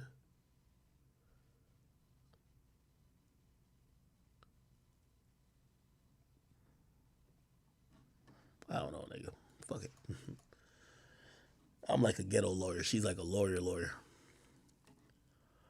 Okay. Here we go. Governor signs 4 key changes to New York's NDA law. What employees need to know. Okay, I guess this, by the way, this also matters because this is employment law. Employment law is a little bit different. You know, obviously, if she was suing Bad Boy, she used to work for Bad Boy in the capacity that she was an artist. So that's what she was suing there for. Her with Diddy, that's very much different given the fact that that's a domestic nature. You know what I mean? So domestic law or laws about, domestic situations is going to be different than laws in terms of employer and employee. But anyway, Expand the law.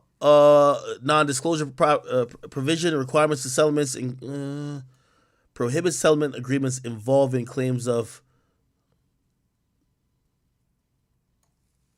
Yeah, this is remove much needed relief to the plaintiffs and defense attorneys and their clients. The mandatory 21 wait period for complainants to review a non-disclosure agreement. The change now allows complainants to sign the agreement early if they choose. Complainants will still have 7 days to revoke their consent. Okay, so yeah, I guess I was right. So she could sign before. And by the way, this is still employment law. I don't know if it has to do necessarily with things of like potential litigation on sex crimes, or well, obviously this is a civil court, so it's, even though it's a crime, this is a whole domestic case that they're suing over. Anyway, yeah, so she doesn't have to wait 21 days for a non-disclosure, and she did have allegedly 7 days to revoke her consent to the non-disclosure. Here's the funny thing about this, though, right? Which I have to imagine that if she breaks this like non-disclosure agreement, I think we're all agreeing that she had to sign one. Like, come on, now, Diddy's not a fucking idiot. Yeah, I'm not even putting $100,000 in your hands if we don't have an agreement. $30 million, bitch. I know damn well you're agreeing to never speak about this again, right? Come on, like, I know y'all think Diddy's like a dunce or some shit like that, but come on now. All right. Anyway, I'll keep listening. The agreement. And she also sued under California. California says if you're accusing them of something that could be a felony, which she is, then under no circumstances, 21 days or otherwise, you cannot have a non-disclosure, because the public should be warned and should be get the chance to know whatever it was he did to you. Wow. So if we're hearing you, Diddy's public reputation is done. It's done. Yeah. And if he wants to be able to leave anything to his children, he needs to walk away from all of these corporations. Damn, he can no longer be the head of his corporations? Well, remember, didn't I say directors and officers liability? Yeah. More than likely, what will happen is those insurance companies, they have the ability to say, we won't renew your policy if he continues to be a director or officer. And you got to have That's that insurance. why Vince McMahon stepped down, huh? Yeah, that was the same reason. Who? A wrestler for WWE, the owner, CEO, he had to step down for a similar reason. And it was probably the same thing, didn't tie in that insurance. And so when people say, it's about the money, I say in America, if you get... Well, the Vince McMahon thing is a little bit different, and we could Google that. WWE... It was a publicly traded company, like, for a while, right? So WWE, you can see here, became a publicly traded company in 1999, which means they have to answer to a board, right? And the board has to, they have the fiduciary responsibility of taking into account the shareholders, which is 11.5 million shares, right? At least at that time, at least at the Class A common stock. But anyway, the point is that a public company, like for example, let me just make this simple. I own the Academy, right? I don't give a fuck what I do, nigga. I could do a little ditty and be like, yo, I'm stepping down, blah, blah, blah, blah, blah. Nigga, I still own the bitch. You feel me? I'm still gonna get paid from the bitch. And if I ever want to put myself back at whatever position in the bitch, I own it. When it comes to Revolt, Diddy is the full owner. Diddy don't own it with another nigga. It's Diddy's. Diddy could tell niggas kick rocks. You know how that nigga Elon Musk just said recently? Hey, any of you bitch ass niggas who stop advertising with me, fuck off. Suck cock. You ain't hear that nigga say it? So that's the only thing I will give pushback in terms of Diddy. Diddy, which company does Diddy have where like he's like some slave to the corporate interest or shareholders? Diddy owns Revolt. Granted, this does make Diageo, the company that owns Ciroc and partners with him on De Leon, it gives them more leverage to push him out. But you can't run Diddy out of Revolt. He owns it. You can't run Diddy out of Combs Enterprise. He owns it. You can't run Diddy out of Bad Boy Records. He owns it. These aren't things that are owned by other people. He owns it outright. Now, granted, is there a situation where the insurance company might not want to rock with him no more? Yeah, it could be. But if he's that stubborn and he doesn't want to leave that position, hey, find another insurance company that's gonna either do it or pay a bigger premium. Obviously, he wouldn't do that because that would just be ego filled and dumb. But it doesn't mean that his career is over. Most of his companies are owned solely by him, right? If he was a company guy, that might be a little bit different. But have y'all seen this interview? Elon Musk fuck off. He literally told, look. And by the way, this is how you talk when you own Twitter, nigga, 100%, nigga. You don't got no time for thinking about no share. Like, again, what he just said or what you're gonna hear him say is some wild, flagrant shit. But the only person who could hurt in financially here is him. Obviously, he did have some like investors that kind of like fronted him money and shit like that, but he has to pay them back anyway. So really, he's the only person that's gonna hurt. That's why he could talk this crazy. What was that trip like? And obviously, you know that there's a public perception that, and you're clarifying this now, but there's a public perception that was part of a apology tour, if you will. That this had been said online. There was all of the criticism. There was advertisers leaving. We talked to Bob Iger today. I hope they stop. You hope? Don't advertise. You don't want them to advertise? No. What do you mean? If somebody's going to try to blackmail me with advertising, blackmail me with money, go f*** yourself. But go f*** yourself. Is that clear? I hope it is. Hey, Bob, if you're in the audience.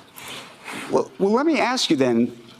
By the way, I just thought of another example as I was thinking about that too. You know who has also gotten sexual assault or sexual impropriety accusations, and he never once stepped aside, even though ultimately when they got a bigger deal, it may have cost them that deal. Barstool Sports. Look at my man. What's his name? Fuck. Why am I forgetting my guy's name? My boy from Barstool Sports. He owns it. What's his name? Come on. Somebody gonna say in the chat. I'm drawing a blank. Dave Portnoy.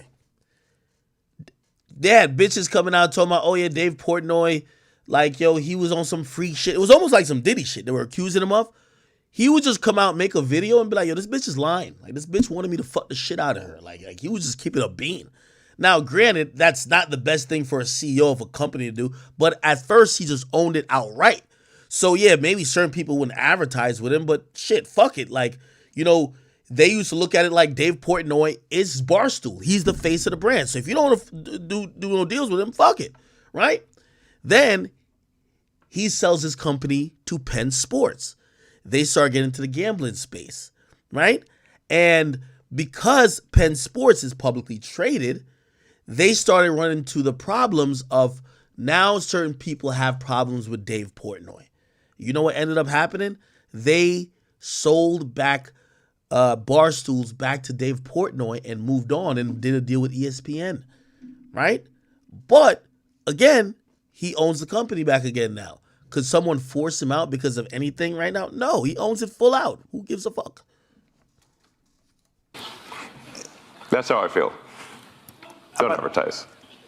How do you think then about the economics of X? If part of the underlying model, at least today, and maybe it needs to shift, maybe the answer is it needs to shift away from advertising. If you believe that this is the one part of your business where you will be beholden to those who have this view, what do you do? He bought it back for $1. Why? I understand that, but there's a reality too, right? Yes. No. I mean, Linda Yaccarino's right here, and she's got to sell advertising. Absolutely. So, totally. No. Actually, what this advertising boycott is going to do, it's going to kill the company. And do you think that and the whole world will know that those advertisers killed the company, and we will document it in great detail. But those advertisers, I imagine, are going to say, we didn't kill the company. Oh yeah. They're going to say, tell it to Earth. But they're going to say, Elon, that you killed the company because you said these things, and that they were inappropriate things, and that they didn't feel comfortable on the platform, right? That's what they're going to say. And let's see how Earth responds to that. This goes back to we'll both make our cases, right? And we'll see what the outcome is. What are the economics of that for you? Yo, I fuck with Elon.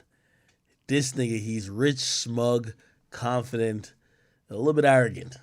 I mean, you have enormous resources, so you can actually keep this. But I like the fact that he's telling them, "Fuck y'all, I'm not gonna be on bended knees.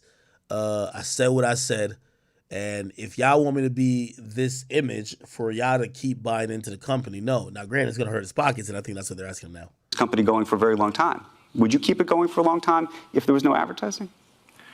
I mean, if the company fails because of an advertiser boycott, it will fail because of an advertiser boycott. And that will be what bankrupted the company, and that's what everybody on Earth will know. But what do you think then of the, this goes back to the idea of trust, though. Then it'll be gone. And it'll be gone because of an advertiser boycott. But you recognize that some of those people are going to say that they didn't feel comfortable on the platform. And I just wonder and ask you and think about that for a second. Tell it to the judge. But the judge is going to be... the judge is the public.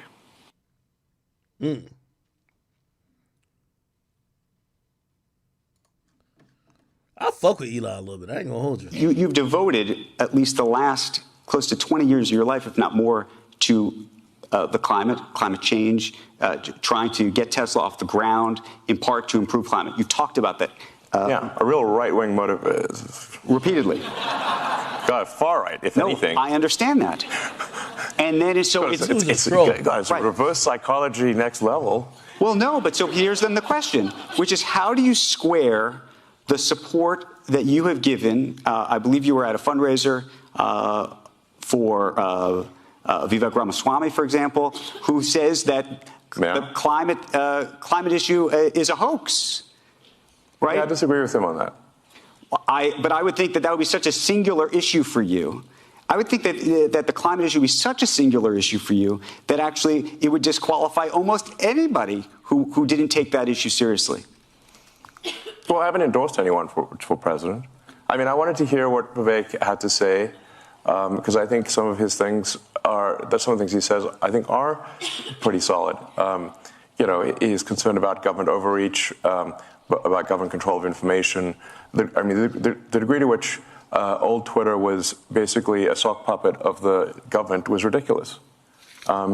So, you know, it seems to me that there's a very severe violation of the First Amendment in terms of how much government control, how much control the government had over old Twitter, and it no longer does.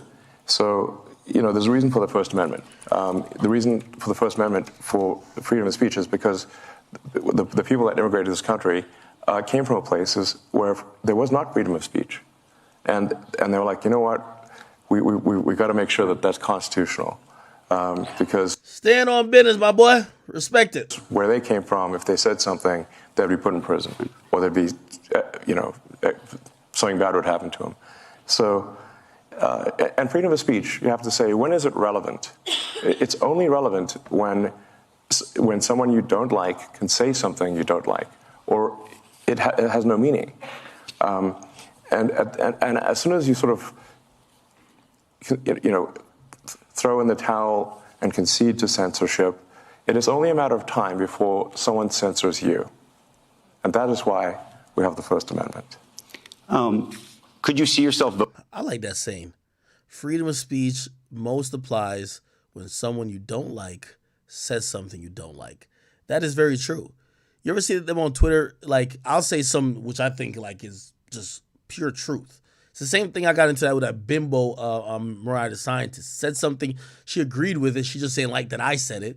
She was like, action minus fucking business. No, bitch, get to fucking court and go support Jeffrey, okay? You fucking scallywag. Get to work, motherfucker.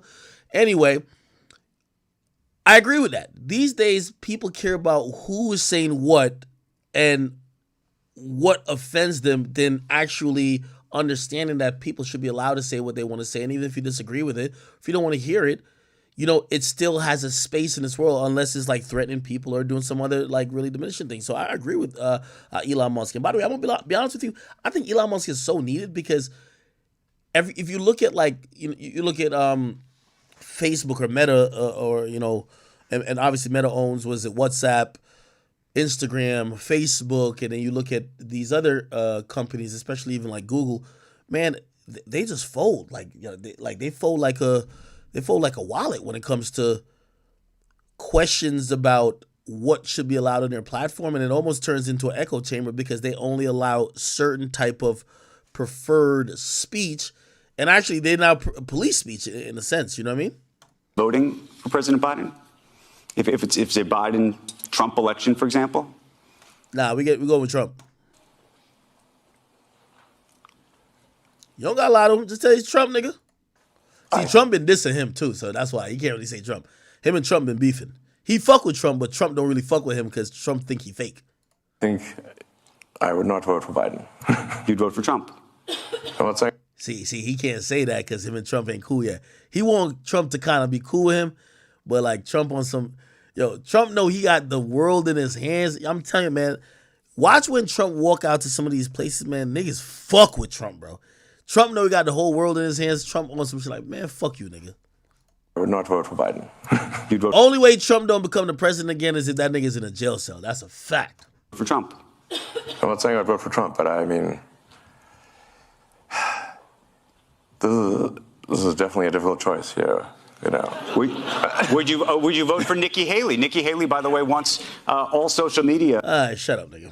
Okay. Hey, listen. Interesting news, people. Did y'all see this, man? They're saying that Derek Chauvin, the guy who was convicted of killing George Floyd, he was stabbed 22 times. Damn, remember they said he was stabbed last week in a prison attack? They said he was stabbed 22 times. That's what the prosecutors say. The fellow inmate has been charged with attempted murder. Wow. They said the inmate who stabbed him, right, told investigators he did it on Black Friday as a symbolic connection to the Black Lives Matter movement. Holy. Now, this is what the charging document says. It says, basis of the complaint of the charge against the accused, on or about November 24th, at approximately 12:30 p.m. at the Federal Correctional Institution, FCI Tucson, on land acquired for the use of the United States under exclusive concurrent jurisdiction with D.C. An inmate at FCI Tucson who had previously been convicted of federal crimes in another district was in the facility law library. Another inmate, John Turks, attacked D.C. with an improvised knife, stabbing D.C., which is Derek Chauvin, approximately 22 times and causing serious bodily injuries. Federal correction officer immediately responded to the assault and deployed OC spray to subdue Turskak and Turskak. This don't even sound like a black dude. Turskak? Sound like a Russian nigga giving it up, huh? What type of name is that? Turskak. Turskak. His name is John Turskak. Turskak told the correctional officers that he would have killed DC had they not responded so quickly. After Turskak waived his constitutional Miranda rights, FBI agents interviewed him on November 26, 2023. At that time, Turskak denied wanting to kill DC. However, he stated that he was thinking about assaulting DC for approximately 1 month because DC is a high-profile inmate. Turskak stated he saw an opportunity to assault DC in the law library on Friday, November 24, 2023. The day after Thanksgiving, commonly known as Black Friday, Turskak stated in his attack of Derek Chauvin on Black Friday that it was symbolic with the Black Lives Movement and the black hand symbol associated with the Mexican Mafia criminal organization. Derek Chauvin received emergency medical treatment for his injuries at a local hospital. Damn. That nigga did it for the streets. Damn, man. Chat, would y'all put money on his books or y'all like violence at all? I don't like violence, man. Somebody said he's Albanian? Damn.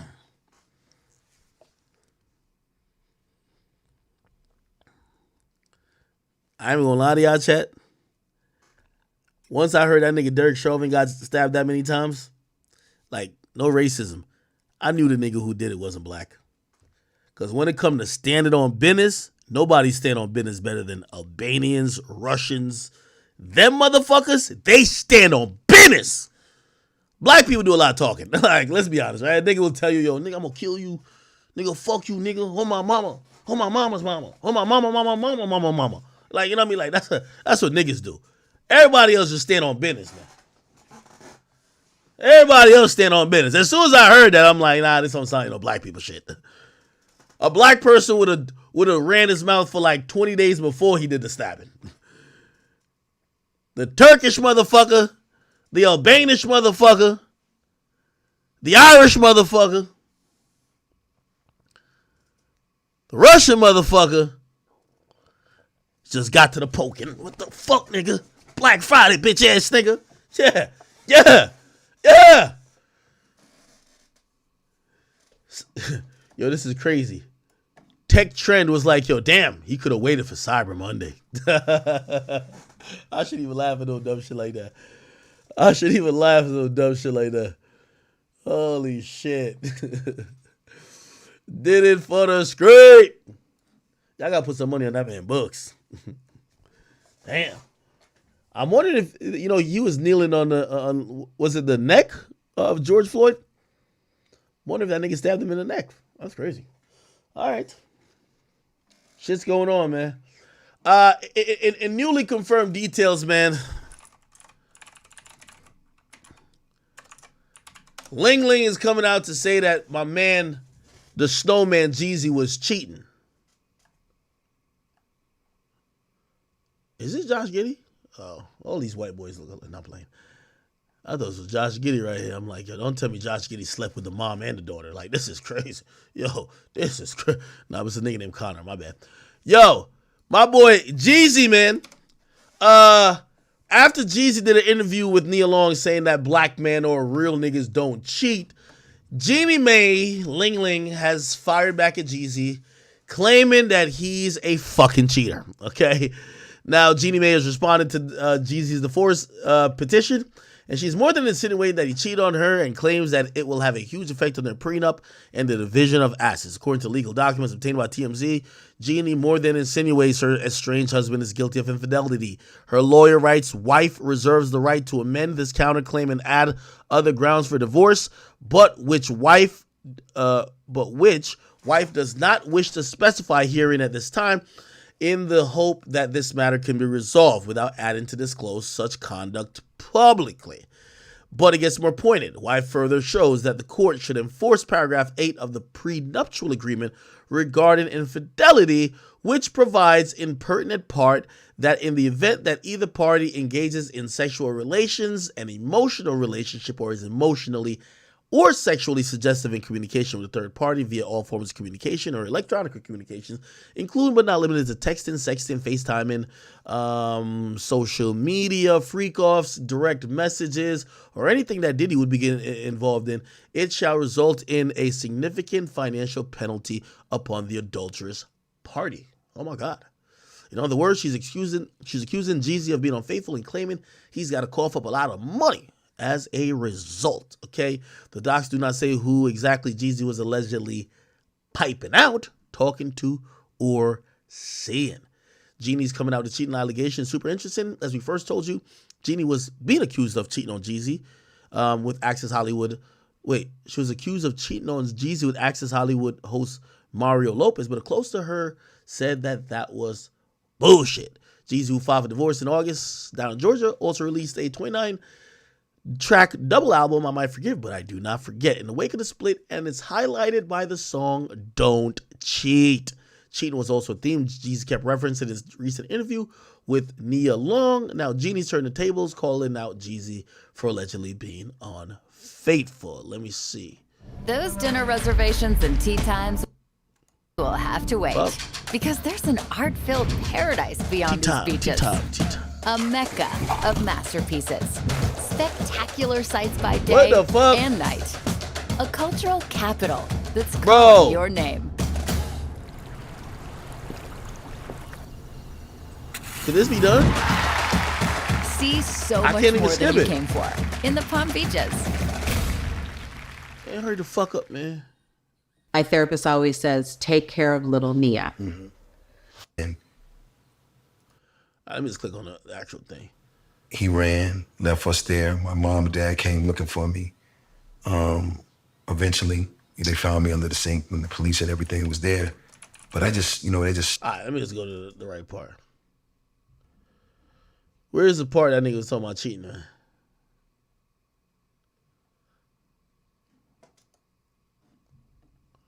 Did you go to therapy with her? Yeah. Okay, that's good. Right. So you actually addressed it, Right. tried to work through it, tried to do the work, and it just was like not happening. Well, then you tried. Jeezy addressing his divorce from Jeanie Mai. Rapper says he's walking the test is really important. Jeezy, real niggas don't cheat. Let's.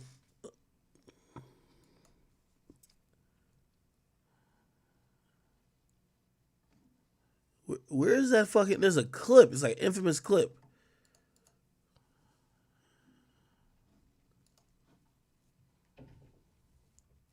I ain't even gonna lie to you. The moment Jeezy said real niggas don't cheat,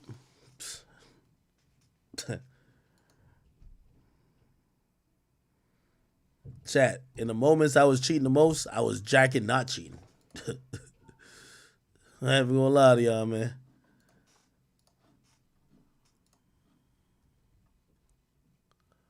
Wait, where's that clip? There's a clip where it was like Jeezy, Nia Long cheating. Let me see. Real niggas don't cheat. You don't think so? Hell no. I kind of understand what They you do mean not. when you say that. They do not. I understand. Nah, the hell nah got me. The hell nah got me.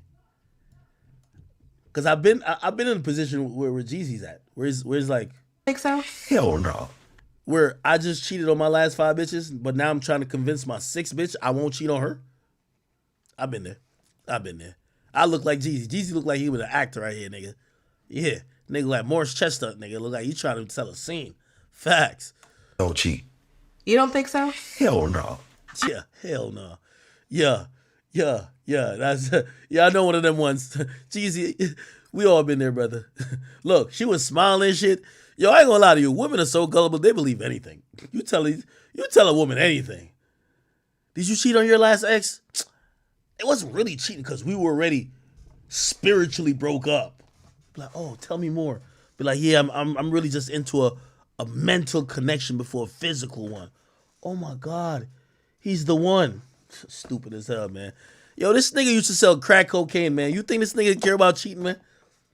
This nigga used to sell poison to the hood, nigga. This nigga name was a snowman. You know how many crackheads Jeezy done created? Drug addicts, niggas done overdose, people that kicked the bucket because of this nigga. You think he's getting in a relationship like, oh no, cheating, it is out of my moral code. Come the fuck on.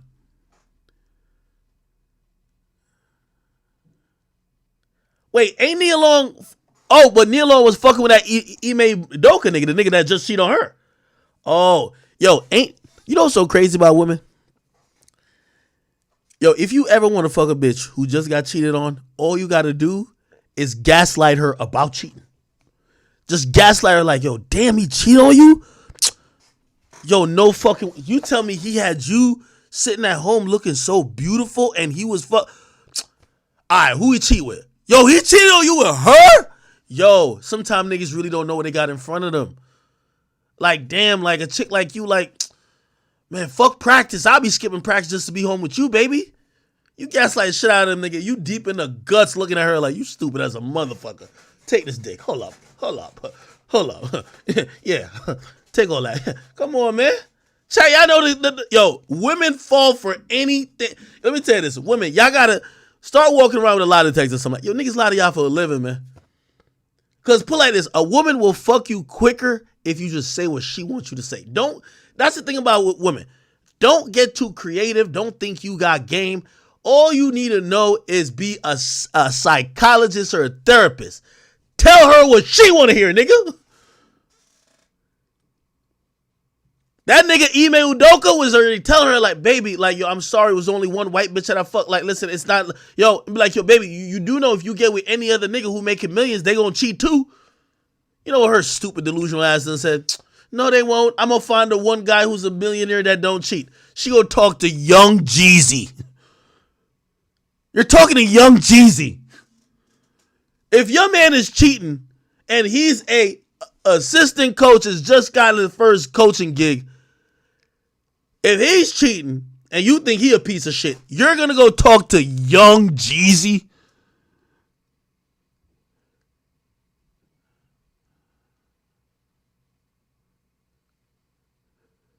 The most famous shit he ever said in life was, hey, like, come on.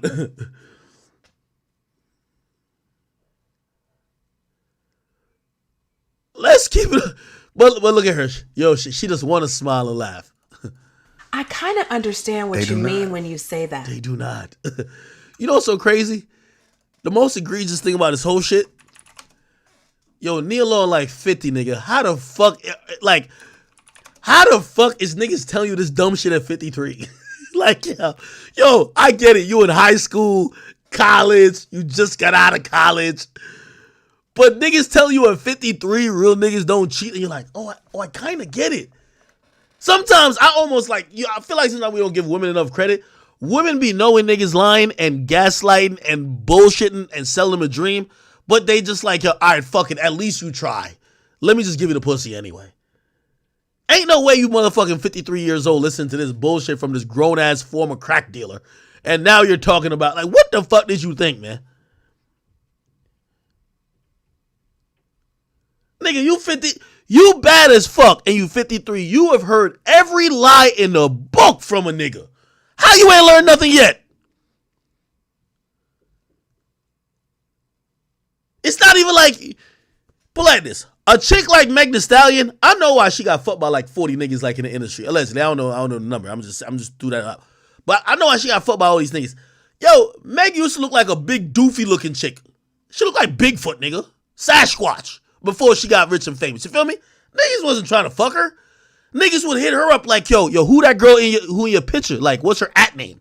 They try to fuck her friends. You feel me? So now when she finally get lit, of course, all the little usual tricks gonna work. So everybody's piping. All right, everybody's hitting. But a very beautiful girl, niggas have tried every trick under the sun to fuck. Every nigga. All day, every day. I would think a bad bitch who's been bad all their life, like a Nia Long, you know how to like just walking down the street, like you just dodging, you dodging advances of niggas trying to fuck you, like you doing it without even thinking. You Nia Long. How's a crack cocaine dealer telling you about, yo, his fucking logo used to be,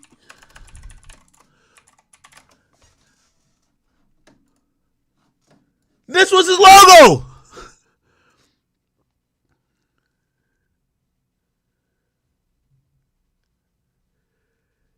Jeezy looked like he cheated on his homework. He cheated on his diet. He cheated on his taxes. He cheated on his girl. He cheats. What are we talking about, people? What are we talking about? Yeah. Come on, bruh.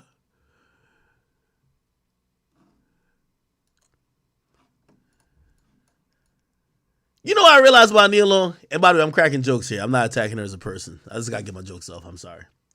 You know what I realized about Nia Long? The longer she lives on Earth, I realize she's exactly that doofus from motherfucking Big Mama's house. You remember when Martin was wearing that Big Mama costume and he realized, oh, I could fuck the shit out of her. Because if she believes that I'm a fat 60-year-old grandma in this suit, Of course I'm a fuck. She the same person. Listen to her. Listen to Jeezy's lies. Hell no. I kind of understand. That hell no should have came across as a lie. You don't think so? Hell no. I kind of understand what They you do mean not. when you say that. They do not. Real niggas don't cheat. You don't think so? Hell no. I kind of understand what They you do mean not. when you say that. They do not. I understand what you mean when you say it's that. something in us Yeah. that makes us want to be right. Right? Yes. Across the board. But is that so that you are living up to the expectation that you've set for yourself? Because again, you're going back to your childhood wounds of Right. trying to be perfect to receive the love from your mom, or is that really? Yo, Nia, man, you a grown ass woman asking these dumb ass, stupid ass questions, man. Email Doka ain't got no childhood wounds when he fucked that little executive assistant up at the Celtics team, bruh. You over here trying to read, you staying up all night trying to read for acting roles, man. That nigga want to get his dick sucked, man. That nigga coaching 12 stiff back niggas who can't make a fucking basket, who fucking up on the layup line, can't hit a three. Yeah, that nigga want his dick sucked by a goddamn executive assistant, bro. That's it, man. That's it. Listen, don't make it too complicated. Where you've landed that you want to be a man that does things the right way because you want to be honorable and you want to respect the woman that you're with, because those are two different things. I want to be. Yo, I hate what you making it too complicated, man. The reality about chicks like Nia Long, you gotta tell them this because they have some like fucking delusional men. If you're cheating, there's something wrong with you. But you gotta tell them women if they care so much about infidelity, go date a broke nigga, man. You date a broke nigga who don't got nothing to do. And even then, he's gonna still try to get some pussy. But like, you ain't gonna date Jeezy. You ain't gonna date Email Doka, who now he had one team on fire. Whatever team he was fucking that chick on. He had that team on fire. You gotta date a loser for him not to get no box on the side. Girls like that, anytime you see a girl always like you looking at her like, yo, you of grown age still trying to figure out men, let me help you doing the figuring out. You care that much about a nigga cheating on you, go date a bum. You got money already, right? Go date a nigga that got nothing to do. He could be a little lapdog. Matter of fact, shit, you could be controlling with him. I'm pretty sure he'll give you, he'll be Zooty or Nicki Minaj. Be honorable, and I'm just anybody that's real. And when I say real, I mean real with yourself. Yeah. You know what I'm saying? Yeah. Like you're gonna hold. There's a sense of integrity there. Absolutely. You know what I'm saying? In Dear my life, God, what happened to integrity? Lord.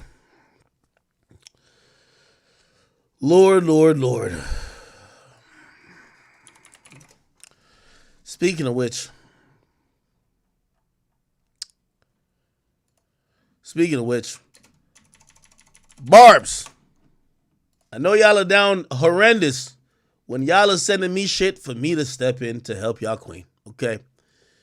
A lot of y'all Barbs have sent me this. They said, hey, we love Onika, but this made us think that maybe she is not well. They said, could you review the video and tell us your latest findings? We know you're someone who, despite what anybody says, you will tell the truth. So they want me to evaluate this video, Nicki Minaj.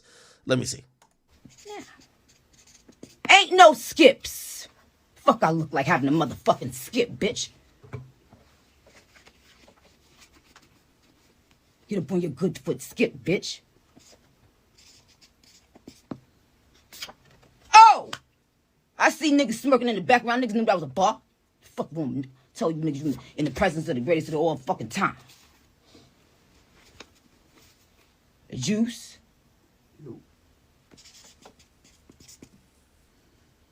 DBS, what happened? Bees, what happened? Scar, what happened? I see you smirking.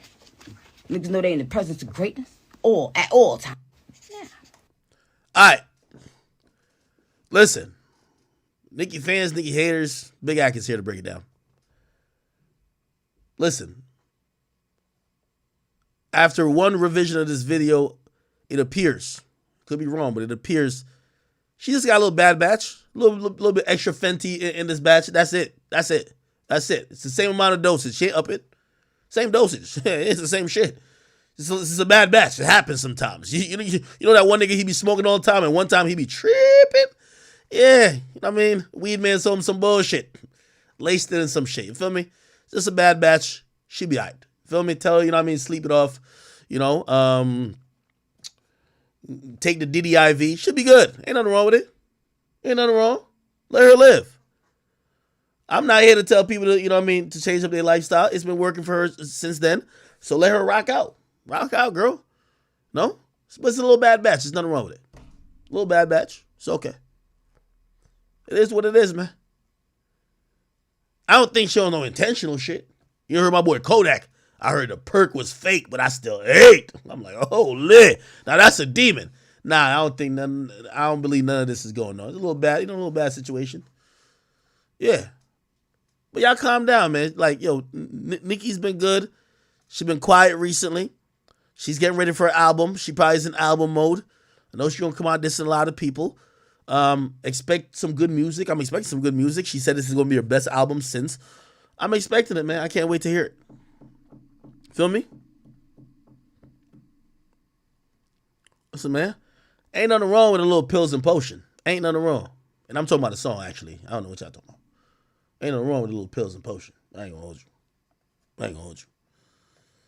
Listen, the mere fact she been quiet, I'm gonna leave the sleeping giant alone. When her album drop, I know she gonna get active, so let me let her rock. Somebody says, oh, that was Henny? Nigga, that ain't no fucking Hennessy, nigga. Y'all drink Hennessy. I drink Hennessy. Nah, that was no Hennessy. That was, yeah.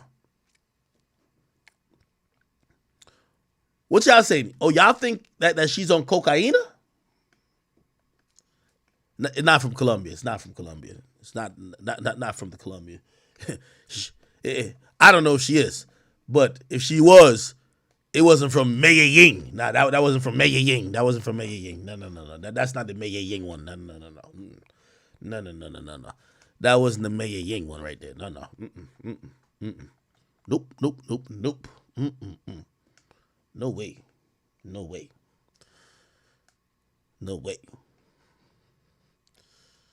It's not from Cartagena. No. No. But anyway.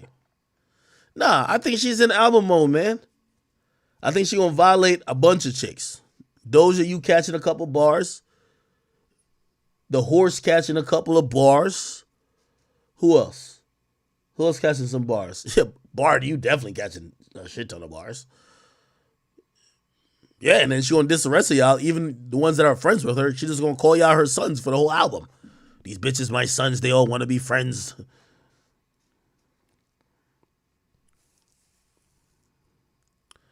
Oh, niggas selling weed lace with Fenty around your block? Don't be like that nigga Mark Curry.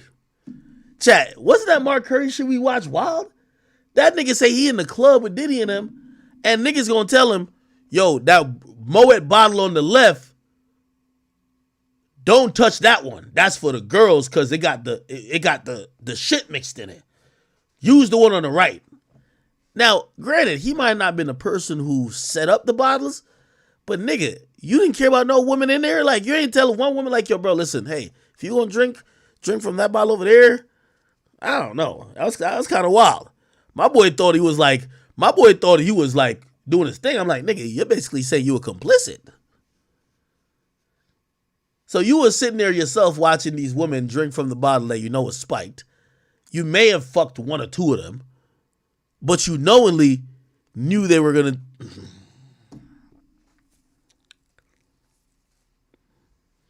They said Nicki only smokes weed. Okay. She only smokes weed? Didn't she admit to having the perk habit? Did she shake that or what? Well, she might have did, right? All right, Nicki. We gonna let you chill because usually when I really think you off of stuff, you start tweeting up and going live and saying a lot of bullshit. You've been keeping it calm. I think you're working on your album, and I'm excited to hear it, right? Yo, what is this clip right here, chat? Y'all gotta help me understand it, bro. So Cardi B is in like some golf cart and she pulls a wheelie. This shit was crazy. It's Cardi right here. Look, Cardi right here. How do you make a golf cart do a wheelie?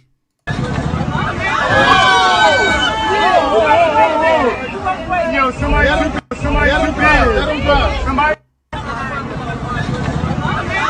Oh shit. Yo, somebody.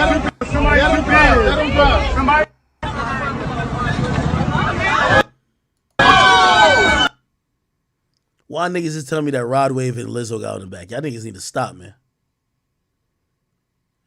Lizzo's not even in the video. What are y'all talking about? And Rod Wave's on tour. Like, how could he get on the back? Y'all need to stop playing with my boy Rod Wave.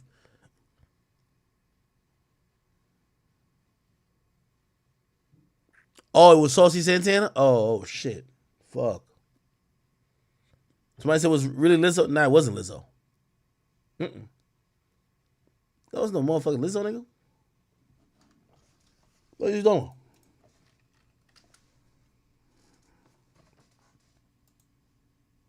Who was it though? Seriously.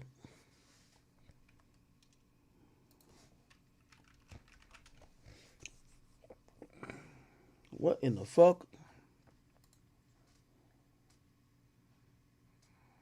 I was Lizzo. Anyway, chat. Let me hit my Manscaped sponsorship before the fuck I get out of here. Yo, chat, if you guys don't know, this stream has been sponsored by Manscaped. Thank you for Rumble for hooking me up. Oh, where my shirt? I gotta show you. Wait, it's over this side. Manscaped has sponsored said stream. You know, they sent me a whole bunch of shit. I think all they want me to say, honestly, is if you're a female or a male looking for a good Christmas gift for yourself or others, y'all could definitely go to manscaped.com. Go cop like their whole little products. I've started using this for whatever reason. My nose hair been dumb long. I think I've been growing my hair. You see how long my hair is, Loki? Look at that length, nigga. Look, it's so long it even comes out here now. Anyway, really I've been growing my hair out, but my nose hair been long as fuck. So they sent me a little nose hair trimmer and shit like that. And of course, this is the funniest shit they ever sent me, bro. They call this shit the weed whacker, my nigga. This shit right here, nigga. They say this shit is meant to, which I ain't even gonna lie to you. I used it before. I thought this shit was gonna snip my balls off, but apparently did a good job. They call that shit the I ain't gonna lie, like no. They call it the weed whacker. I swear. Anyway, they sent me a whole little kit. It looks like this. I don't know how much it costs on the site, but if you do go on manscaped.com, you guys could use code academics, get 20% off. If you're a female and you want to get your man right, you know what I mean? You tired of fucking sucking his dick and getting a hairball in your mouth, you know what I mean? Or shit, if you Saucy Santana, you just tired of sucking dick and getting a hairball in your mouth. Or if you a nigga and you just trying to get right for the hoes, man, y'all niggas got to go cop some shit. Personal grooming is definitely needed. I didn't even know they got some shit called a crop preserver. This shit kind of fire though. I've used this shit before. If you know you about to go out, link with a bitch, sneaky link, you about to get some head type shit. Real talk. I ain't even gonna cap with you. Look at this. Wait. Focus. Oh, wait. Am I stupid? I can't. Wait, hold on. You gonna see it say ball deodorant, nigga. So this some shit that if you know you about to go get some head, you know what I mean, a little Gog 3000 from the bitches or from your girl or whoever else you deal with. You want to make sure you smelling right. She not coming up there holding her nose or some shit like that you could fuck with. And what is this? They got a ball aftershave? I ain't gonna lie to you. I don't really shave I shave around the pubic area. I don't really fuck with the balls like that, man. You snip. If you a nigga, you've ever like snipped your balls, nigga, you cry for like 20 days. So to keep it real, you know what I mean? Apparently, I'm gonna try it with this shit, but I don't know about that joint yet. Anyway, if y'all do want to cop any Manscaped products, manscaped.com, promo code academics. It's 20% and I think they're giving free shipping off, and they're trying to get people right for the holidays. So if you want to order Christmas gifts, go ahead. All right, there's a link in the description on Rumble, and I think on the other platforms as well. If you guys do want to get it. All right, people. That wasn't that bad, ain't it? Shout out to Manscaped, man. They sent me a shirt. They sent me a shirt and underwear and shit. Pause.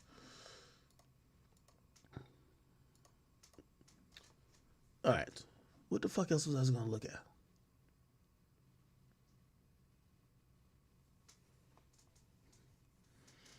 You know why this is good, though? I'm going to tell you why this is good. Yo, chat. Tell me if I'm nasty type shit. Tell me if I'm nasty. So I got one of them T outliners because I like shape myself up. I'll give like around the beard and everything like that. Like all of this, right? I have one of them T outliners. Now I'm going to keep it a bean with you. I used to use the same joint down there. You feel me? Now, when the homies, and I ain't gonna lie, this has happened before. The homies come over to the crib, they see I got like a lot of like stuff to like cut my hair and shit. They'll be like, oh shit, can we borrow like the outline? I gotta like shape myself up. And I don't really want to tell them like, yo, that joint, yo, I had my leg up on the sink getting like, I didn't really want to tell them.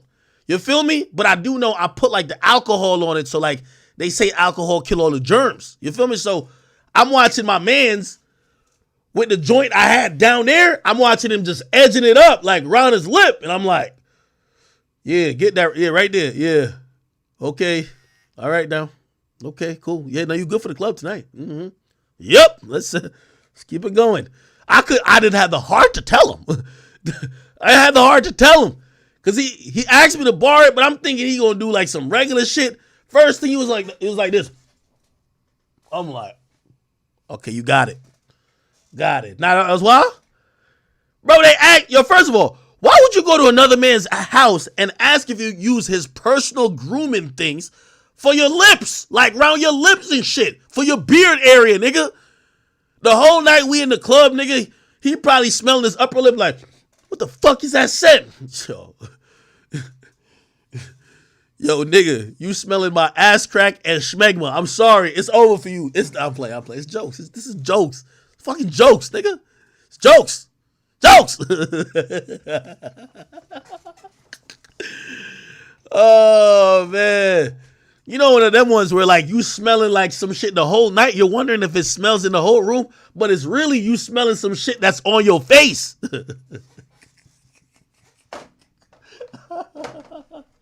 Well, I'm making a part of this promo. If you don't want that problem, man, copy one of these, man. Listen, this is not to be shared among men. This is one per person. Okay? If a nigga hands you a Manscaped weed whacker, that nigga gotta be P. Diddy. I'm sorry. Okay? Imagine you go to the freak offs and Diddy go like this. It's time for everybody to get shaved. Oh, hell no. Okay. All right, people.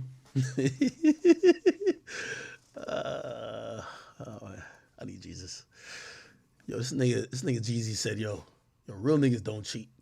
All right, fuck all that. All right, chat. We chilling. Let's getting out of here, man. Yo, I ain't gonna lie to you though. Okay. Y'all want to hear a real story though? This is a real story. A real story. I ain't even gonna cap with you. This is a real story. There's a barber, and I want to like. Well, I mean, y'all probably don't know where I used to get my hair cut at. Now I cut my hair like usually exclusively myself. But now I started growing my hair, so I'm just like shaping it up. Anyway, I used to have a barber, right? He's anybody know the barber who he take 2 hours to cut your hair, but really he only cuts your hair for 20 minutes. He's just talking in between it. He'll have your head like twisted in this direction, and he's having a whole conversation with the whole fucking shop. Like he got your head twisted like the Exorcist, and you staying there, and he laughing this, that, and third. And like one of them niggas, man. All he do is fucking chat. Okay, but he was still good. He was still good at what he does. I used to get my hair cut there. My two brothers used to get my hair cut there. I'm gonna keep it a bean with you. One day, my oldest brother come back and he says, yo, you know so-and-so? Yo, we not getting our hair cut from him no more. And I was like, yo, that's our guy.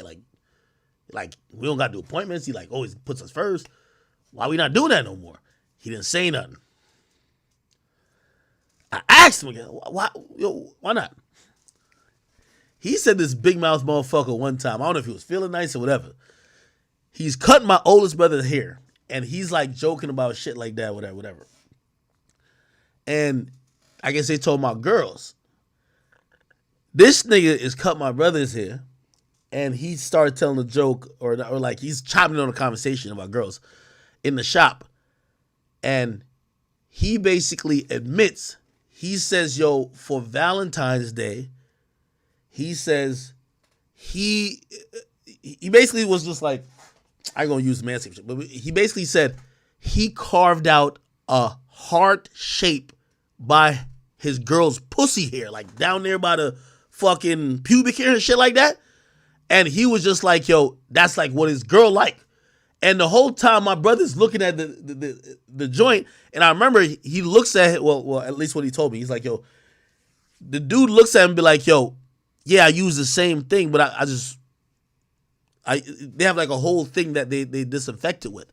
And my brother was just so disgusted because he was talking in detail how he carved out a heart by his girl's pussy right over the pussy on the pussy here. And my brother was just like, why the fuck is you using this in my head? Also, my brother, like, for the last month, like, no bullshit. I don't know if you know mans like this. I never get this, but my other two brothers have gotten it. They'll come back from the barber, and it won't be the same day, but it'll be like mad bumps, like in the back of their head. Like, you know niggas who get their hair cut, they be like bumps and shit like that type shit.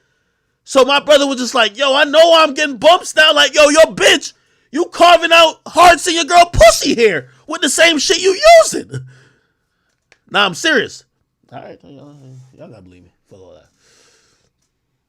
Anyway, we never went back to that guy. Oh shit, Casanova got denied early prison release. Oh man.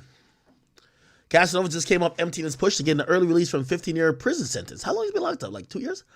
A judge denied the Roc Nation plea after admitting responsibility to a crime. Remember, he also said that he would never, ever claim a gang, and he's not in a gang no more, so he put his flag down. Federal court ruling handed down Friday denied Casanova motion for a compassionate release, knowing that he already got a sentence at the bottom of the sentencing range and has even yet to serve 20% of it. You recall Cass pled guilty to a robbery in 2020. He distanced himself from the previous association of the Gorilla Stone Nation in a passionate letter to the judge ahead of sentencing, but the judge said that Cass hasn't proven he's no longer a danger to anyone's community in the 188-month sentence imposed. It's still warranted, okay? Cass posted on IG that he was bumptable.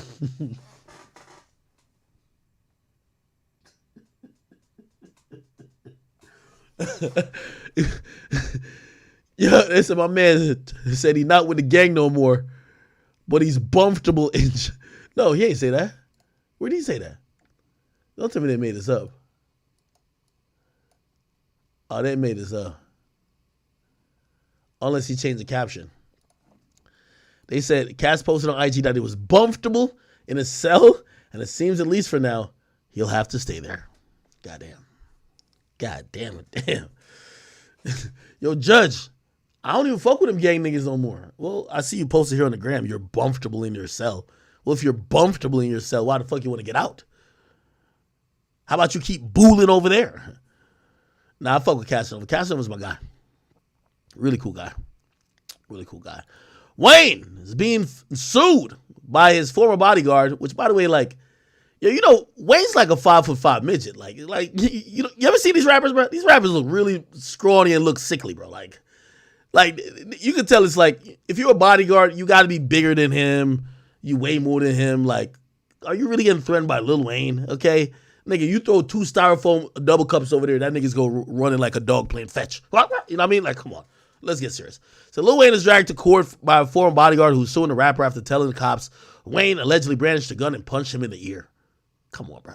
According to new legal documents by TMZ, Carlos Christian claimed Weezy threatened to shoot him with a semi-automatic rifle, a threat that he took seriously considering Wayne once spent time in prison on weapons charges. He's talking about Rikers. Oh, this is the home he got in Hidden Hills? This looks good. TMZ broke the story that Christian called the cops back in December 2021, claiming Lil Wayne had pulled an assault rifle on him during a dispute at the rapper's Hidden Hill home. The bodyguard told the police that an altercation escalated to physical violence and Wayne ended up brandishing an AR-15, but sources close to Weezy denied the incident having happened and claimed Wayne didn't even own a gun. In documents, the guard said he incurred medical expenses, lost wages, and suffered emotional distress as a result of the alleged incident. He's going after Lil Wayne for compensatory and punitive damages. Reach out to Wayne. So far, no word back. I think this is going to be tough to prove. Looks like everybody who was there is on Wayne's side. I'm guessing there's no surveillance footage, and they probably don't have the gun. So it's he said, she said, unless he took pictures of his bruises right after, which that's definitely female shit. You know what I mean? Like, if I mean, well, I guess if a rapper punches you in the mouth, the first thing you do is you gotta you gotta know how to do it. Like, you gotta get it on camera, right? Okay. Do I think he's gonna pay? I think it's a possibility as long as he's answering the lawsuit. Maybe he doesn't pay, right? Doesn't look too strong of a lawsuit. He said, she said type shit, if you ask me. YSL trial. Let me see if I can get like an update real quick for y'all.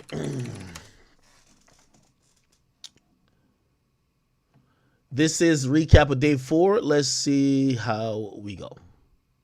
Testimony continues today in the trial of rapper Young Thug and his defendants, all alleged to be part of the YSL street gang. It is day 4 of the high-profile case. Fox 5's Brittany Edney is at the live desk with the latest coming out of court. Brittany? Well, Courtney, 4 more witnesses have taken the stand, multiple of which were not showing their faces at the court's request. Now, today's testimony is now getting into the racketeering allegations that prosecutors are trying to tie to the defendants. Yo, I didn't mean to pause this shit real quick. Now, Page 6 have been known to file some bullshit at times. They've been known to file some bullshit at times.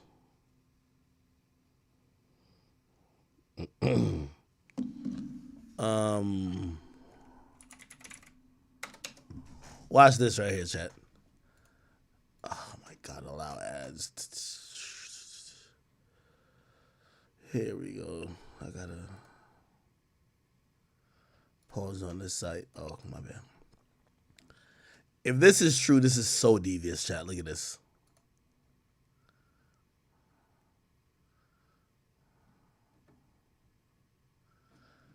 The fuck? Anyway, it says 50 Cent developing a documentary on a rap rival Diddy. Imagine if this is true. He says that's one way to have the last word. Page 6 hears that 50 Cent, who has decades-long on and off feud with Diddy, is training his documentary production house on the embattled bad boy mogul. 50's G-Unit Films and television company has perhaps become known for its dramas, including the hit series Power, but the In the Club rapper has produced some of the acclaimed true crime documentaries and podcasts, including Hip Hop Homicides, which former TMZ star Van Lathan probes the death of Gone Too Soon rap sensation, including Pop Smoke, X, and King Von. It was also behind the podcast Surviving El Chapo, the twins who brought down Drug Lord, who told the story of the Chicago twins who became America's biggest drug traffickers, then ratted out the Mexican kingpin. Now, Page 6 has learned that G-Unit is the next target. Learned that G-Unit's next target is much closer to home. We're told 50 is already in an early development on a TV doc about rival Diddy and allegations of abuse by his longtime partner, Cassie, and others. Diddy has adamantly denied the claims, and he's recently stepped down as the chair of his own media company, Revolt, as we reported. 2 weeks ago, Cassie, the one-time prodigy of the I'll Be Missing You rapper, filed a lawsuit against Diddy, claiming that he did stuff to her and forced her to have sex with a male prostitute while he watched, among other allegations. Attorneys for Diddy settled within 24 hours, but publicly admitted no wrong. Even among 50 Cent's long-running feuds, his prickly relationship with Diddy stands out for its endurance. 50 has dodged Diddy, or dogged Diddy for boosting his own career by using the name of late collaborator Biggie Smalls, raising doubts about Diddy's sexuality, and even suggested that Diddy knows who shot Biggie, but is too scared to speak, or too scared to seek revenge. A rep for 50 and Diddy did not get back to us about the doc. Ain't that a bitch? 50's devious, man. Do I think that's going to happen? I don't think so.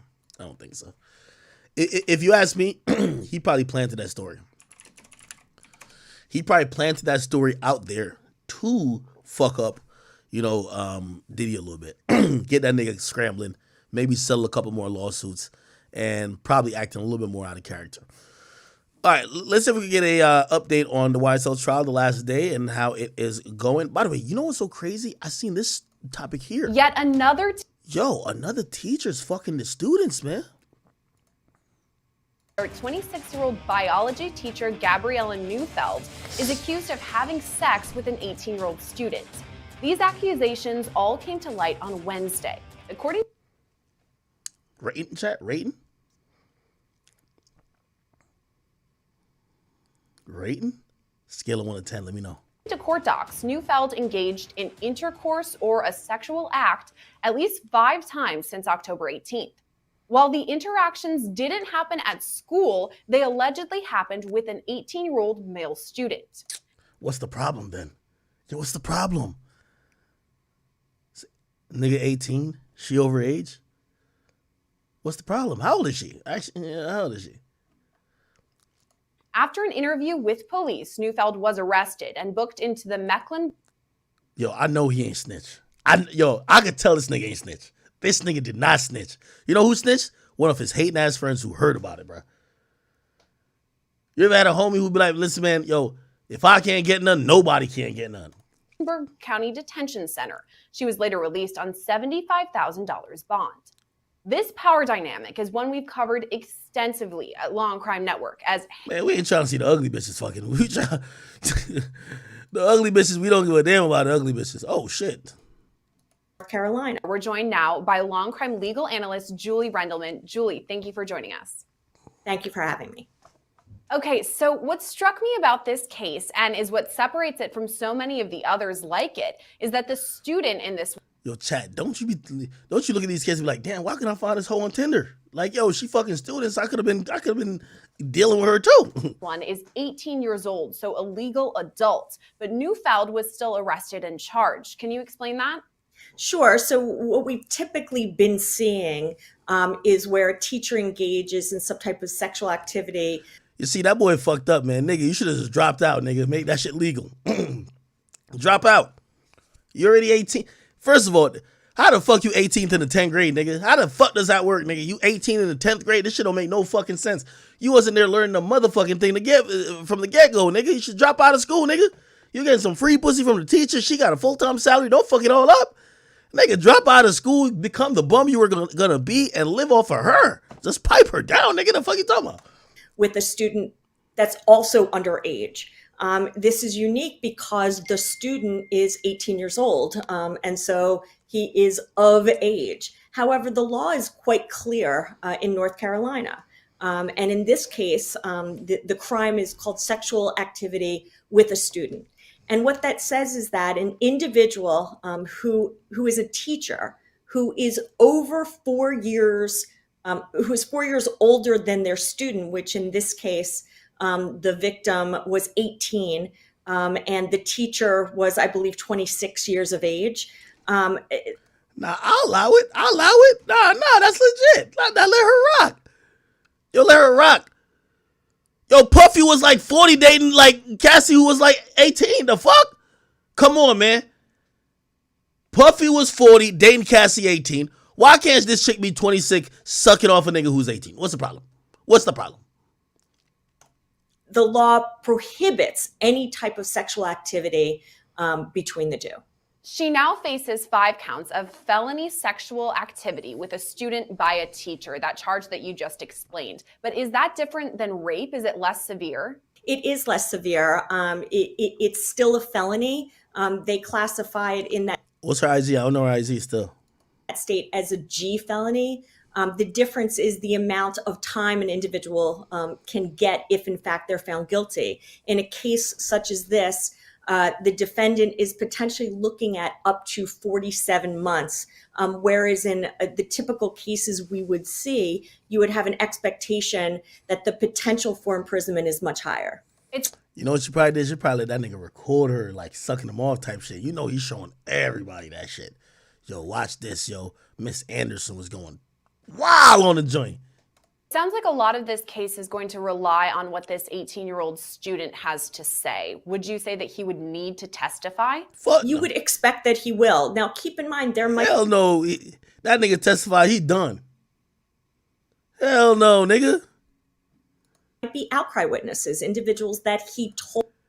That boy was in school. He dumb as shit. He 18 in the 10th grade. Nigga, you wasn't getting no A's. At least she giving you some ass. Like, yo, you better chill, boy. Told what happened. There might be witnesses. We expect that when an individual is raped, that it's done in a private location, but you never know what the evidence is going to yield. There may be, which we don't know yet, there might be texts, there might be videos, there might be emails that don't require him to necessarily testify. Keep in mind that no matter what his age is, if it's a student and it's a teacher, and there is an age difference between at least that little nigga should never been in school anyway, man. That's a grown man. The fuck was he doing in school, man? 4 years, consent is irrelevant to this charge. What happens if this 18-year-old is not cooperative and he doesn't want to testify at all? I know that you mentioned he doesn't necessarily need to, but do prosecutors need his cooperation to move forward? I think anytime you have a case, particularly where it's involving two individuals, it is important for the prosecution to have the victim on board. That doesn't always mean they're always on board. Can the prosecution go forward without that person? Well, they can certainly subpoena them to testify and require them to, or they can potentially see if there's other evidence besides what the victim would have to say that can support any type of charge against the teacher regarding what happened with this student. Now, from the prosecution over to the defense side, if we're looking at the defendant in this case, Gabriella Neufeld, what could her defense look like? How would she combat these 5 charges? So it's so early on in the stage, at least from the knowledge we have. So we don't know how strong their case is. We don't know if the victim is cooperating. We don't know if someone else came forward to say what happens and the victim's like, I don't want to be involved. And so from the defense perspective, of course, their best position would be if the victim does not want to cooperate. Their best position would Chat, you know I already found her Instagram. Psst. Private though. Private. Be if there are no texts, there are no emails. And if the texts are potentially innocuous, they might argue that this was just a flirtation and this was nothing more than that and didn't rise to the level of a felony. Could it be in Neufeld's best interest to take a plea deal rather than go to trial with this case? So, Sarah, it's so early to even think about that. And again, we don't know what the defense knows. And quite frankly, the defense may not know what the prosecution knows right now. So it's so early in the arrest. It's so early in the investigation. Obviously, when someone decides if they're going to take a plea, the reason they take a plea is if they think that what's being offered is better if they were to go to trial and lose. So I think it's going to take a bit of time and really for the defense to see how strong the evidence is. And also if there's any mitigation. Does the defendant have mental health issues? Are there anything that would somehow lessen the blow of quite fraly, what many... Yo, nigga said, yo, bring her on stream. Nigga, yo, she fighting for her life. You think she finna go on stream to bust it wide open for y'all niggas? Y'all wildin', bro. Consider quite a horrific crime. And we're talking about how recently this investigation began. It was just this week that these allegations came to light and that Neufeld had this interview with police. So I'm wondering, as the investigation moves forward, we're not even a week out, is it possible that investigators will go back and look at her relationship with other students and that others may come forward? Anytime you have any type of sex crime, whether it be student to teacher or any other scenario, the police are going to be looking not just at the relationship between those two, but the relationship between the teacher and any other potential students that may raise some red flags. So certainly they're going to want to do that in this case. Look, anytime a teacher has a relationship like this with the student, boundaries have clearly been crossed. And if they're willing to do it once, they potentially are willing to. All right. Anyway. Chris McLean, thank you for the 20. He says, yo, my first time listening to a full stream of yours, and I thought, why not support my guy? Yo, Chris McLean, I appreciate you. Thank you so much. Nicole Harris, what's up with you, girl? She said, yo, they did say original docs. They said original docs said freak off workers were for Diddy too. Plus, she had to sleep in, what? And lube him up and do. Hey, Nicole Harris, I know what you're kind of talking about, but I haven't validated those. That's why I haven't brought it on here yet. So there was another version of the lawsuit that Cassie was supposedly to have filed, but then she kind of reduced it in the amount of the detail. They're saying that the original document had a lot more specific references about the freak-offs and some of the sexual activity and the nature of it. I don't know if that's actually legit. That's why I haven't brought it up here. Nicole, if you know something that could help me validate or try to figure out if that's true, it would be definitely a help because I could definitely talk about it. I don't want to talk about it until I know it's legit. Right? Northside Capo, thank you for the 2. It says, yo, Finesse 2-time and quiet as a church mouse since he been out. You talking about honeycomb braids, right? Marvin Boyk, thank you for the 5. It says, yo, now I get why his wife's okay with him having side chicks. He's the prize. Well, who you talking about? What are you talking about, Jeezy? Luca Brasi says, yo, just don't go to Jay Prince Jr.'s dice game. Day, thank you for the 5. It says, yo, old niggas can give young girls something too priceless, wisdom and game, but game ain't free. Luca Brasi also said, yo, speaking of killers, you seen Von's mama? Wait, King Von's mama popped out? I've never seen King Von's mom. King Von mama.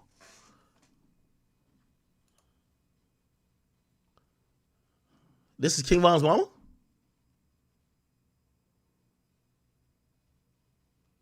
This ain't King Von's mama. Well, this is YNW Melly's mama right here. Is this King Von's mama right here?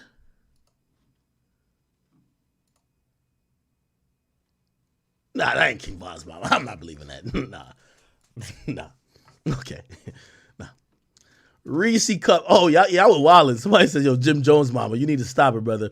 Diamond for Life. Thank you for the 5. It said, they need you as an attorney. Well, we try to get our attorney on YouTube.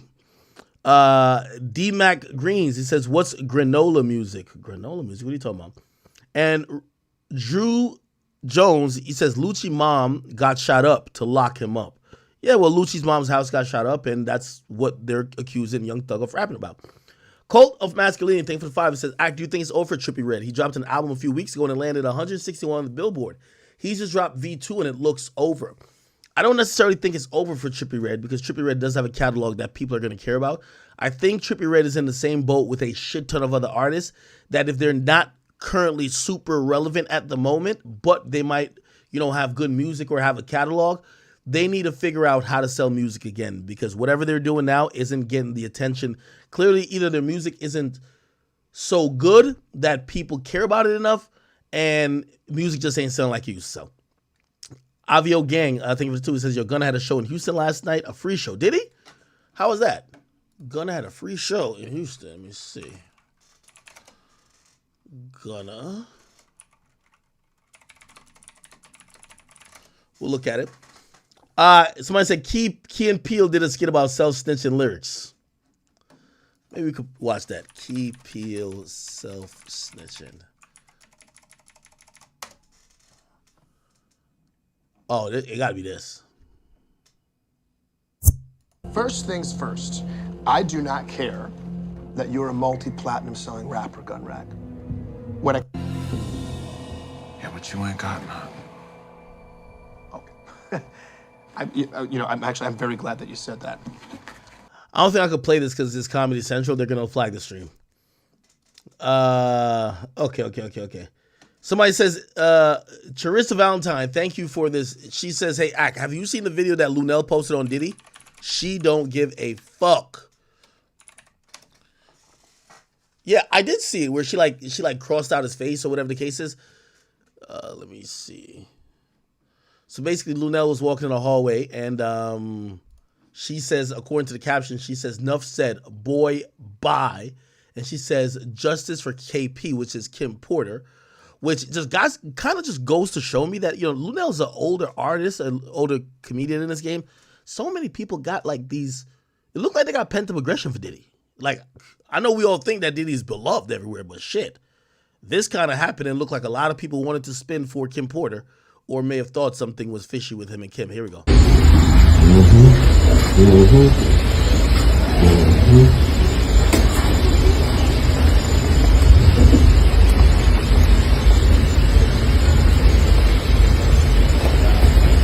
She put devil horns and a mustache and put an X on the back. And you see that shrug.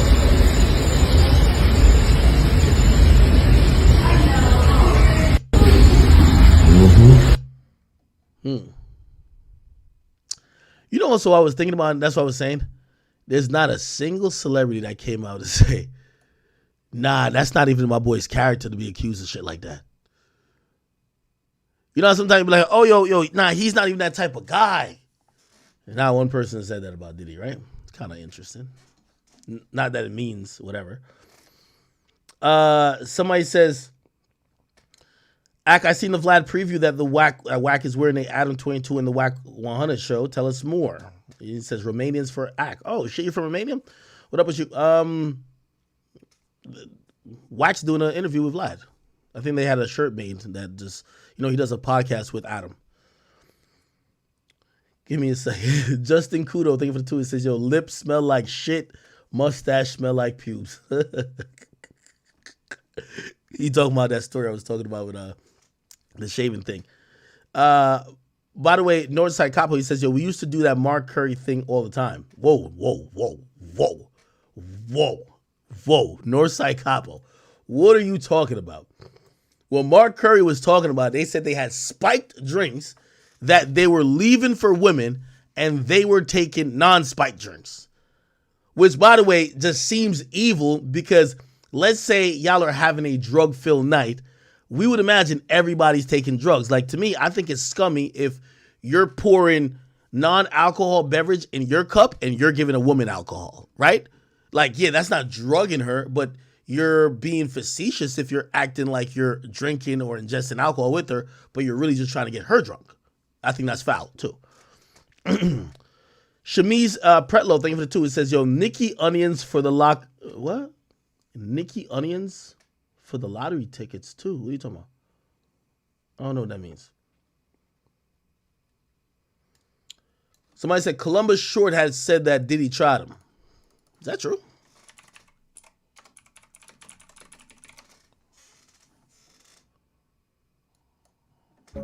I'm snitching. What? I'm snitching in the kitchen. Diddy. Gotta tell on him. He tried it on me, so I know it's true. I was married to my ex-wife. Wait, what? Nah, let me go to Columbus Short, actual Instagram. Columbus.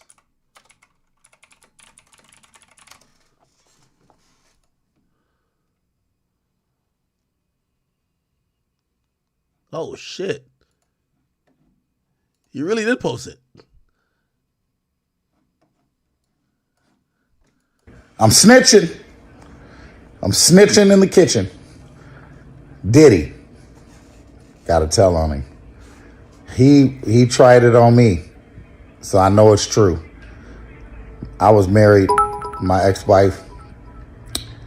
I got a phone call in the middle of the night, about 2:30 in the morning. It was, my wife says, pick up the phone. It was an unknown number. Pick up the phone. What bitch is calling you? Who's calling you? Picked up the phone. It was Diddy. And he said, hey man, we didn't see what the BET Awards. What you doing? I'm in bed with my wife. He said, I'm at the Beverly Hills Hilton, the Beverly Hills Hotel. I said, what's up? I said, who over there? He said, just me. I'm snitching. I'm snitching in the kitchen. Diddy. Gotta tell on him. He tried it on me, so I know it's true. I was married to my ex-wife. No way. I got a phone call in the middle of the night, about 2:30 in the morning. It was, my wife says, pick up the phone. It was an unknown number. Pick up the phone. What bitch is calling you? Who's calling you? Picked up the phone. It was Diddy. And he said, hey man, we didn't see what the BET Awards. What you doing? I'm in bed with my wife. He said, I'm at the Beverly Hills Hilton, the Beverly Hills Hotel. I said, what's up? I said, who over there? He said, just me. I'm snitching. Damn. I'm snitching in the kitchen. That's crazy. That is crazy.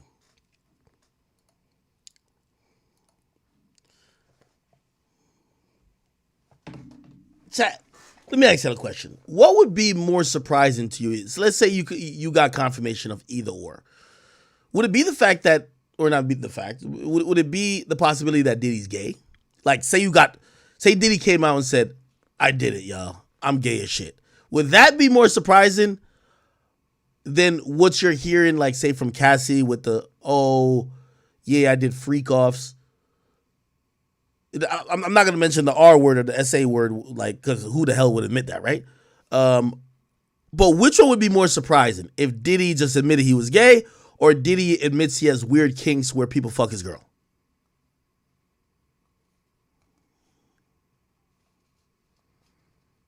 Because I ain't gonna lie, I think these stories, they've been going further every time people kind of hear the part about Diddy being gay.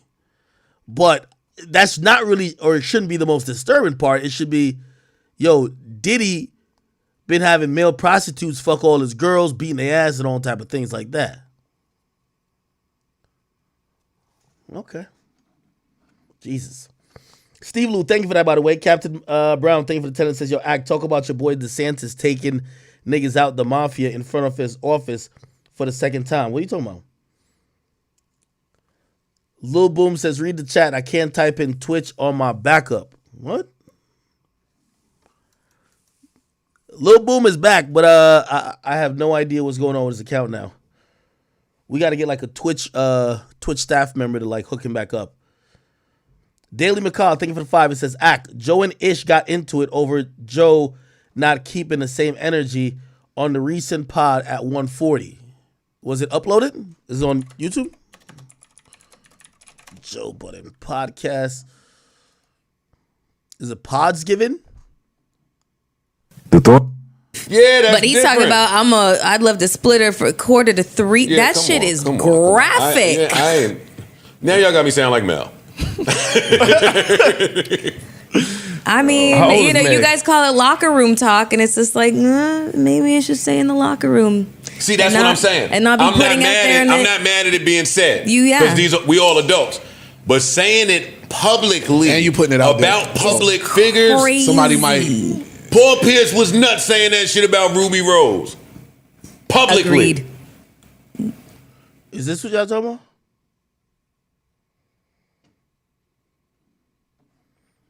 Hold on, nigga said 50 posted. What 50 posted now? Yo, my nigga posted his own article. He says, rapper?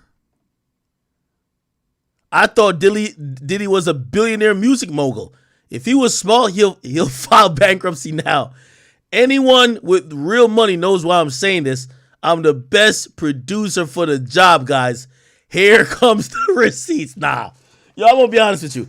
If 50 ever got Pac killed, I mean, if Diddy ever got Pac killed, if he got one more hit left in him, he got to get Fifth. Let's be honest. Nigga, Fifth look like he's on his ass. Pause.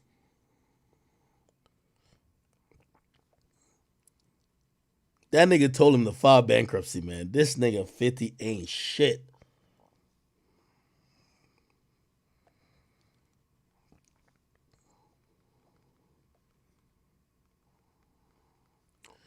Now, I am wondering what Diddy's doing in the background to try to get these things or try to get through this period. Is he cutting more checks? I do know, and I think, you know, which this is why, like, some of those media people who I be watching them be scared, I'm like, Diddy's not even threatening to sue nobody right now. Like, again, we're reporting. You know how crazy it would look on Diddy? To everybody who keeps saying, oh, we want to avoid lawsuits this and third. Nigga, the only way you finna get sued is if you're making up lies. Or you're saying some shit that nobody else didn't say. Also, if he didn't care enough to go at Cassie to prove that she was lying, because you know what happens, right? If somebody accuses you of a lie, like, again, I'm being sued in civil court. That person's lying. We're taking it to trial. And when I win, they're going to have to pay my legal fees. He just paid off Cassie. If he didn't even want to contest what Cassie was saying, why the fuck you think he's gonna take aim at the media? That would even look worse. Oh, you didn't want to fight it out with Cassie, but you want to sue TMZ? You didn't want to defend yourself against the person who made the claims, but you want to go against a media person? Do you understand what I'm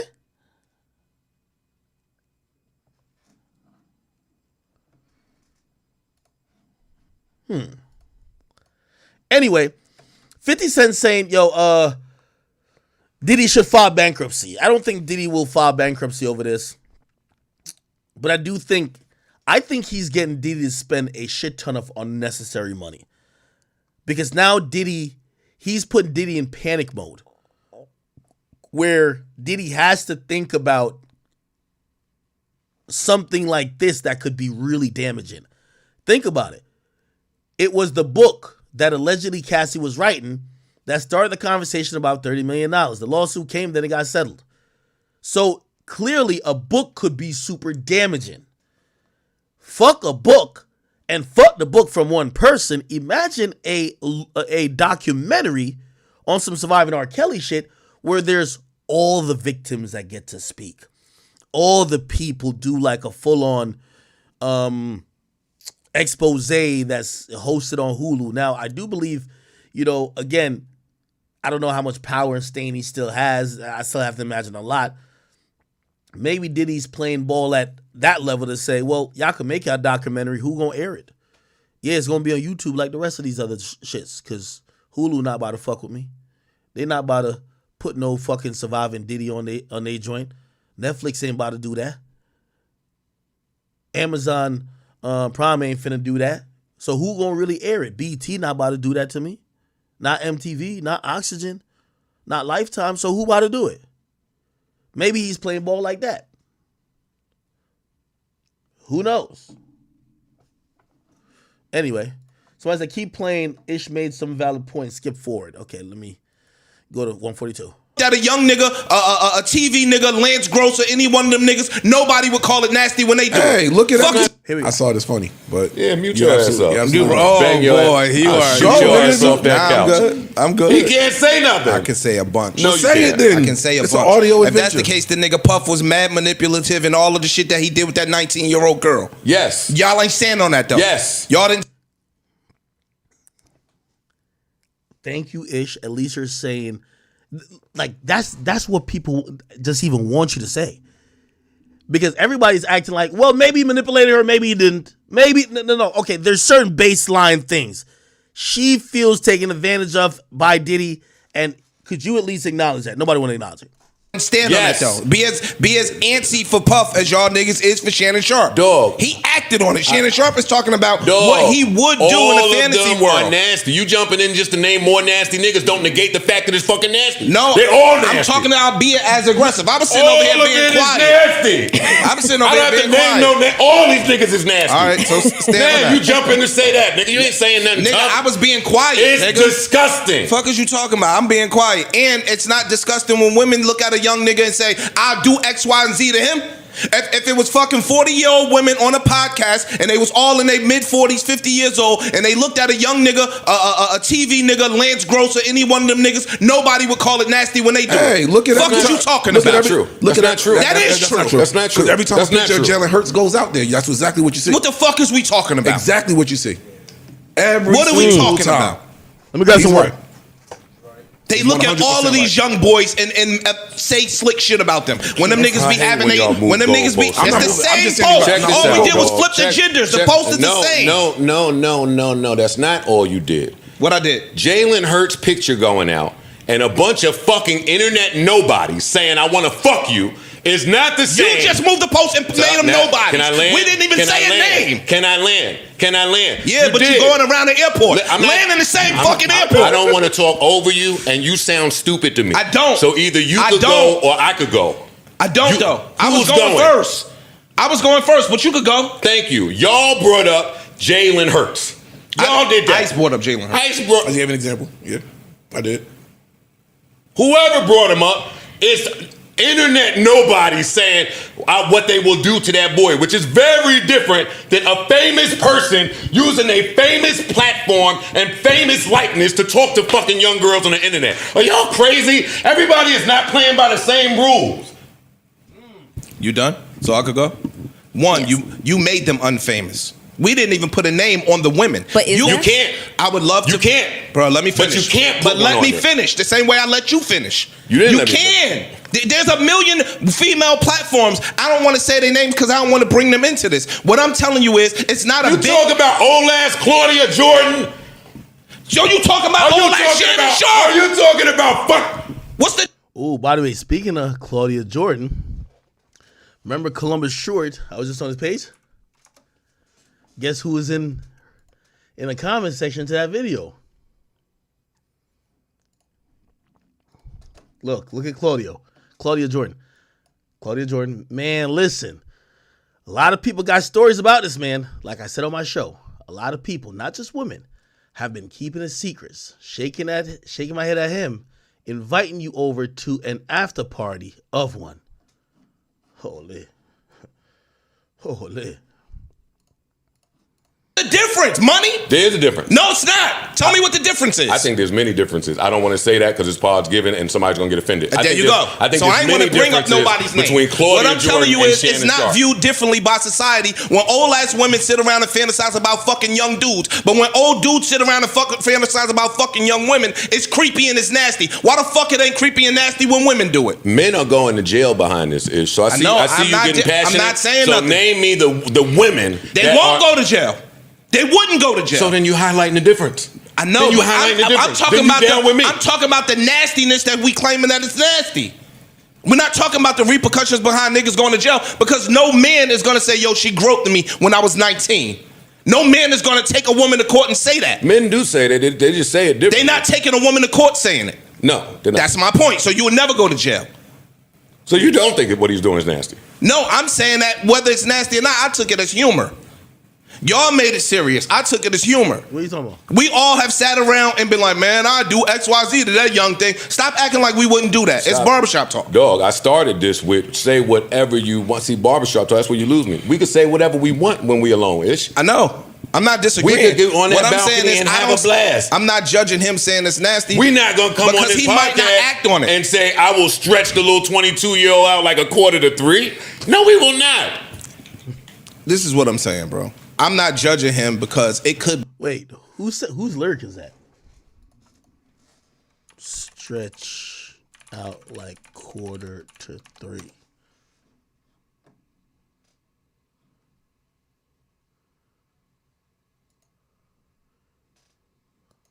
Ocho, you need to stop this though, man. Man, you know, every time people say, man, Ocho be trying to set you up, you need to let Ocho set you up with such and such, set you up with me. Bro. Yeah. No. Why? What's wrong with it? What you They scared of? Ocho, they ain't ready for me. You know, I'll be on them diamonds, Ocho. What that mean? So, you know, leave me alone. Hey, listen, can I ask you a question? What else diamonds mean? Like Cialis type shit? Like what was that? You be talking about that diamond. I don't think that's really gonna work. That's the point of her name. The point of her being a stallion. It supersedes anything that you're Ocho, saying. I know she I good. Think are you scared? No, but hey, I understand, Ocho. My grandpa used to say, boy, they can look down longer than you can look up. They look up longer than you can look down. You know what I'm saying, Ocho? But hey, yes, sir. I have a stretched out like a 2:45. You know what I'm saying, Ocho? Don't play with me. Ocho, you better stop playing with me, Ocho. Oh, shit. Huh? Man, please. Yo, I think the more Shannon Sharp does this show, I see why they got rid of that nigga at Fox Sports. That nigga on his Paul Pierce shit, low key. Y'all ain't realize? My boy Shannon is on his Paul Pierce shit. Like, that Yak and Ma shit was, he on his Paul Pierce shit. I wouldn't be surprised. Like, that whole shit, I don't believe that it was just, Skip feel like, he's hogging the attention. No. Because Stephen A said they were trying to force my man Shannon out. Why would they want to force him out? I think he was busting down something on some Ime Udoka shit.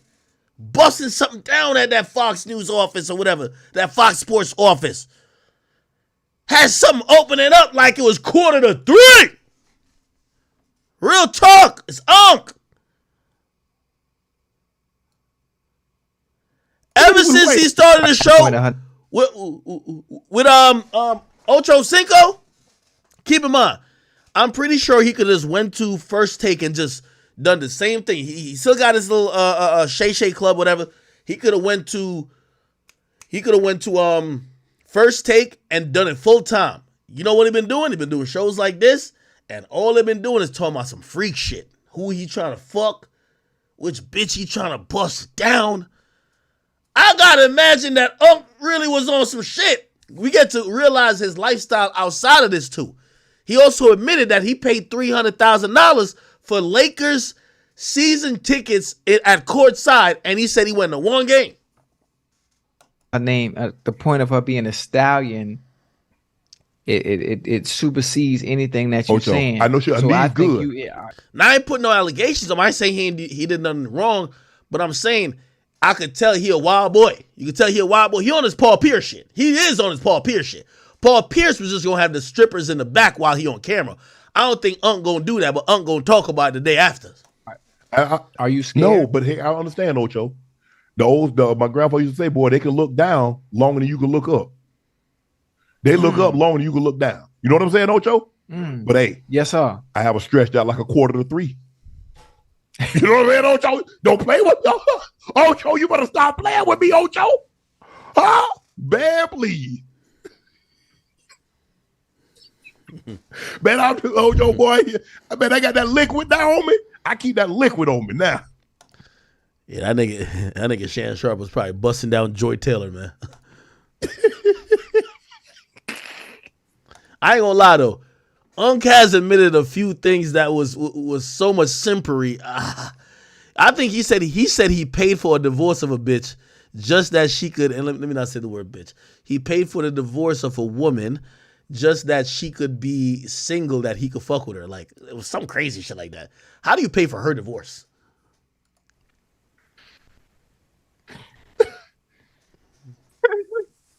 A quarter to what? 3?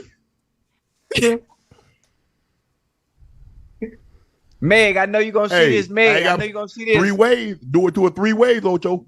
Deep, hard, and continuously. You know what I'm saying? Oh, nah, this is crazy. Nah, this is crazy. Nah, this is crazy. Nah, this is crazy. Yo, the reason why I'm saying this is crazy is because he's on Disney now. And if I'm supposed to think about his career trajectory, obviously we know this is how niggas is off camera. But I wouldn't think even on a show like whatever show this is called, Nightcap, I guess, I wouldn't think he would say shit like this because you know the bosses at ESPN is going to be like, yo, bro, you know, like we trying to make you a bigger part of the brand and you talking about busting down strippers. It's just like Stephen A. Like Stephen A., the most he'll say is, man, I love me a Latina. That's it. He ain't talking about I got these bitches bust open like 2:45. I'm giving it them deep, hard, long, and continuously. Like, god damn. Hey, that's all I got, boy, Ocho. You better stop playing. Meg. What? Man, listen, Meg. Who does Meg? Unc right here, man. I'll let him. Why the hell Chad Ochocinco eyes look like that? Chad Ochocinco is another weird one to me. Not necessarily weird, but once I realized this nigga made $80 million in his career and that nigga say he's still flying in the back of Spirit, I realized this nigga ain't shit. What the fuck? Like, my nigga, what's the fucking point of playing the NFL if you want to be on Spirit, nigga? Nigga, traveling on Spirit is like being on a roller coaster, nigga. You just want to see if you make it back alive, nigga. It's like bungee jumping. Nigga, it's either you die and you wake up at a Pop Smoke concert or you wake up at the ground and your heart's pounding. Come on, bro. I ain't got to say nothing. We just having some fun, Ocho.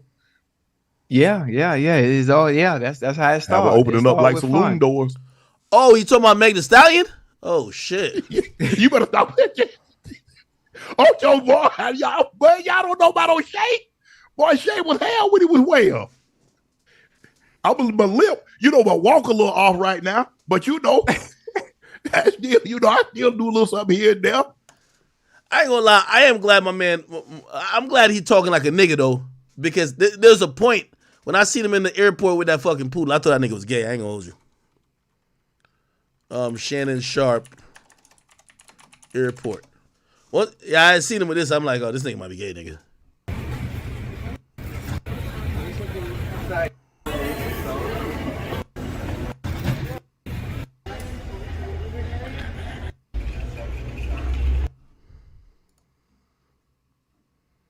So some man took this video of Shannon Sharp the other day, and the best part is when Shannon Sharp finds out what's going on. Bro, really? Yeah. Why? Why not? Why? All right, man. I knew Uncle straight as a goddamn pants seam. Hey, listen.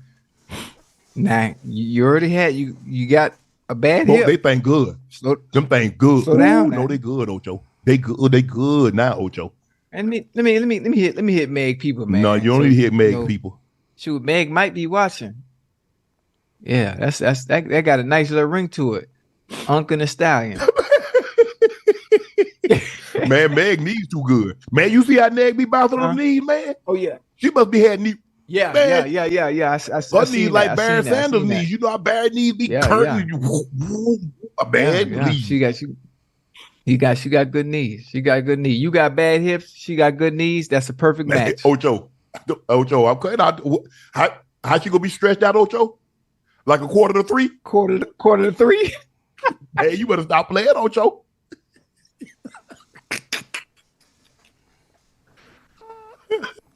Okay, so that's what they were talking about.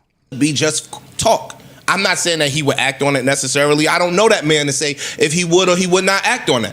What I'm saying is we have all been guilty of the same thing. And what I'm saying is if it's nasty, then keep it nasty across the board. We have not done that publicly. No, we have not. Because I'm with you with the humor.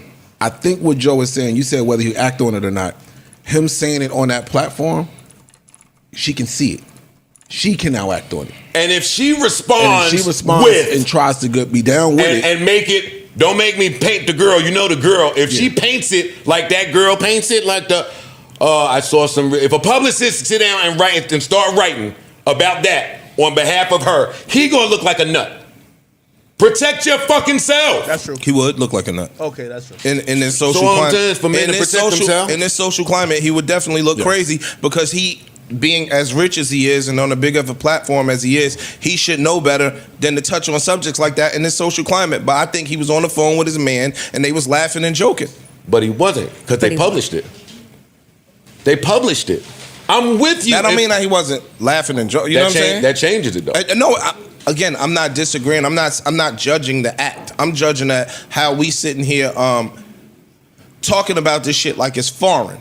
That's what I'm saying. No, it's not that it's foreign. I don't think it's foreign. He should it's just the fact he should be cognizant of the fact that he is on his platform and how large it is and how it can be looked at as, at the very least, in extremely poor taste. Yeah, I don't think it's foreign. If that's how it sounds, that's not what I'm saying. Oh, whoever sent a donation, and I'm not agreeing with Ish on this one. I'm agreeing with Joe. Yeah, he's tweaking.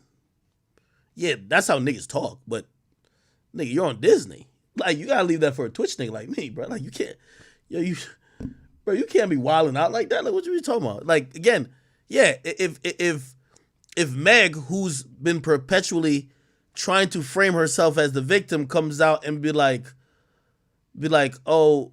I've been trying to heal from this blah, blah, blah, blah, blah, with my ex talking about me and this whole Tory shit. Like, I felt uncomfortable about what he said. And really, I'm not trying to have sexual whatever with nobody at this point. I'm trying to heal. Everybody would look at this dude and be like, damn, you a grown-ass man just being thirsty for this woman who just came out of a lot of pain and trauma. Yeah, that could definitely backfire on him. Which I guess what Joe was saying, why even say it? On air. Now, everybody's probably like, man, if they see Meg, they want to fuck the shit out of her, right? Because I ain't gonna lie, Meg look good these days. That's facts. Meg look good these days, man. Like I don't know if she took some ketamine or whatever, nigga. She like dehorsified, nigga. Like she look bad now, bro. Like Meg been looking high these days, nigga. Meg the Stallion, yeah, you gotta catch her now. Like yo, she definitely in her soft girl era, nigga. She been looking show, yeah.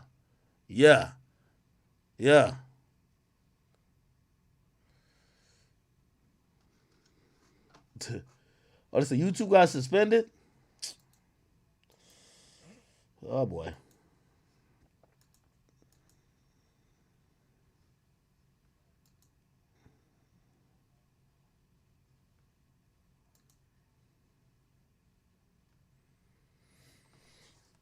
Oh, it's playing too long of a video. Anyway, I think I'm finna get off of here anyway. Let's see, what time is it? It's 9:26. Yeah, I'm getting off here anyway. Yeah, nah. Meg doing the thing. I'm not restarting YouTube. It's all good. I will catch y'all tomorrow on YouTube. Oh. Hey, by the way, thank you for the people who did spend a lot of time listening to Off the Record in 2023. I appreciate you guys. I will hope to bring more episodes to you and also other podcasts under the Academy. So I'll make it a good time for y'all. Let me see. What else? Someone said YouTube is back? What the fuck? What the fuck? Oh, it does say we're back. It says YouTube is no longer blocked. Oh, I didn't know they do that now. Oh, YouTube. I guess they blocked it for a while, but then they bring it back. All right. I'll stay on for a little bit longer.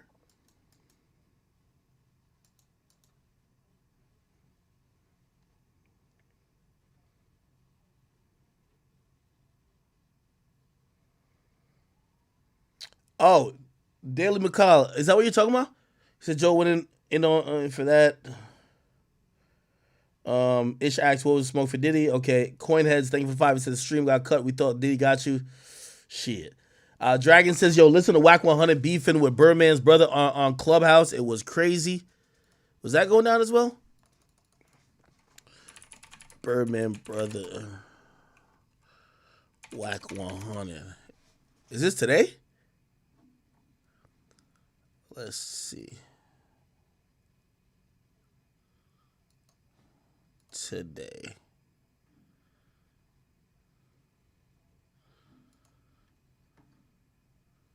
This Whack, you got something you want to say to me, dog? Nah, bro, not at all. Now, like I was saying for the record, hold on, nigga. You don't, bro. Listen, you don't run nothing in here, nigga. You was on the internet popping something. You got something. Stunner told me to don't pay your ass no mind. Okay, so if you guys don't know, I'll give it a little synopsis. So Terrence Gangsta Williams is Birdman's brother, but it's like his brother he disowned because Terrence Gangsta Williams supposedly cooperated while he was incarcerated, and he did it to get out. He says his story is that ain't really cooperation. That's kind of like the T.I. thing. Remember, it was like, yo, how could you tell on the dead? He says he did tell on people, but they were dead. So that doesn't count as telling. People still think that's telling. And obviously Birdman fell back from him. Whack rocks with Birdman. And there's been a rift between Birdman and his own brother because of that. All right. Whack is now on Clubhouse with Birdman's brother. And this is what's happening. But I've been like being respectful with you because I got all your work from all the shit you was doing from inside. On Paru, I got it. I brought it and I let it be. I let it be, nigga. All your work, all your internal work you was doing. Right? So I'm asking you, bro, like, what's our issue, my nigga?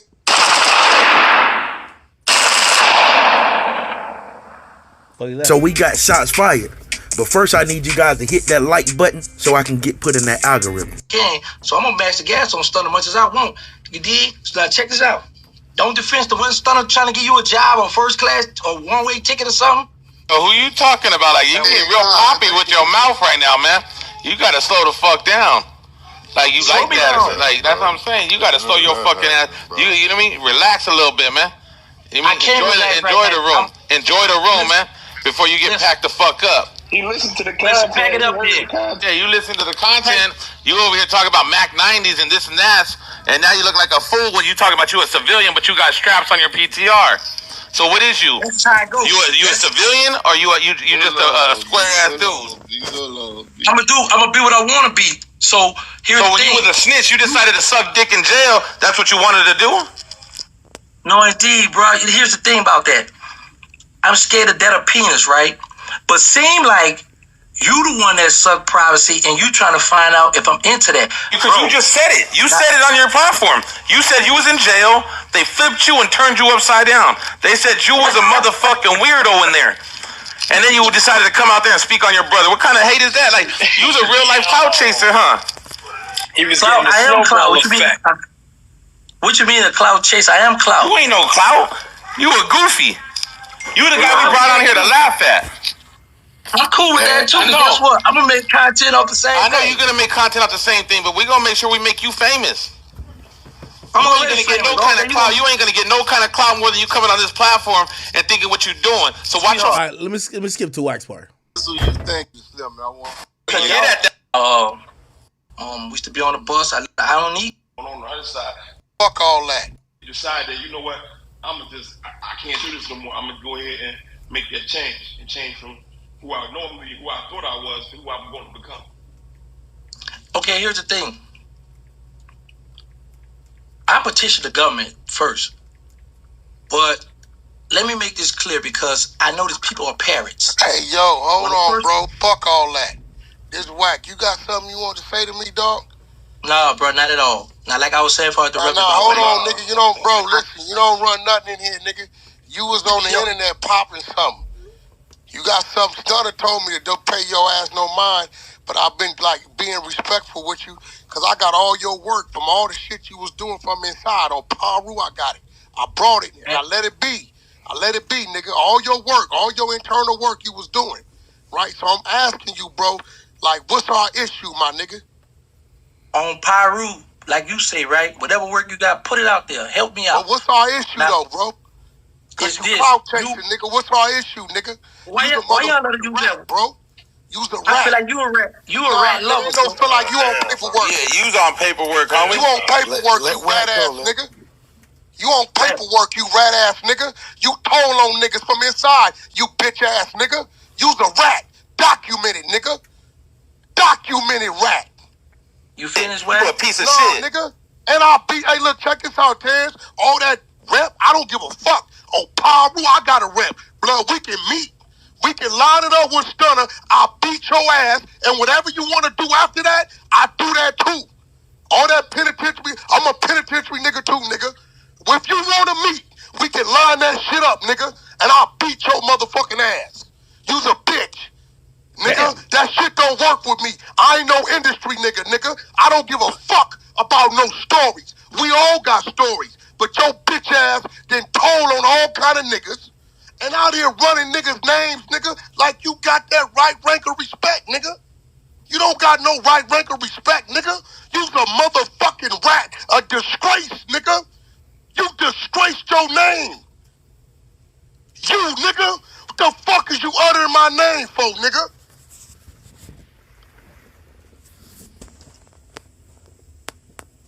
You finished? Answer my question, bitch.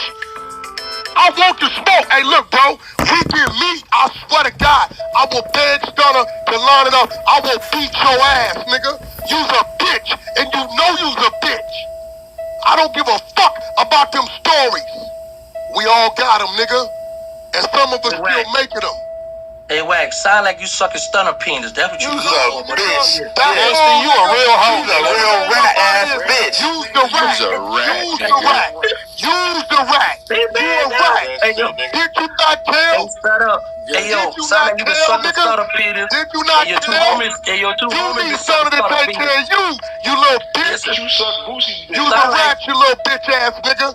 Rat, dirty rat, motherfucking bitch. You's a rat ass. bitch. I knew you was a fucking rat. Jackson, you One might at a want to time. roll up out of here, gang. You's a rat, nigga. Don't know about nigga. I ain't You niggas going don't nowhere. regulate how we do this. Who the fuck telling us to Let me tell you how you know Wag. nigga? Don't run nothing over Let me here, tell you nigga. how you know Wag not a real dude. Because if Wag was a real no real dude, dude, he's you a rat, slick nigga. rat right now. Oh shit, worlds collide. 50 Cent just posted Andrew Schultz.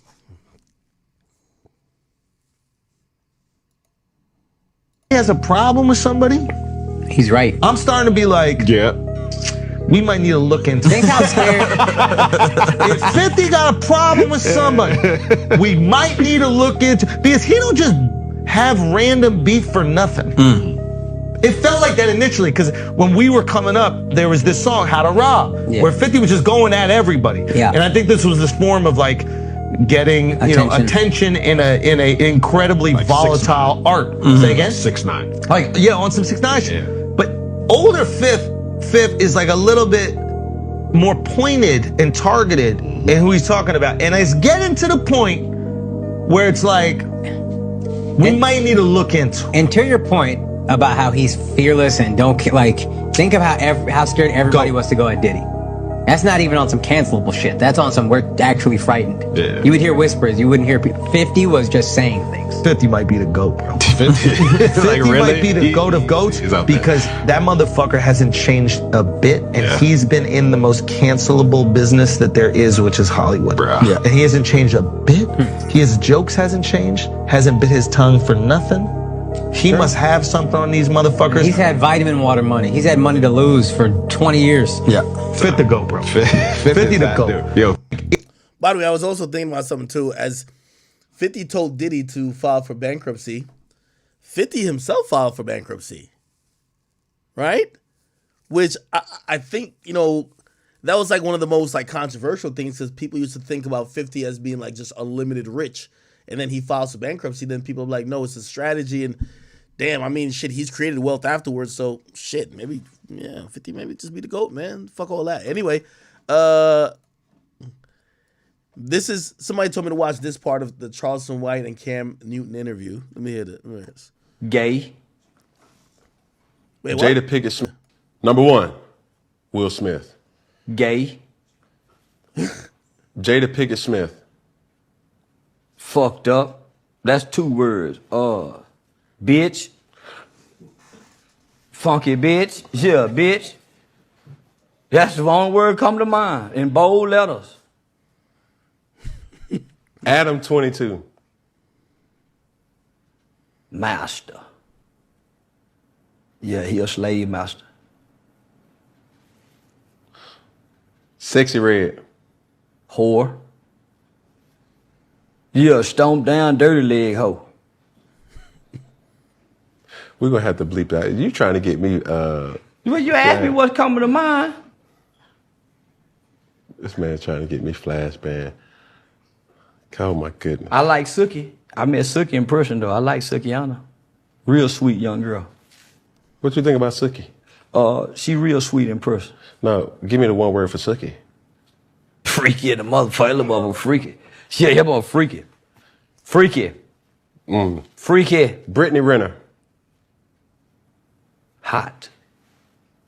Yeah, hot. Yeah, that motherfucker look good in person. Yeah, hot. Could you take Brittany Renner serious? Yeah, nigga. Yeah. Hell yeah. Yeah, shit yeah. Could you have a child with Brittany Renner? Yeah. Yeah. Give me some free game. Like, how would you approach a woman like Brittany? You gotta handle her rough. You gotta be a dominant man to deal with Brittany Renner. When you say rough, you're not talking about domestic violence, rough. Yeah, domestic violence. Oh man.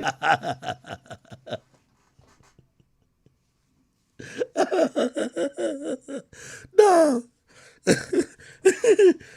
No. You gotta handle her rough. You gotta be a dominant man to deal with Brittany Renner. When you say rough, you're not talking about domestic violence, rough. Yeah, domestic violence. No, man, no. Yeah, well, you asked, nigga. I'm telling you, yeah, she one of them ones you gotta kick in the ass sometime. Slap her across her head, bitch, sit down somewhere. No. Man, ain't Bill and Uncle Curtis done it, and they stayed together 40, 50 years. All good relationships, somebody got to take an ass kicking somewhere in the relationship. That's the only way y'all gonna stay together. Right, we're gonna cut that out. Man, ass daddy. Man, everybody got to whoop. Man, you can't tell nigga he can't whoop his hoe and she getting out of line. She the kind of hoe you got to whoop. So the woman that you was with, you put your hands on your woman?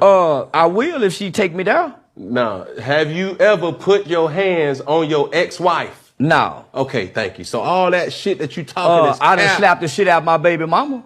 Huh? Yeah, I done slapped shit out of my baby mama. Driving, bitch. Yeah.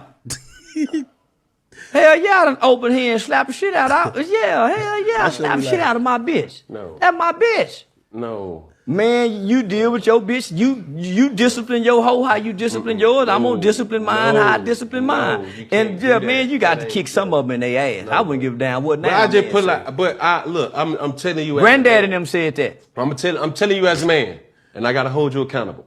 If I were to ever see you put a hand on a woman, it'd be a hard time for me to see that, Charleston. Just real shit. Oh well.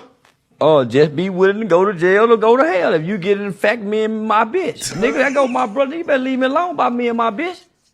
Nigga, you better go home. Nigga, it's me and my hoe.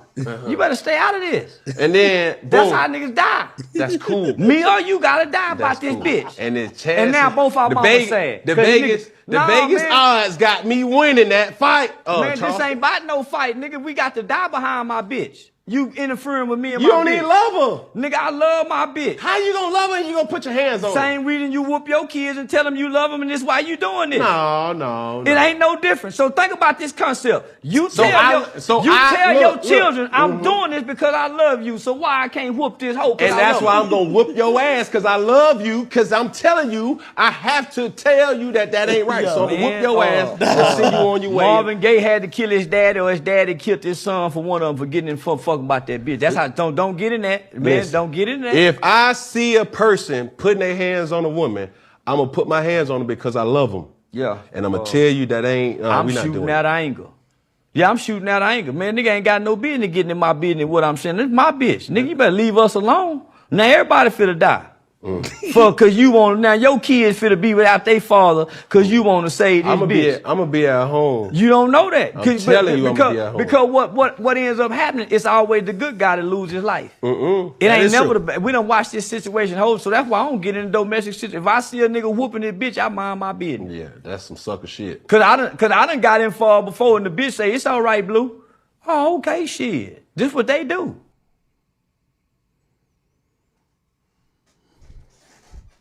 Charleston White, y'all. Charleston White. Yo, hey, Cam Newton, you trying to play that white knight for camera. Stop it, nigga. You not about to jump into every random. Yo, If you know that couple that squabble, sexy redditor nigga with an ankle monitor, she said she pulled out a gun on him and he pulled out a gun on her. They play like that. That's how they get down. That's how they give it up. You go playing about her, she'll smoke you. Just let you say that, man. All right. Wait, what was I gonna watch again? There was something else. I felt like there was something else. I was gonna react to something. What was it?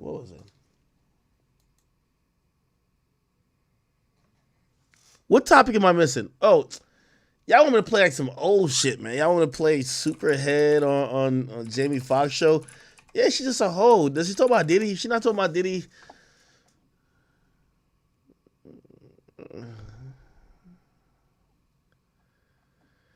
I know she called out like Tigger. Women being pissed on.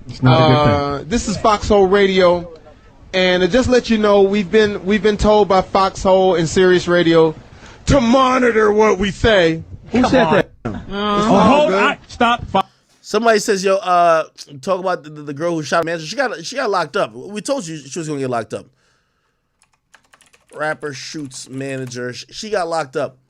So rapper Keef from Florida, she got indicted for murder after she shot her manager on camera, and then she got hit by a car, and then she ran away. The reason why I won't play it here because it showcases the murder. The reason why she's getting charged for murder is because she was getting abused before or hit before, and it was not necessarily a stand your ground situation. She was allowed to. Actually, this was Florida, right? Actually, didn't I predict that this wasn't gonna be no case? Oh shit! Let me watch this off camera first.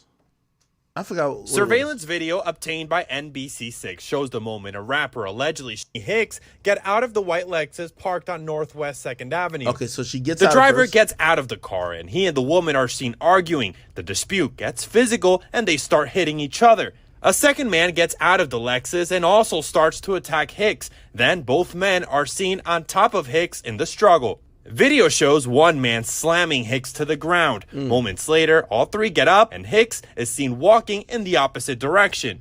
Hicks then reaches into her purse, walks back towards the two men, and starts shooting as the men run. Her manager is hit, purse, and Hicks shows one also starts to attack. The dispute gets physical and they start arguing. The dispute gets physical and here we're okay, I'll put it on the screen. I won't play the whole thing. Here's where I think this thing is going to matter. So she's charged for murder, but remember, this is a stand your ground state. I think, you know, in stand your ground law, you have no duty to retreat, but that doesn't apply if you're the initial aggressor, which means if I come to you and I slap the shit out of you, you then start beating my ass.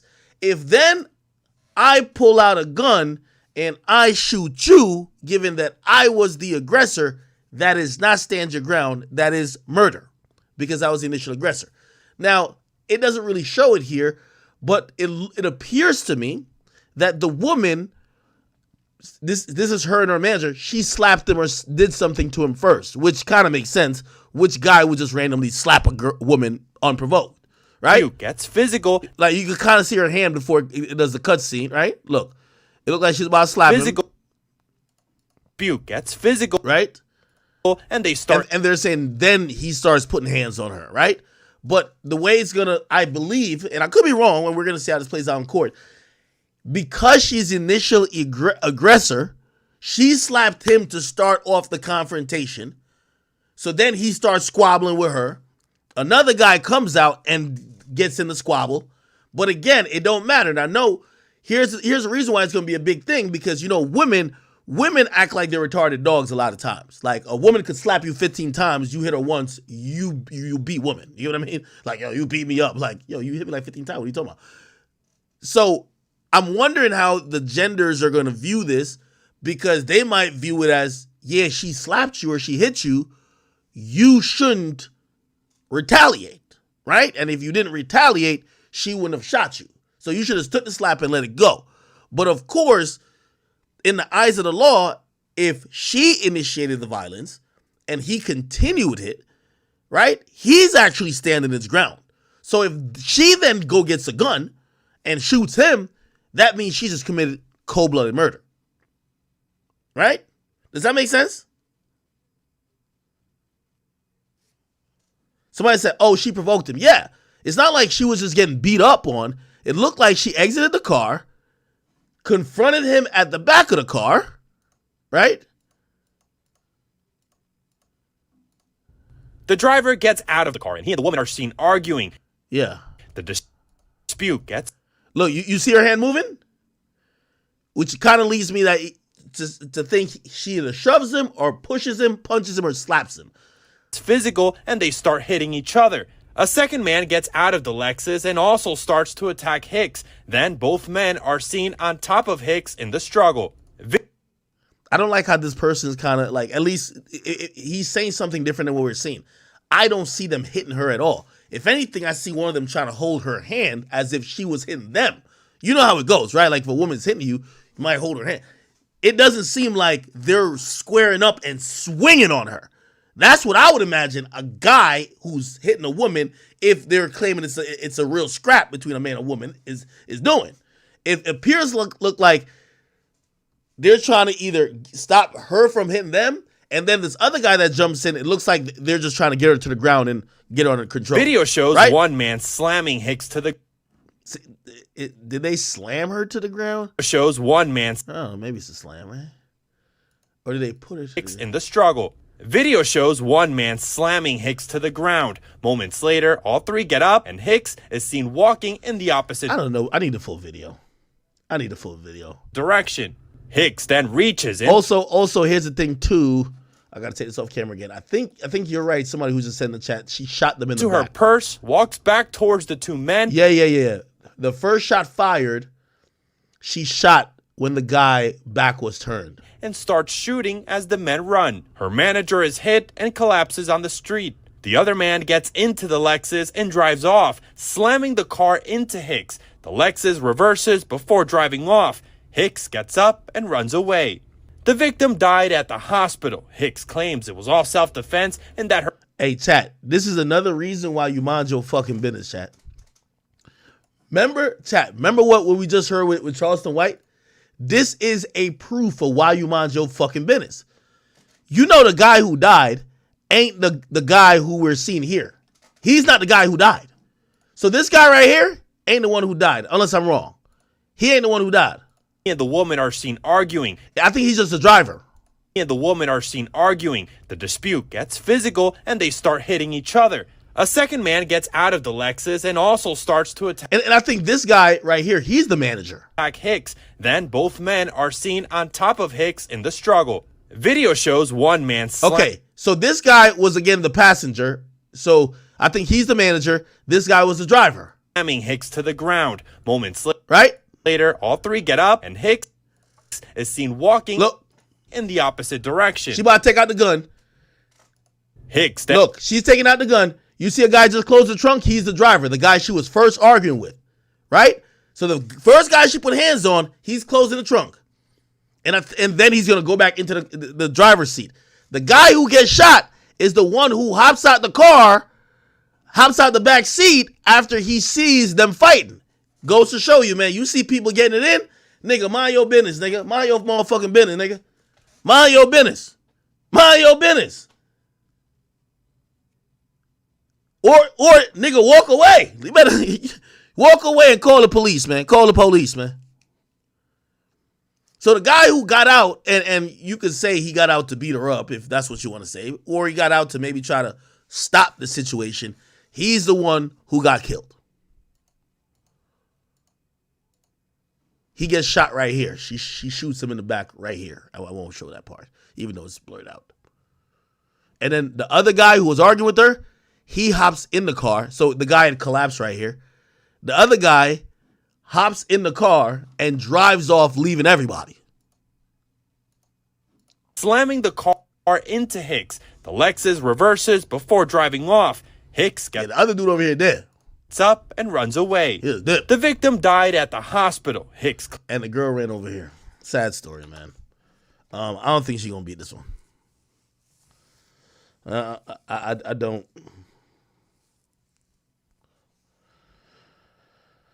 I don't think this is gonna happen. Somebody said, "Oh, she was." Who was standing on business? You think she was? Shit. Fuck. Sad story, man. Okay. All right. Anyway, let's get our recap of the YSL trial real quick. Or actually, before I do that, let me see what this person was talking about. Superhead talking about Diddy. Superhead Diddy.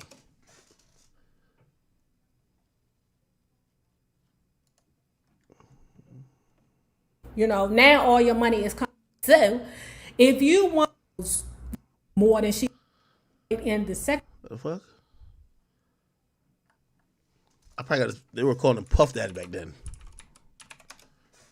Or Sean Combs.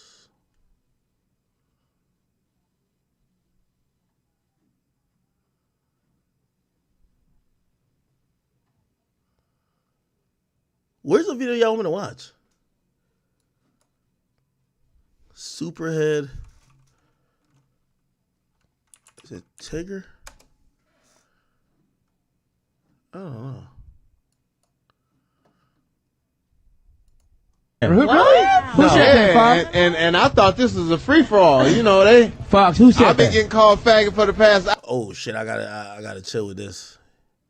That's when the F word was like legit.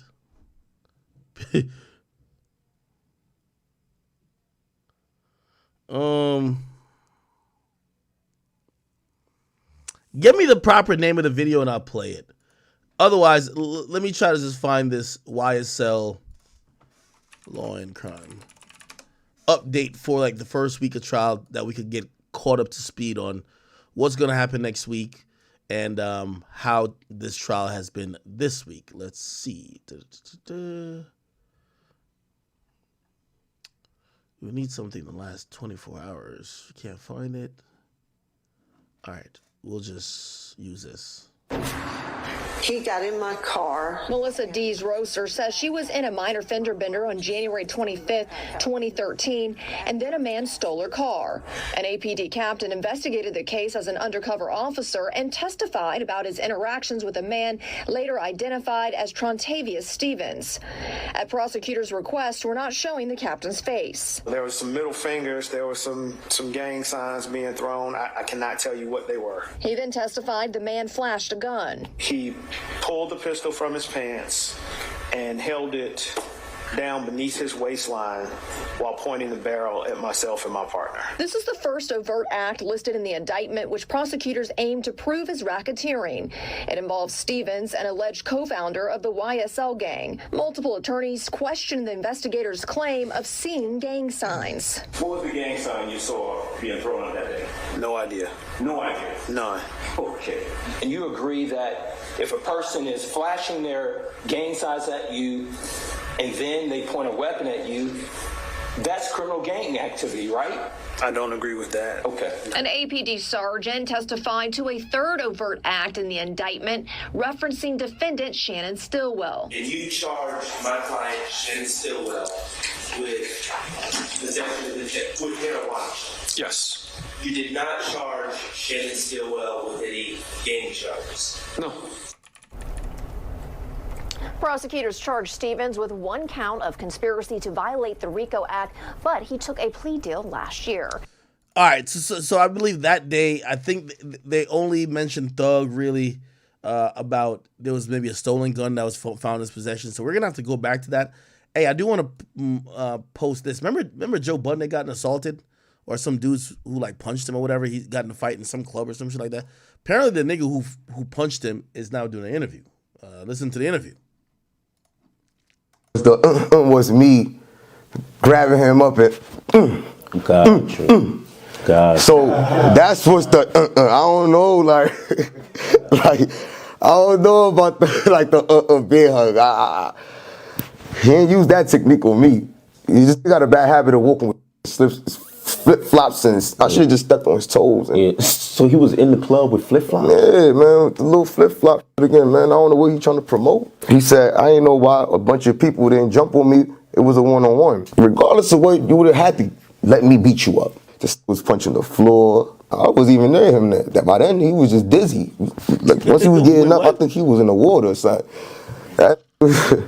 Dude, he was swinging at. I don't know what the he was swinging at, man. I feel like a bum. So I'm like, oh, I panicked. Yeah. And I swung. I ain't even know who the fuck was that. You know what I'm saying? I ain't know it was Joe Budden. Yeah.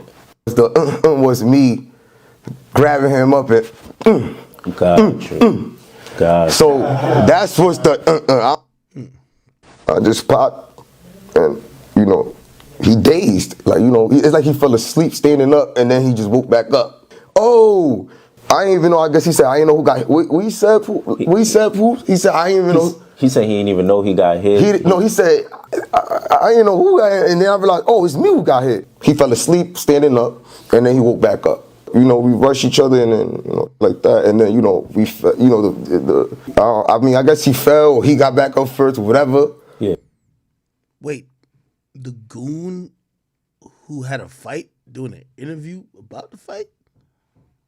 But I know that all that he said the bear hug, right, too. Yeah, the wiggling and all that. He was like.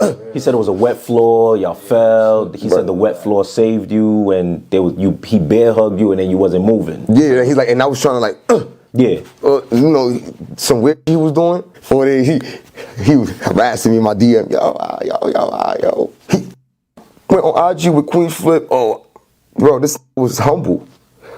That looked like I just popped, and like a female that got beat up behind. Remember, that's the overnight. That's the next day. Yeah. So it's like nobody know nothing yet. So he's not even talking crazy how he was. Remember, because he's like, yeah, and then mad humble with it, right? Because he's like, damn, let me see what's gonna come out first. Yeah. He harassed me for the next few days. Video. Got the fans harassing me. Video. I'm like, y'all crazy. He should be thankful to me of my decisions. And that's real. So I'm not really Not really. Basically, kind of like, I guess that it only was what it was. Right. I mean, who goes to a situation unprepared? Like a female that got beat up by her.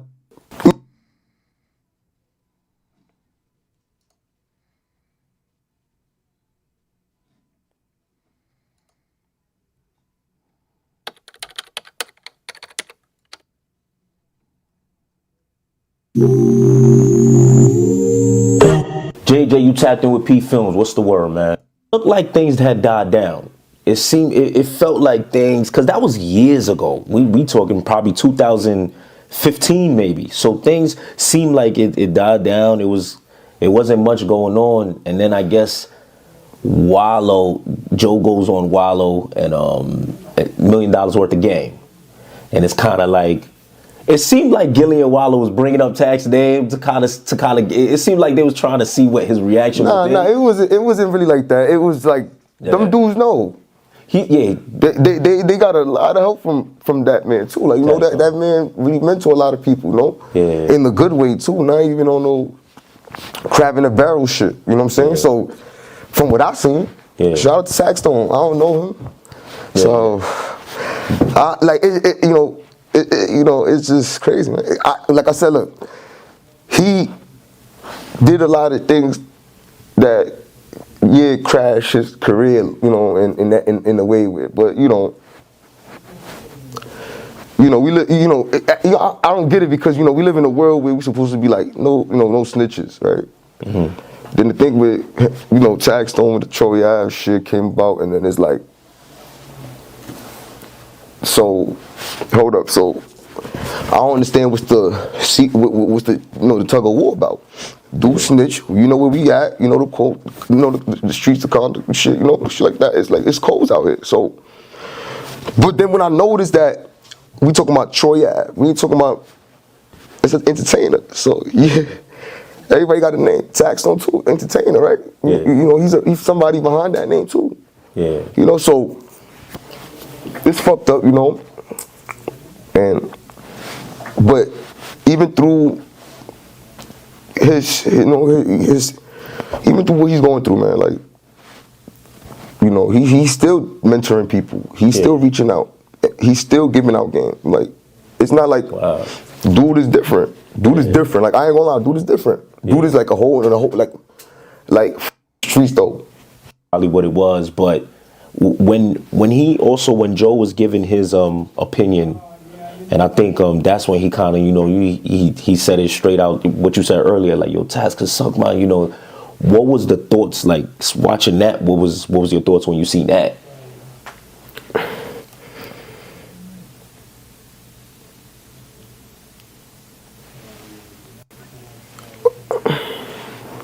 I didn't think, man, I was just free tax, man. Free tax don't, because it's like crazy. Yeah. He's my, he's like, like I said, he's a idol to me. To be like, something like that, bro. That's what I know. And a lot of information I heard from this shit, like, is real information, because Taxstone for some reason had a leak audio and was talking, and I was like, oh shit. Yeah. So that's how, I'm like, oh.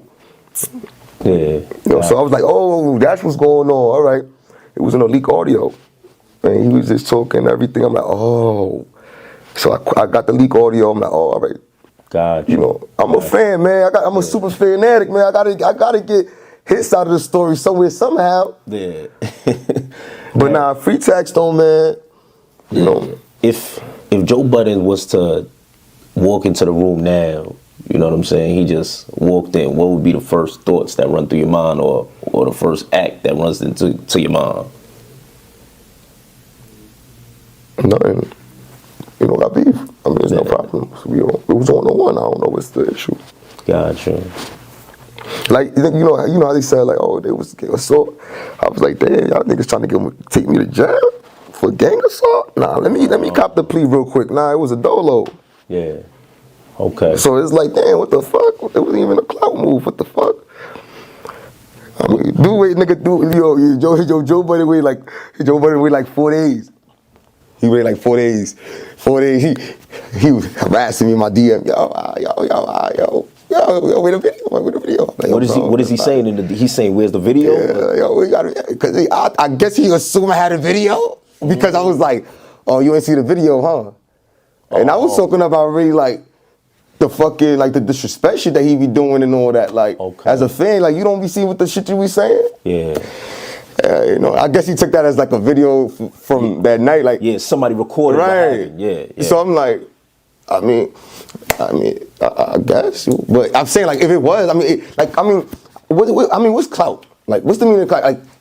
Like, because the allegations, I'm hearing all these people talking, they don't even got no stories, no my side of the story, nothing. So look, they, what's like for real?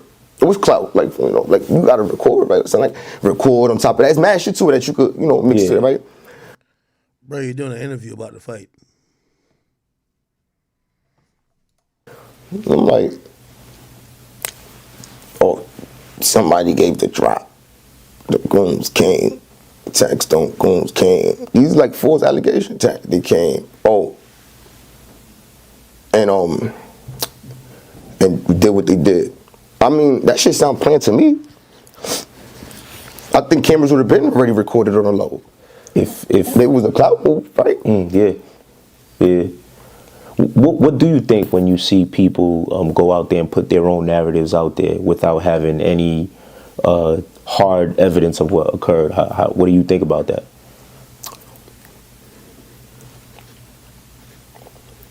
No, really.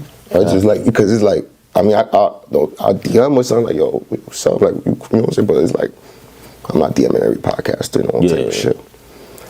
Yeah. But it's like, I don't know. Sometimes, like I said, you said clout move and people looking for hurt you. But there's other people gotta get jobs done though too. There's jobs out here too. Yeah. You know what I'm saying? Sometimes, you know, but it was not a clout move though. Yeah. You know, that shit would have been recorded, been out. Yeah. All that. And it's funny because it happened in the club. I know his bitch ass went and bought the fight videos, probably paid him not to drop the video. It happened in the club. So he's telling me in the club. Think about it. Like, really think about it. Yeah. Who you think stopped that? Come on. For real. Who you think stopped them from releasing that? Come on. He waited to see if I was gonna drop a video. That's why he stood shut for mad long. He went on IG. He was harassing me all day. I'm like, yo, bro, shut the fuck up, man. Nigga went on IG with Queen Flip. Oh, bro, this nigga was humble. That nigga looked like a female that got beat up by her nigga. He was, remember, that's the overnight, that's the next day. Yeah. So it's like, nobody know nothing yet. So he's not even talking crazy how he was, remember? Because he's like, yeah, and then mad humble with it, right? Because he's like, damn, let me see what's gonna come out first. Yeah. He harassed me for the next few days. Video, got the fans harassing me. Video. I'm like, y'all crazy. You know, a question that people gonna ask: how did he know it was you? Nah, because I seen somebody sent me the zip the drip shit. Oh, okay. He like some niggas beat the shit out of them niggas. But like I said, if people weren't about the wrong things, I think, because it's like gang assault. That's gang assault, man. Yeah. What Joe could have sat there and ran with that. Gotcha. You know what I'm saying? I don't know what type of nigga this nigga is. For real. You know what I'm saying? Yeah. So, he said I guess he said something like, I had to make a few phone calls and call call his peoples off and tell them to chill out or whatever. Yo, it's funny, right? It's funny, right? Because today I'm with my. Damn, Joe was squabbling with a nigga with skinny jeans? It's like skin tight jeans. I'm talking to my mans and shit, my brother, and I'm like, yo, I'm on the phone with him. I'm like, yeah, I'm about to go over there. And since that happened, yeah, I've been seeing bad little weird cars, because I know my ears. I know, and I'm like, what the fuck? Today I'm chilling on the phone earlier, and I'm like, I see some nigga, this nigga riding around in some ambulance car, no tents, coat all tied up on his fucking head. And I'm like, Jersey plates. I'm like, Spins. 3 minutes, come back. I guess he see what I went towards. I guess he thought like I was more farther than he tried to pop up. What's up? And that nigga almost crashed. Nigga almost died in the ambulance. You know what I'm saying? But it's entertainment though. I think it was a joke though. I think it was a joke. I was playing. I think it was a joke. It's entertainment though. Yo, these fans is crazy. I think it was entertainment though for real. I just said, what's up with my hands up? That's it. Do you ever, I guess so you ain't really worried about what's going on, or you kind of feel like, yo, you know what, aware, attentive, that's it? I mean, he kind of surprised me for not like really calling the police for real, or taking it to like a case or something, honestly speaking. But I think that he should like, listen. He like, I think it's more like a, I should be thankful. He should be thankful to me of my decisions. And that's real shit. Real. So I'm not really. Basically, kind of like, I guess that it only was what it was. Shit, right? I mean, who goes to a situation unprepared? Gotcha. But so. But it wasn't like that though. It wasn't for that though. I was just drinking. I was trying to smack some ass, and then I ended up smacking him. Type shit. And I fuck with y'all. I fuck with y'all. Play entertainment, man. For real. Got you. Let's talk about La Brim.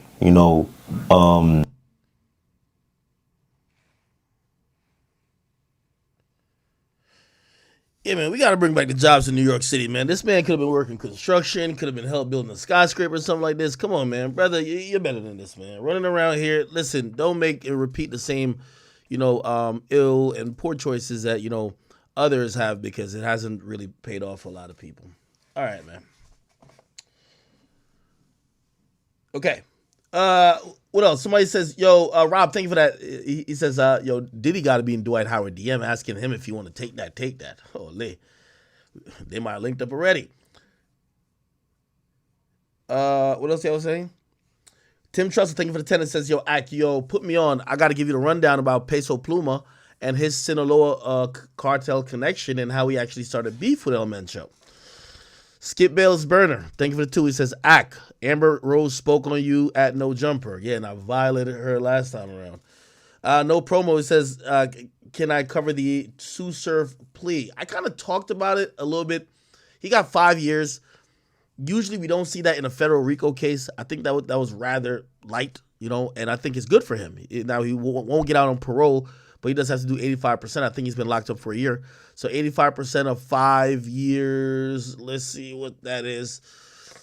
That's about around like 4 and some change. He's been there for 1. He probably got 3 more years to go. Come on. I think he's fortunate. Now, I'm going to be honest with you. I do think his plea is going to have people thinking it's something else, because you don't usually see people get 5 years in a RICO. But, again, I have no reason to think that he did. What else?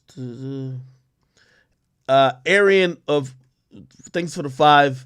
Someone said, how do you feel about Charlemagne's comments on Diddy's situation on Brilliant Idiots? Kind of sounded like they were towards you. No, I don't think they were towards me.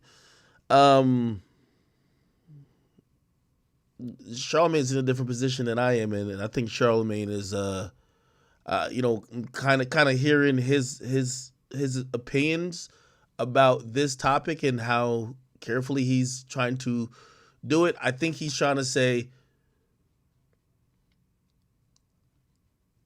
he rather not be the person that jumps to conclusion or even talks about something that he doesn't know is true, because I think especially with him and, some of his situations, he's been the person where people are having those discussions about him. I'm not saying he did anything of the sort like Diddy, but I think his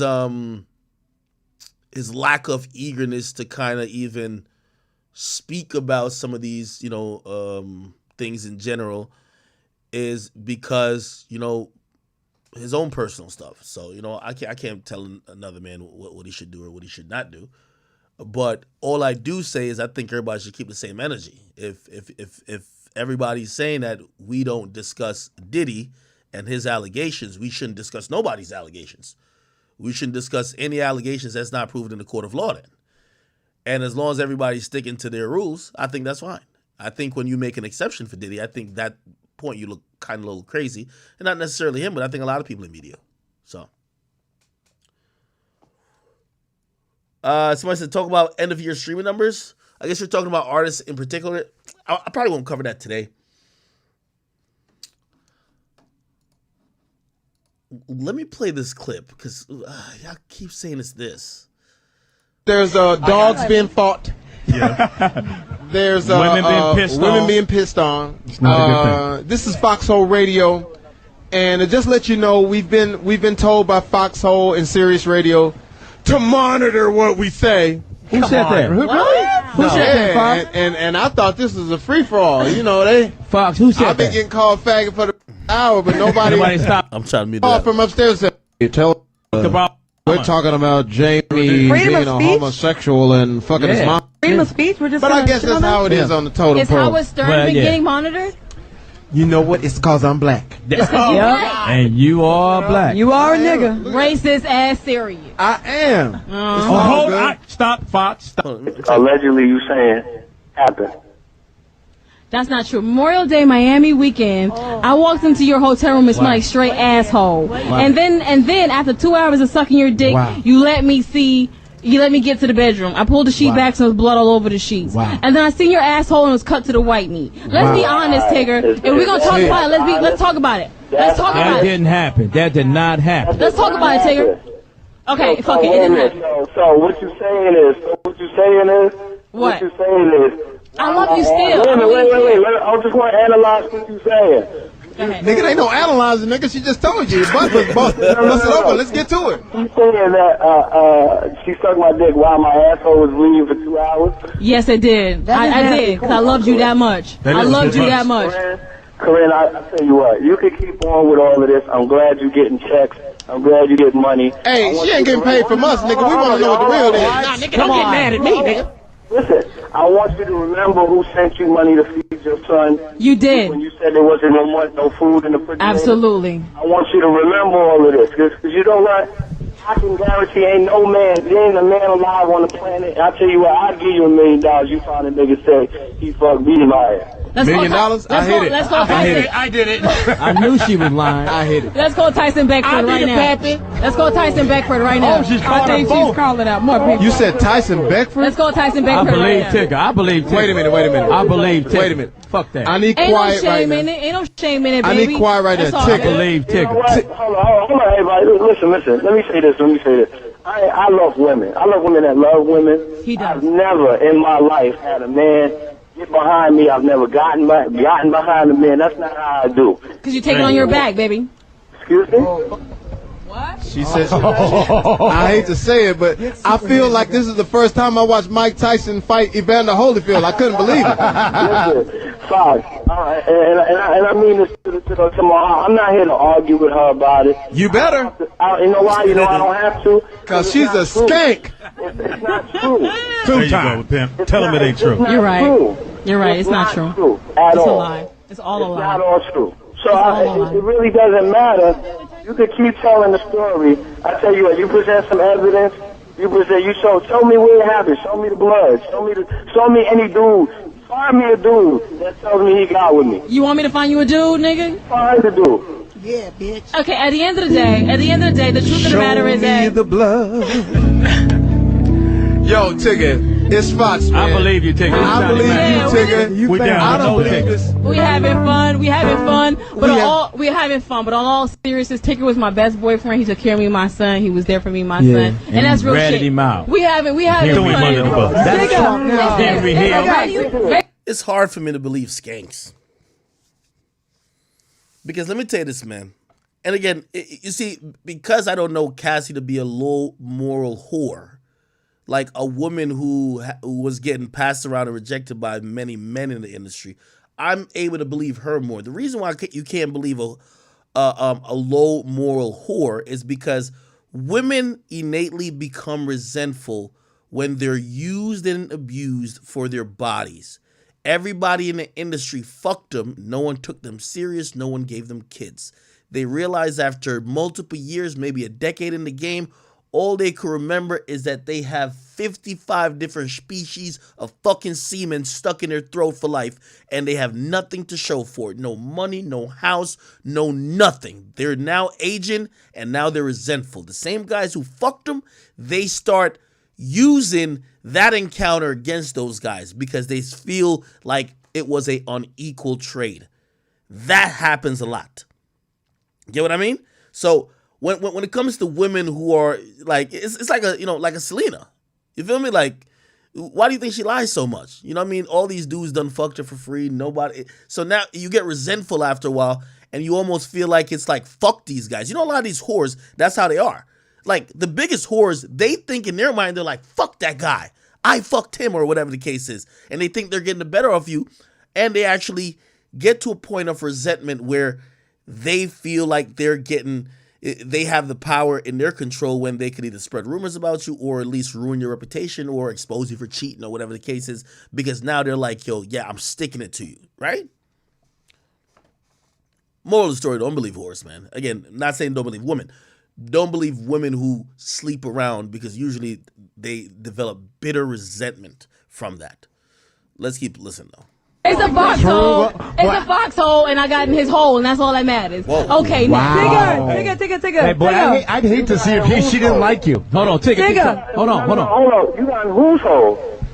No. I'm saying I got under your craw, didn't I? I got in your craw, didn't I? Listen. You called in, nigga. I ain't talked to you in 5 years. Now you talk to me? I'm going to tell you two things. Fox and them called me because those are my boys and they know how I get down. We love you, brother. Yeah, and we all love you, Tigger. You know what? And second of all, I tell you what, keep doing what you're doing. Okay, I will. Thank you. No, she shouldn't, because she's saying the wrong shit. You know what? I know what I saw. Hold on, I know what I saw, though. On some real shit. You know what you saw. Hold on, Tigger. You gonna lie and tell me that when I came into that room and I pulled back them sheets and I saw all that blood, I was like, man, you must have murdered a bitch in here, and you laughed at me. You gonna lie to me right now and tell me I didn't see that shit? No, that happened because that did happen. You didn't fuck no bitch. Your asshole wasn't white, nigga. Your asshole wasn't to the white meat, nigga. Come on, let's be real. This is disgusting. Why people get? You are a shit. I'm about to go jump in the ocean right now. Yo, dog, there's nothing wrong with it. Why you can't be real with me? Why you can't be real with me, We'll get a Tigger? colonic after this nigga. Again, why you can't be real with me, though? I hear what you're saying. Ain't never, ever.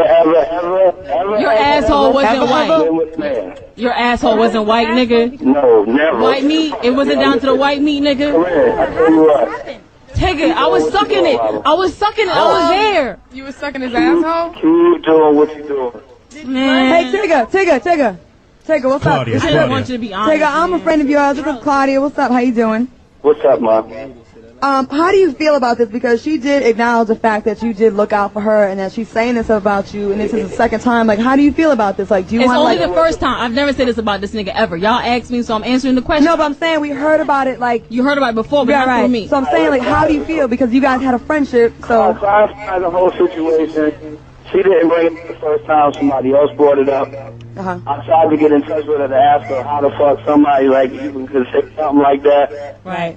And nobody would any of her people would let her talk to me. Right. So, I mean, long story short, like, I believe in karma at the end of the day. Right. You know what I'm saying? It wasn't Carmen Electra? I believe in her too.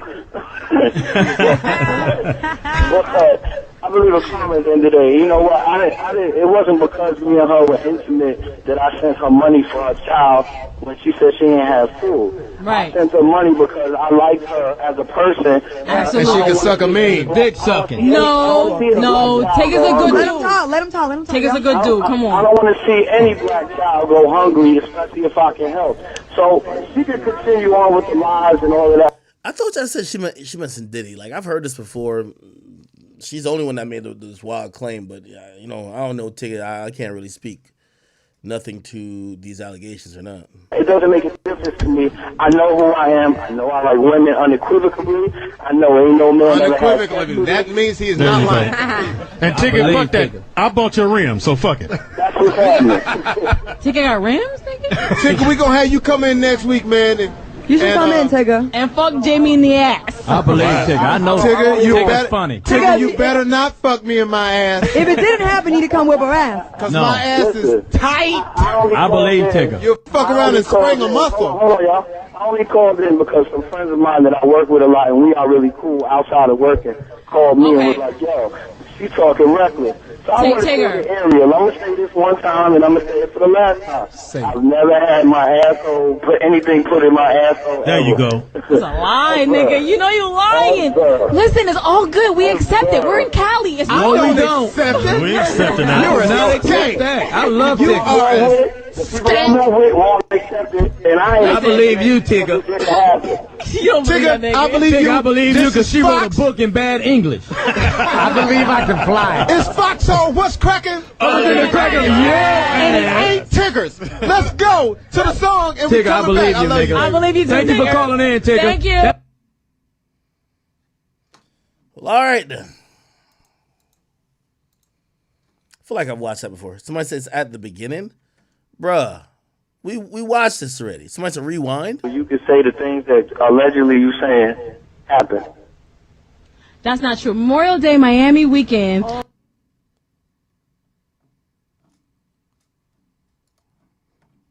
Like, I don't get it. Superhead Jamie Foxx show? Maybe is this? Confession. Okay, listen. Yeah, my agent thought it was a great idea. No, but it was a song. I thought it was cute, so I used to go around singing it. I know a chick named Superhead. She gave Superhead, and I just thought it was cute. And then people just thought it was about me because it is super. That's not my fault. That's the respectable part. Let's go. So since you was 8. I just knew I was gonna be on there. No, That's she what I talking wanted on to the do. show. So once I went on, it was all good, and she was great and gracious, and we had a good time. But the thing is that when you sit down next to Teach Oprah, her any Your first book. I haven't read your second book, but sling and treatment and medical. You fucked up puppies and shacks. Loves me. Wow. Or he did. Because I saw you when you were with what's my man's name? The Shaq. No, not Shaq. Mr. Marcus. No, what did you say? Mr. Marcus. Now Shaq didn't want to kill you for what you said. That was fucked up. No, Shaq loves me. Wow. Or he did. No, Are you- everybody's still friends with me. We're good. I have a question. You got pictures on. Oh, Claudia. I do have pictures. The nails are out. The nails are out. No. Then that's what it really is. No, you say that it's all about you being raped as a kid, but it's really about you having your pussy as ransom. You're holding people at ransom with your pussy. No, what it's about is that Pussy is a beautiful thing. No. What it's about is when little black girls get treated fucked up when they're little kids, they grow up to be fucked up adult women with baggage and shit and issues, and we fuck your lives up because we're all You fucked didn't up. fuck my life up. In You fucked up puppies in and general. shacks. I almost had a chance. I was trying to get you so you could I move know. the You book. saw what happened when I found out it was you. Tell the story, Shit, Fox. Tell the story. Tell the story, Fox. Tell the story. I saw. I gotta be honest with you. Corinne is Corinne is very pretty. Yeah. And she threw me off. Right. But I knew something was wrong because why is this pretty black girl all on me right now? I was not so on you. Yes, nigga. you was, nigga. lying Don't ass sleep. Nigga. Use a lying ass nigga. I can see it in your weave. Anyway. So I'm on my way to Tarzana, and she did not. Usually, when I drive to Tarzana from Hollywood, they turn off on White Oak because they not feeling me right now. She was on my ass like Starsky and Hutch getting back to the crib. I was in your car. Wasn't I in your car? No, you with weren't, nigga. Get you took me right. to my car. You took me to my car. Okay, I did go do ahead. that. Go I ahead. did do All right, that. go That's a ahead. gentleman. That's a gentleman. Yeah, that is. No, it's not. That's a gentleman. That's a nigga trying to get some. Go I ahead. sure was. That's a gentleman. That's what gentlemen do. I was trying to lay it on your forehead. Anyway, we get back to the crib, and I said, "Look at this beautiful black girl that I'm about to hit." As I'm getting undressed, I said, "Well, damn, you know, undressed."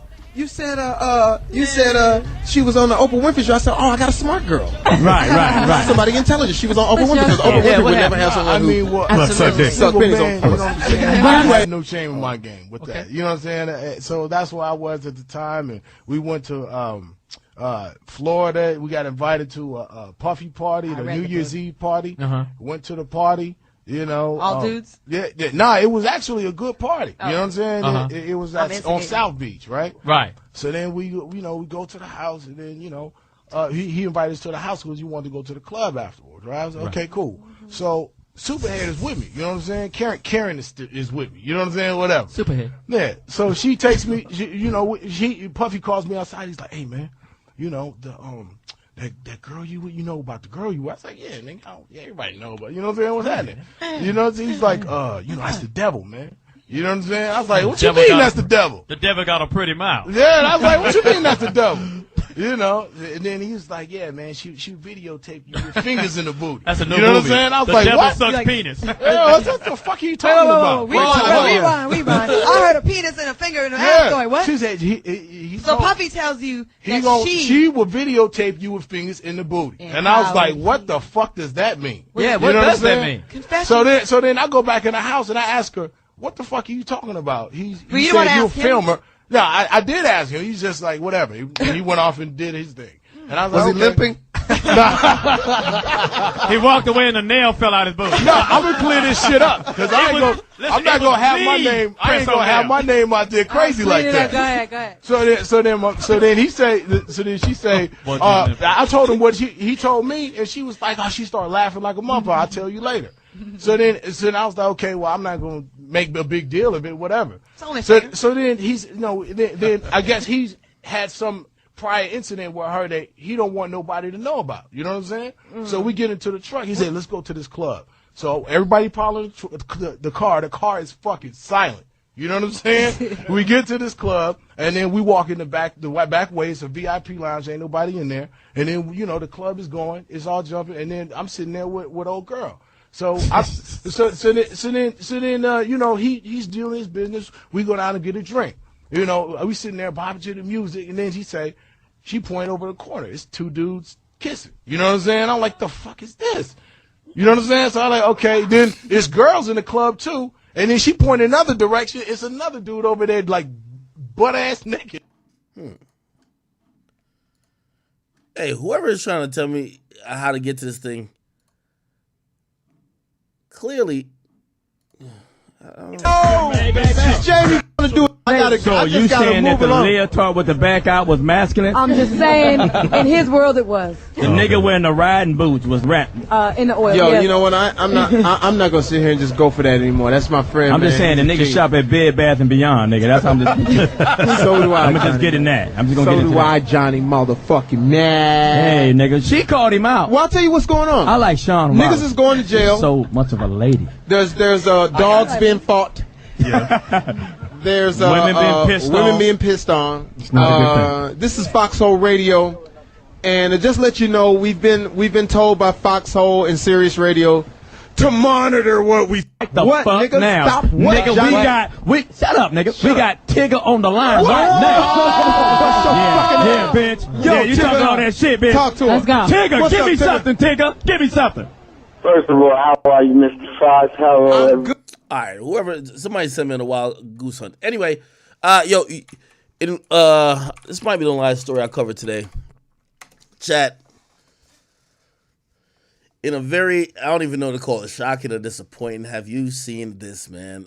Apparently, Ruby Rose has met up with her #1 spender on OnlyFans. Okay, homie looks like this, and here's the proof that my boy done spent $62,321 on Ruby Rose. Okay, that's disgusting. All right, for all of that, nigga. No, let me go to Ruby Rose. For all of that, nigga, you could have just offered to buy some pussy from her, man. Now, I'm not saying she sell pussy or nothing like that, but god damn it, nigga, what the fuck are you? Look at this guy. This is a nigga who be paying for OnlyFans, but I guarantee you talk to this nigga, he gonna be on some fresh and fit shit. He gonna be like, yeah, the red pill. Like, I guarantee this nigga right here is one of them niggas who be like, these are the niggas who be like, yeah, Myron, get that hoe. Really, because they be tight because they paying for the shit. You know what I mean? But, yeah, this exactly looks like somebody who paid $62,000. Well, actually, it doesn't look like somebody who paid $62,000. I wouldn't think he has $62,000 to drop on Ruby Rose. But he do look like the guy who be subscribed to OnlyFans. Now, I'm wondering where they met up. It says world famous truckers. I'm wondering how they met up. And would you even trust Let me ask you a question, because this happened to me before. A girl I was with, and there's really big simps, like, in the world. She told me that a guy, like some random guy, hit her DM, and I guess he had sent her money before. Like, he was like, yo, here's $500, go do your nails, just take pictures of them in blue. She did it, right? But she got the money. She was like, oh shit, $500. The same guy basically wanted to pay, it was like $1,000 or $2,000 to be on the phone for like 2 hours. Now, the first thing, I wasn't with Shorty then, but now I was with the Shorty, and it's not no current shit. It's way back. So she tells me, she's like, yo, this guy wants to give me like 2 bands for me to be on the phone. Now, chat, I'm asking y'all, if y'all are me, do you tell your girl, nah, yo, you better go get that fucking 2 bands? Or do you be like, man, if you do some shit like that, man, I can't fuck with you no more? What would you do?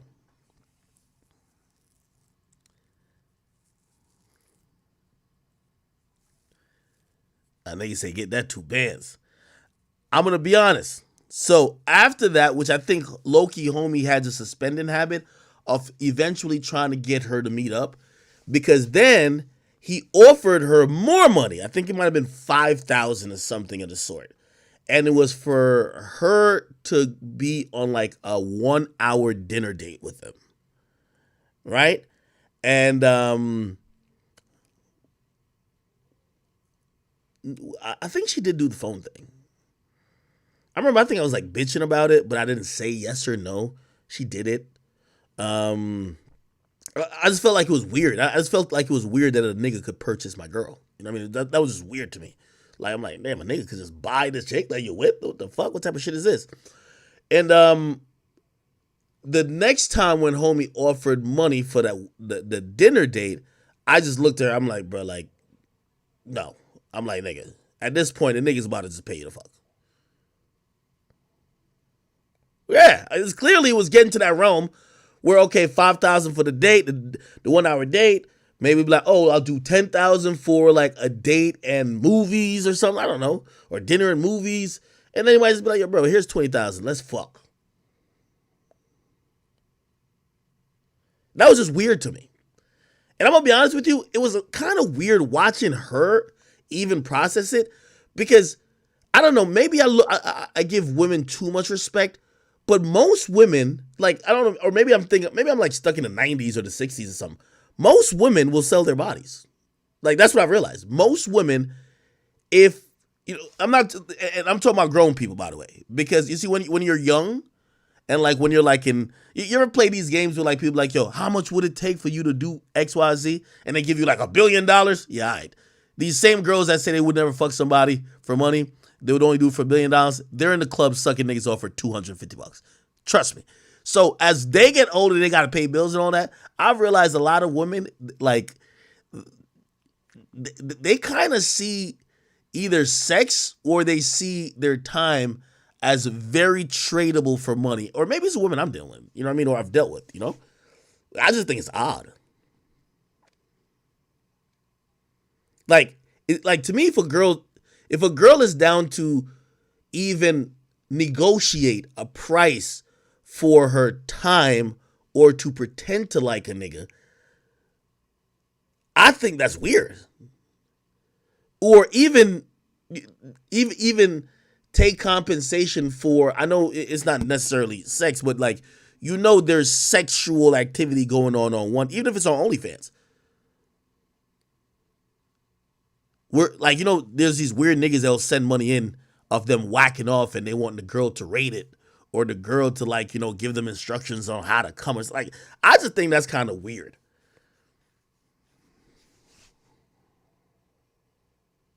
Somebody said if a woman wanted to pay me 2 bands to talk on the phone, would I say no?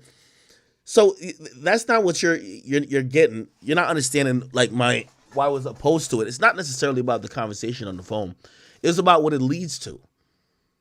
Once a woman is down to trade certain things that usually isn't a sellable item, right?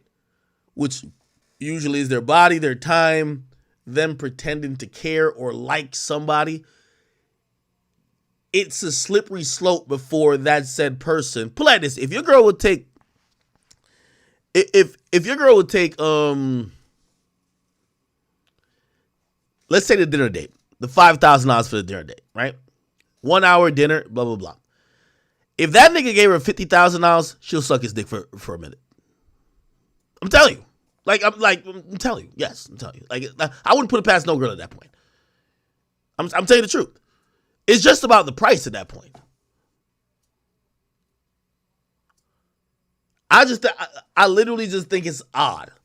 But I've watched women who would be very offended if I even said, well, okay, maybe you're not fucking him, but you're basically trading certain type of shit with the illusion of intimacy on his side for money that's headed down the route to prostitution. Those same women would get really offended, right? They'll get offended. But these are the same women on Twitter that would be like, yo, listen, you know what I mean? If you fucking on me, just pay for my hair and my nails, which is kind of the same thing. You just kind of prettied up in a different way. Just pay for these necessities that I would have to pay for myself, and the probably grand total was $1,000. But yeah, that's like, I don't know. It's weird when I see women kind of disguise the fact that they're down to sell themselves. And I don't know, maybe it's because I'm a man. Because, you know, I've obviously most of us men, we've never been in a position where we're treated like purchasable commodities. Where if you want to see her naked, it's just, you just need to pay a fee. If you want to see her fucking put a popsicle up her fucking asshole, you just got to tip a little bit more. I think it's odd. To me, it's just odd, bro. Somebody says ain't all women. You're right. But I'm going to be honest with you, as I've been seeing more and more women increasingly be open to that, while there was a huge, for a long time, I thought it was a minority. Like a very, very small minority. And of course, you can make the point saying, yo, this is just such easy money. They're not actually having sex. But I don't know. It's just weird. I don't know. What do you think this guy does for a living?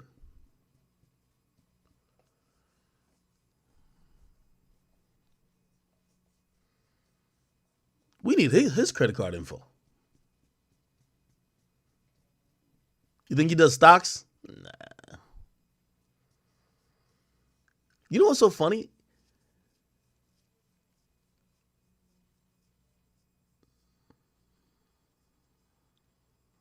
I wouldn't even think that she would be his type of girl. I would think this nigga is like Bad Baby's, like, you know, #1 subscriber. But best believe whenever he gets married, it's going to be a woman that probably looks kind of like Ruby Rose. Some black chick. He probably's fetishizing the fact that she's black or whatever the fuck. I don't know.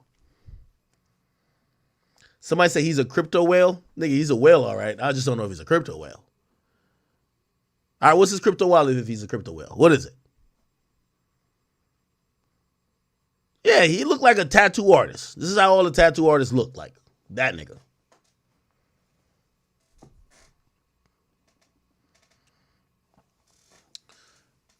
Nigga said Ruby Rose is so bad.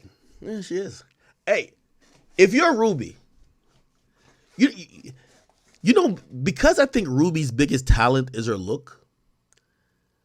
#1, how long do you think like Ruby's just gonna be like? I think she has that space in hip hop of just looks great, amazing, right? You know, everything fades after a while. How long do you think that lasts? And also, could she like even legitimately like, could she like have kids and shit like that or nah? Because I think as soon as she has kids, she's washed, done.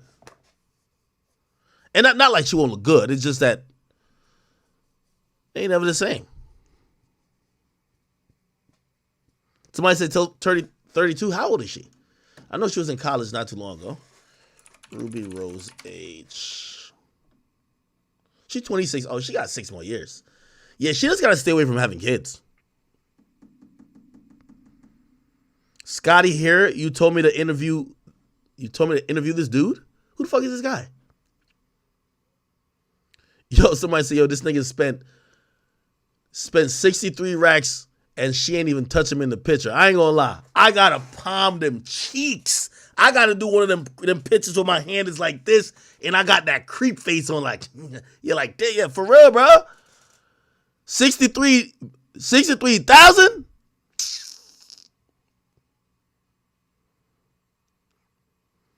You better do that little Ice Spice shit where you bent over and I'm at least like gripping the joint. Feel me?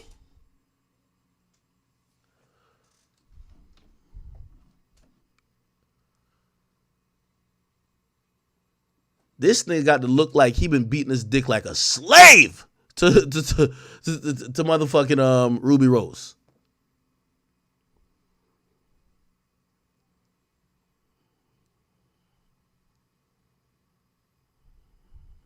Holy shit. All right. Anyway.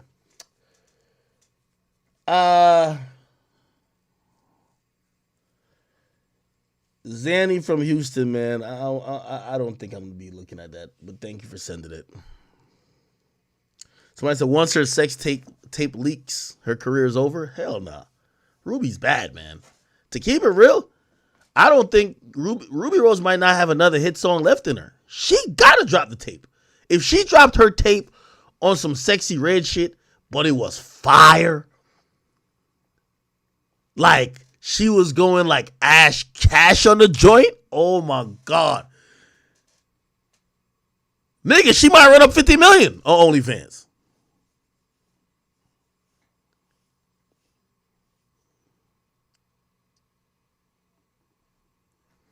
Anyway, chat, I'm finna get off here, man. I appreciate y'all. I've been rocking out with y'all for the last 7.5 hours, and I appreciate every one of you guys for sticking around. I'll be back on tomorrow at, I can't tell you what time, but I'll definitely be back on tomorrow, okay? I didn't get to all the topics. I didn't get to the 6ix9ine topic today, and I did want to, I kind of watched earlier, my man Speed. He had this girl that cheated on him. I don't know why I was like caught up in the drama with like Speed and like whoever his girlfriend is, but she cheated on that nigga with a TikTok nigga. That shit was hilarious. He made content out of it, so it was kind of good. So I want to cover the 6ix9ine thing. Maybe a touch on Peso Pluma since we're gonna be talking about some Spanish speaking music kind of stuff. Also, I want to touch on the Speed Aiden stuff, or not Speed Aiden Speed. Well, Kai jumped on the stream too, but Speed getting cheated on. That's number 3. And then there's probably a few more things. Boosie versus YG, that's number 4. And yeah, just give me a list of anything I missed, and I will be back on tomorrow. Hopefully we could get it in. All right? Chat, I appreciate y'all for rocking with me each and every time. If you guys haven't copped any merch, djacademicstv.com. Please go support, cop something of the sort. If you haven't gotten the newsletter, let me know. I sent a very heartfelt, or maybe I ain't hit send yet. I wrote one, though. Very heartfelt letter about just the last couple months and even the last couple years, what we've been going through, and good things. It's going to be a way to directly communicate with the core to chat. All right. By the way, I want to appreciate all the people who have been here, whether from day one, you could have been tuning in from 2011, 2012, the War in Chirac era, could have been afterwards, Drake and Meek, could have been the Uzi and the Clout era. You could have been tuned in ever since this whole Diddy thing, and I appreciate you guys for rocking with me. I hope I could give you the entertainment you seek, and also the I don't want to say necessarily knowledge, but information to make you feel fulfilled, at least from a news and a media perspective. All right, appreciate you guys. I will see you guys tomorrow. Go and enjoy your day. I'm finna go, play with my dog and my puppies, and I will be back tomorrow. All right, love y'all. Talk to y'all tomorrow. Now I gotta see if this works. Yeah, it does. All right.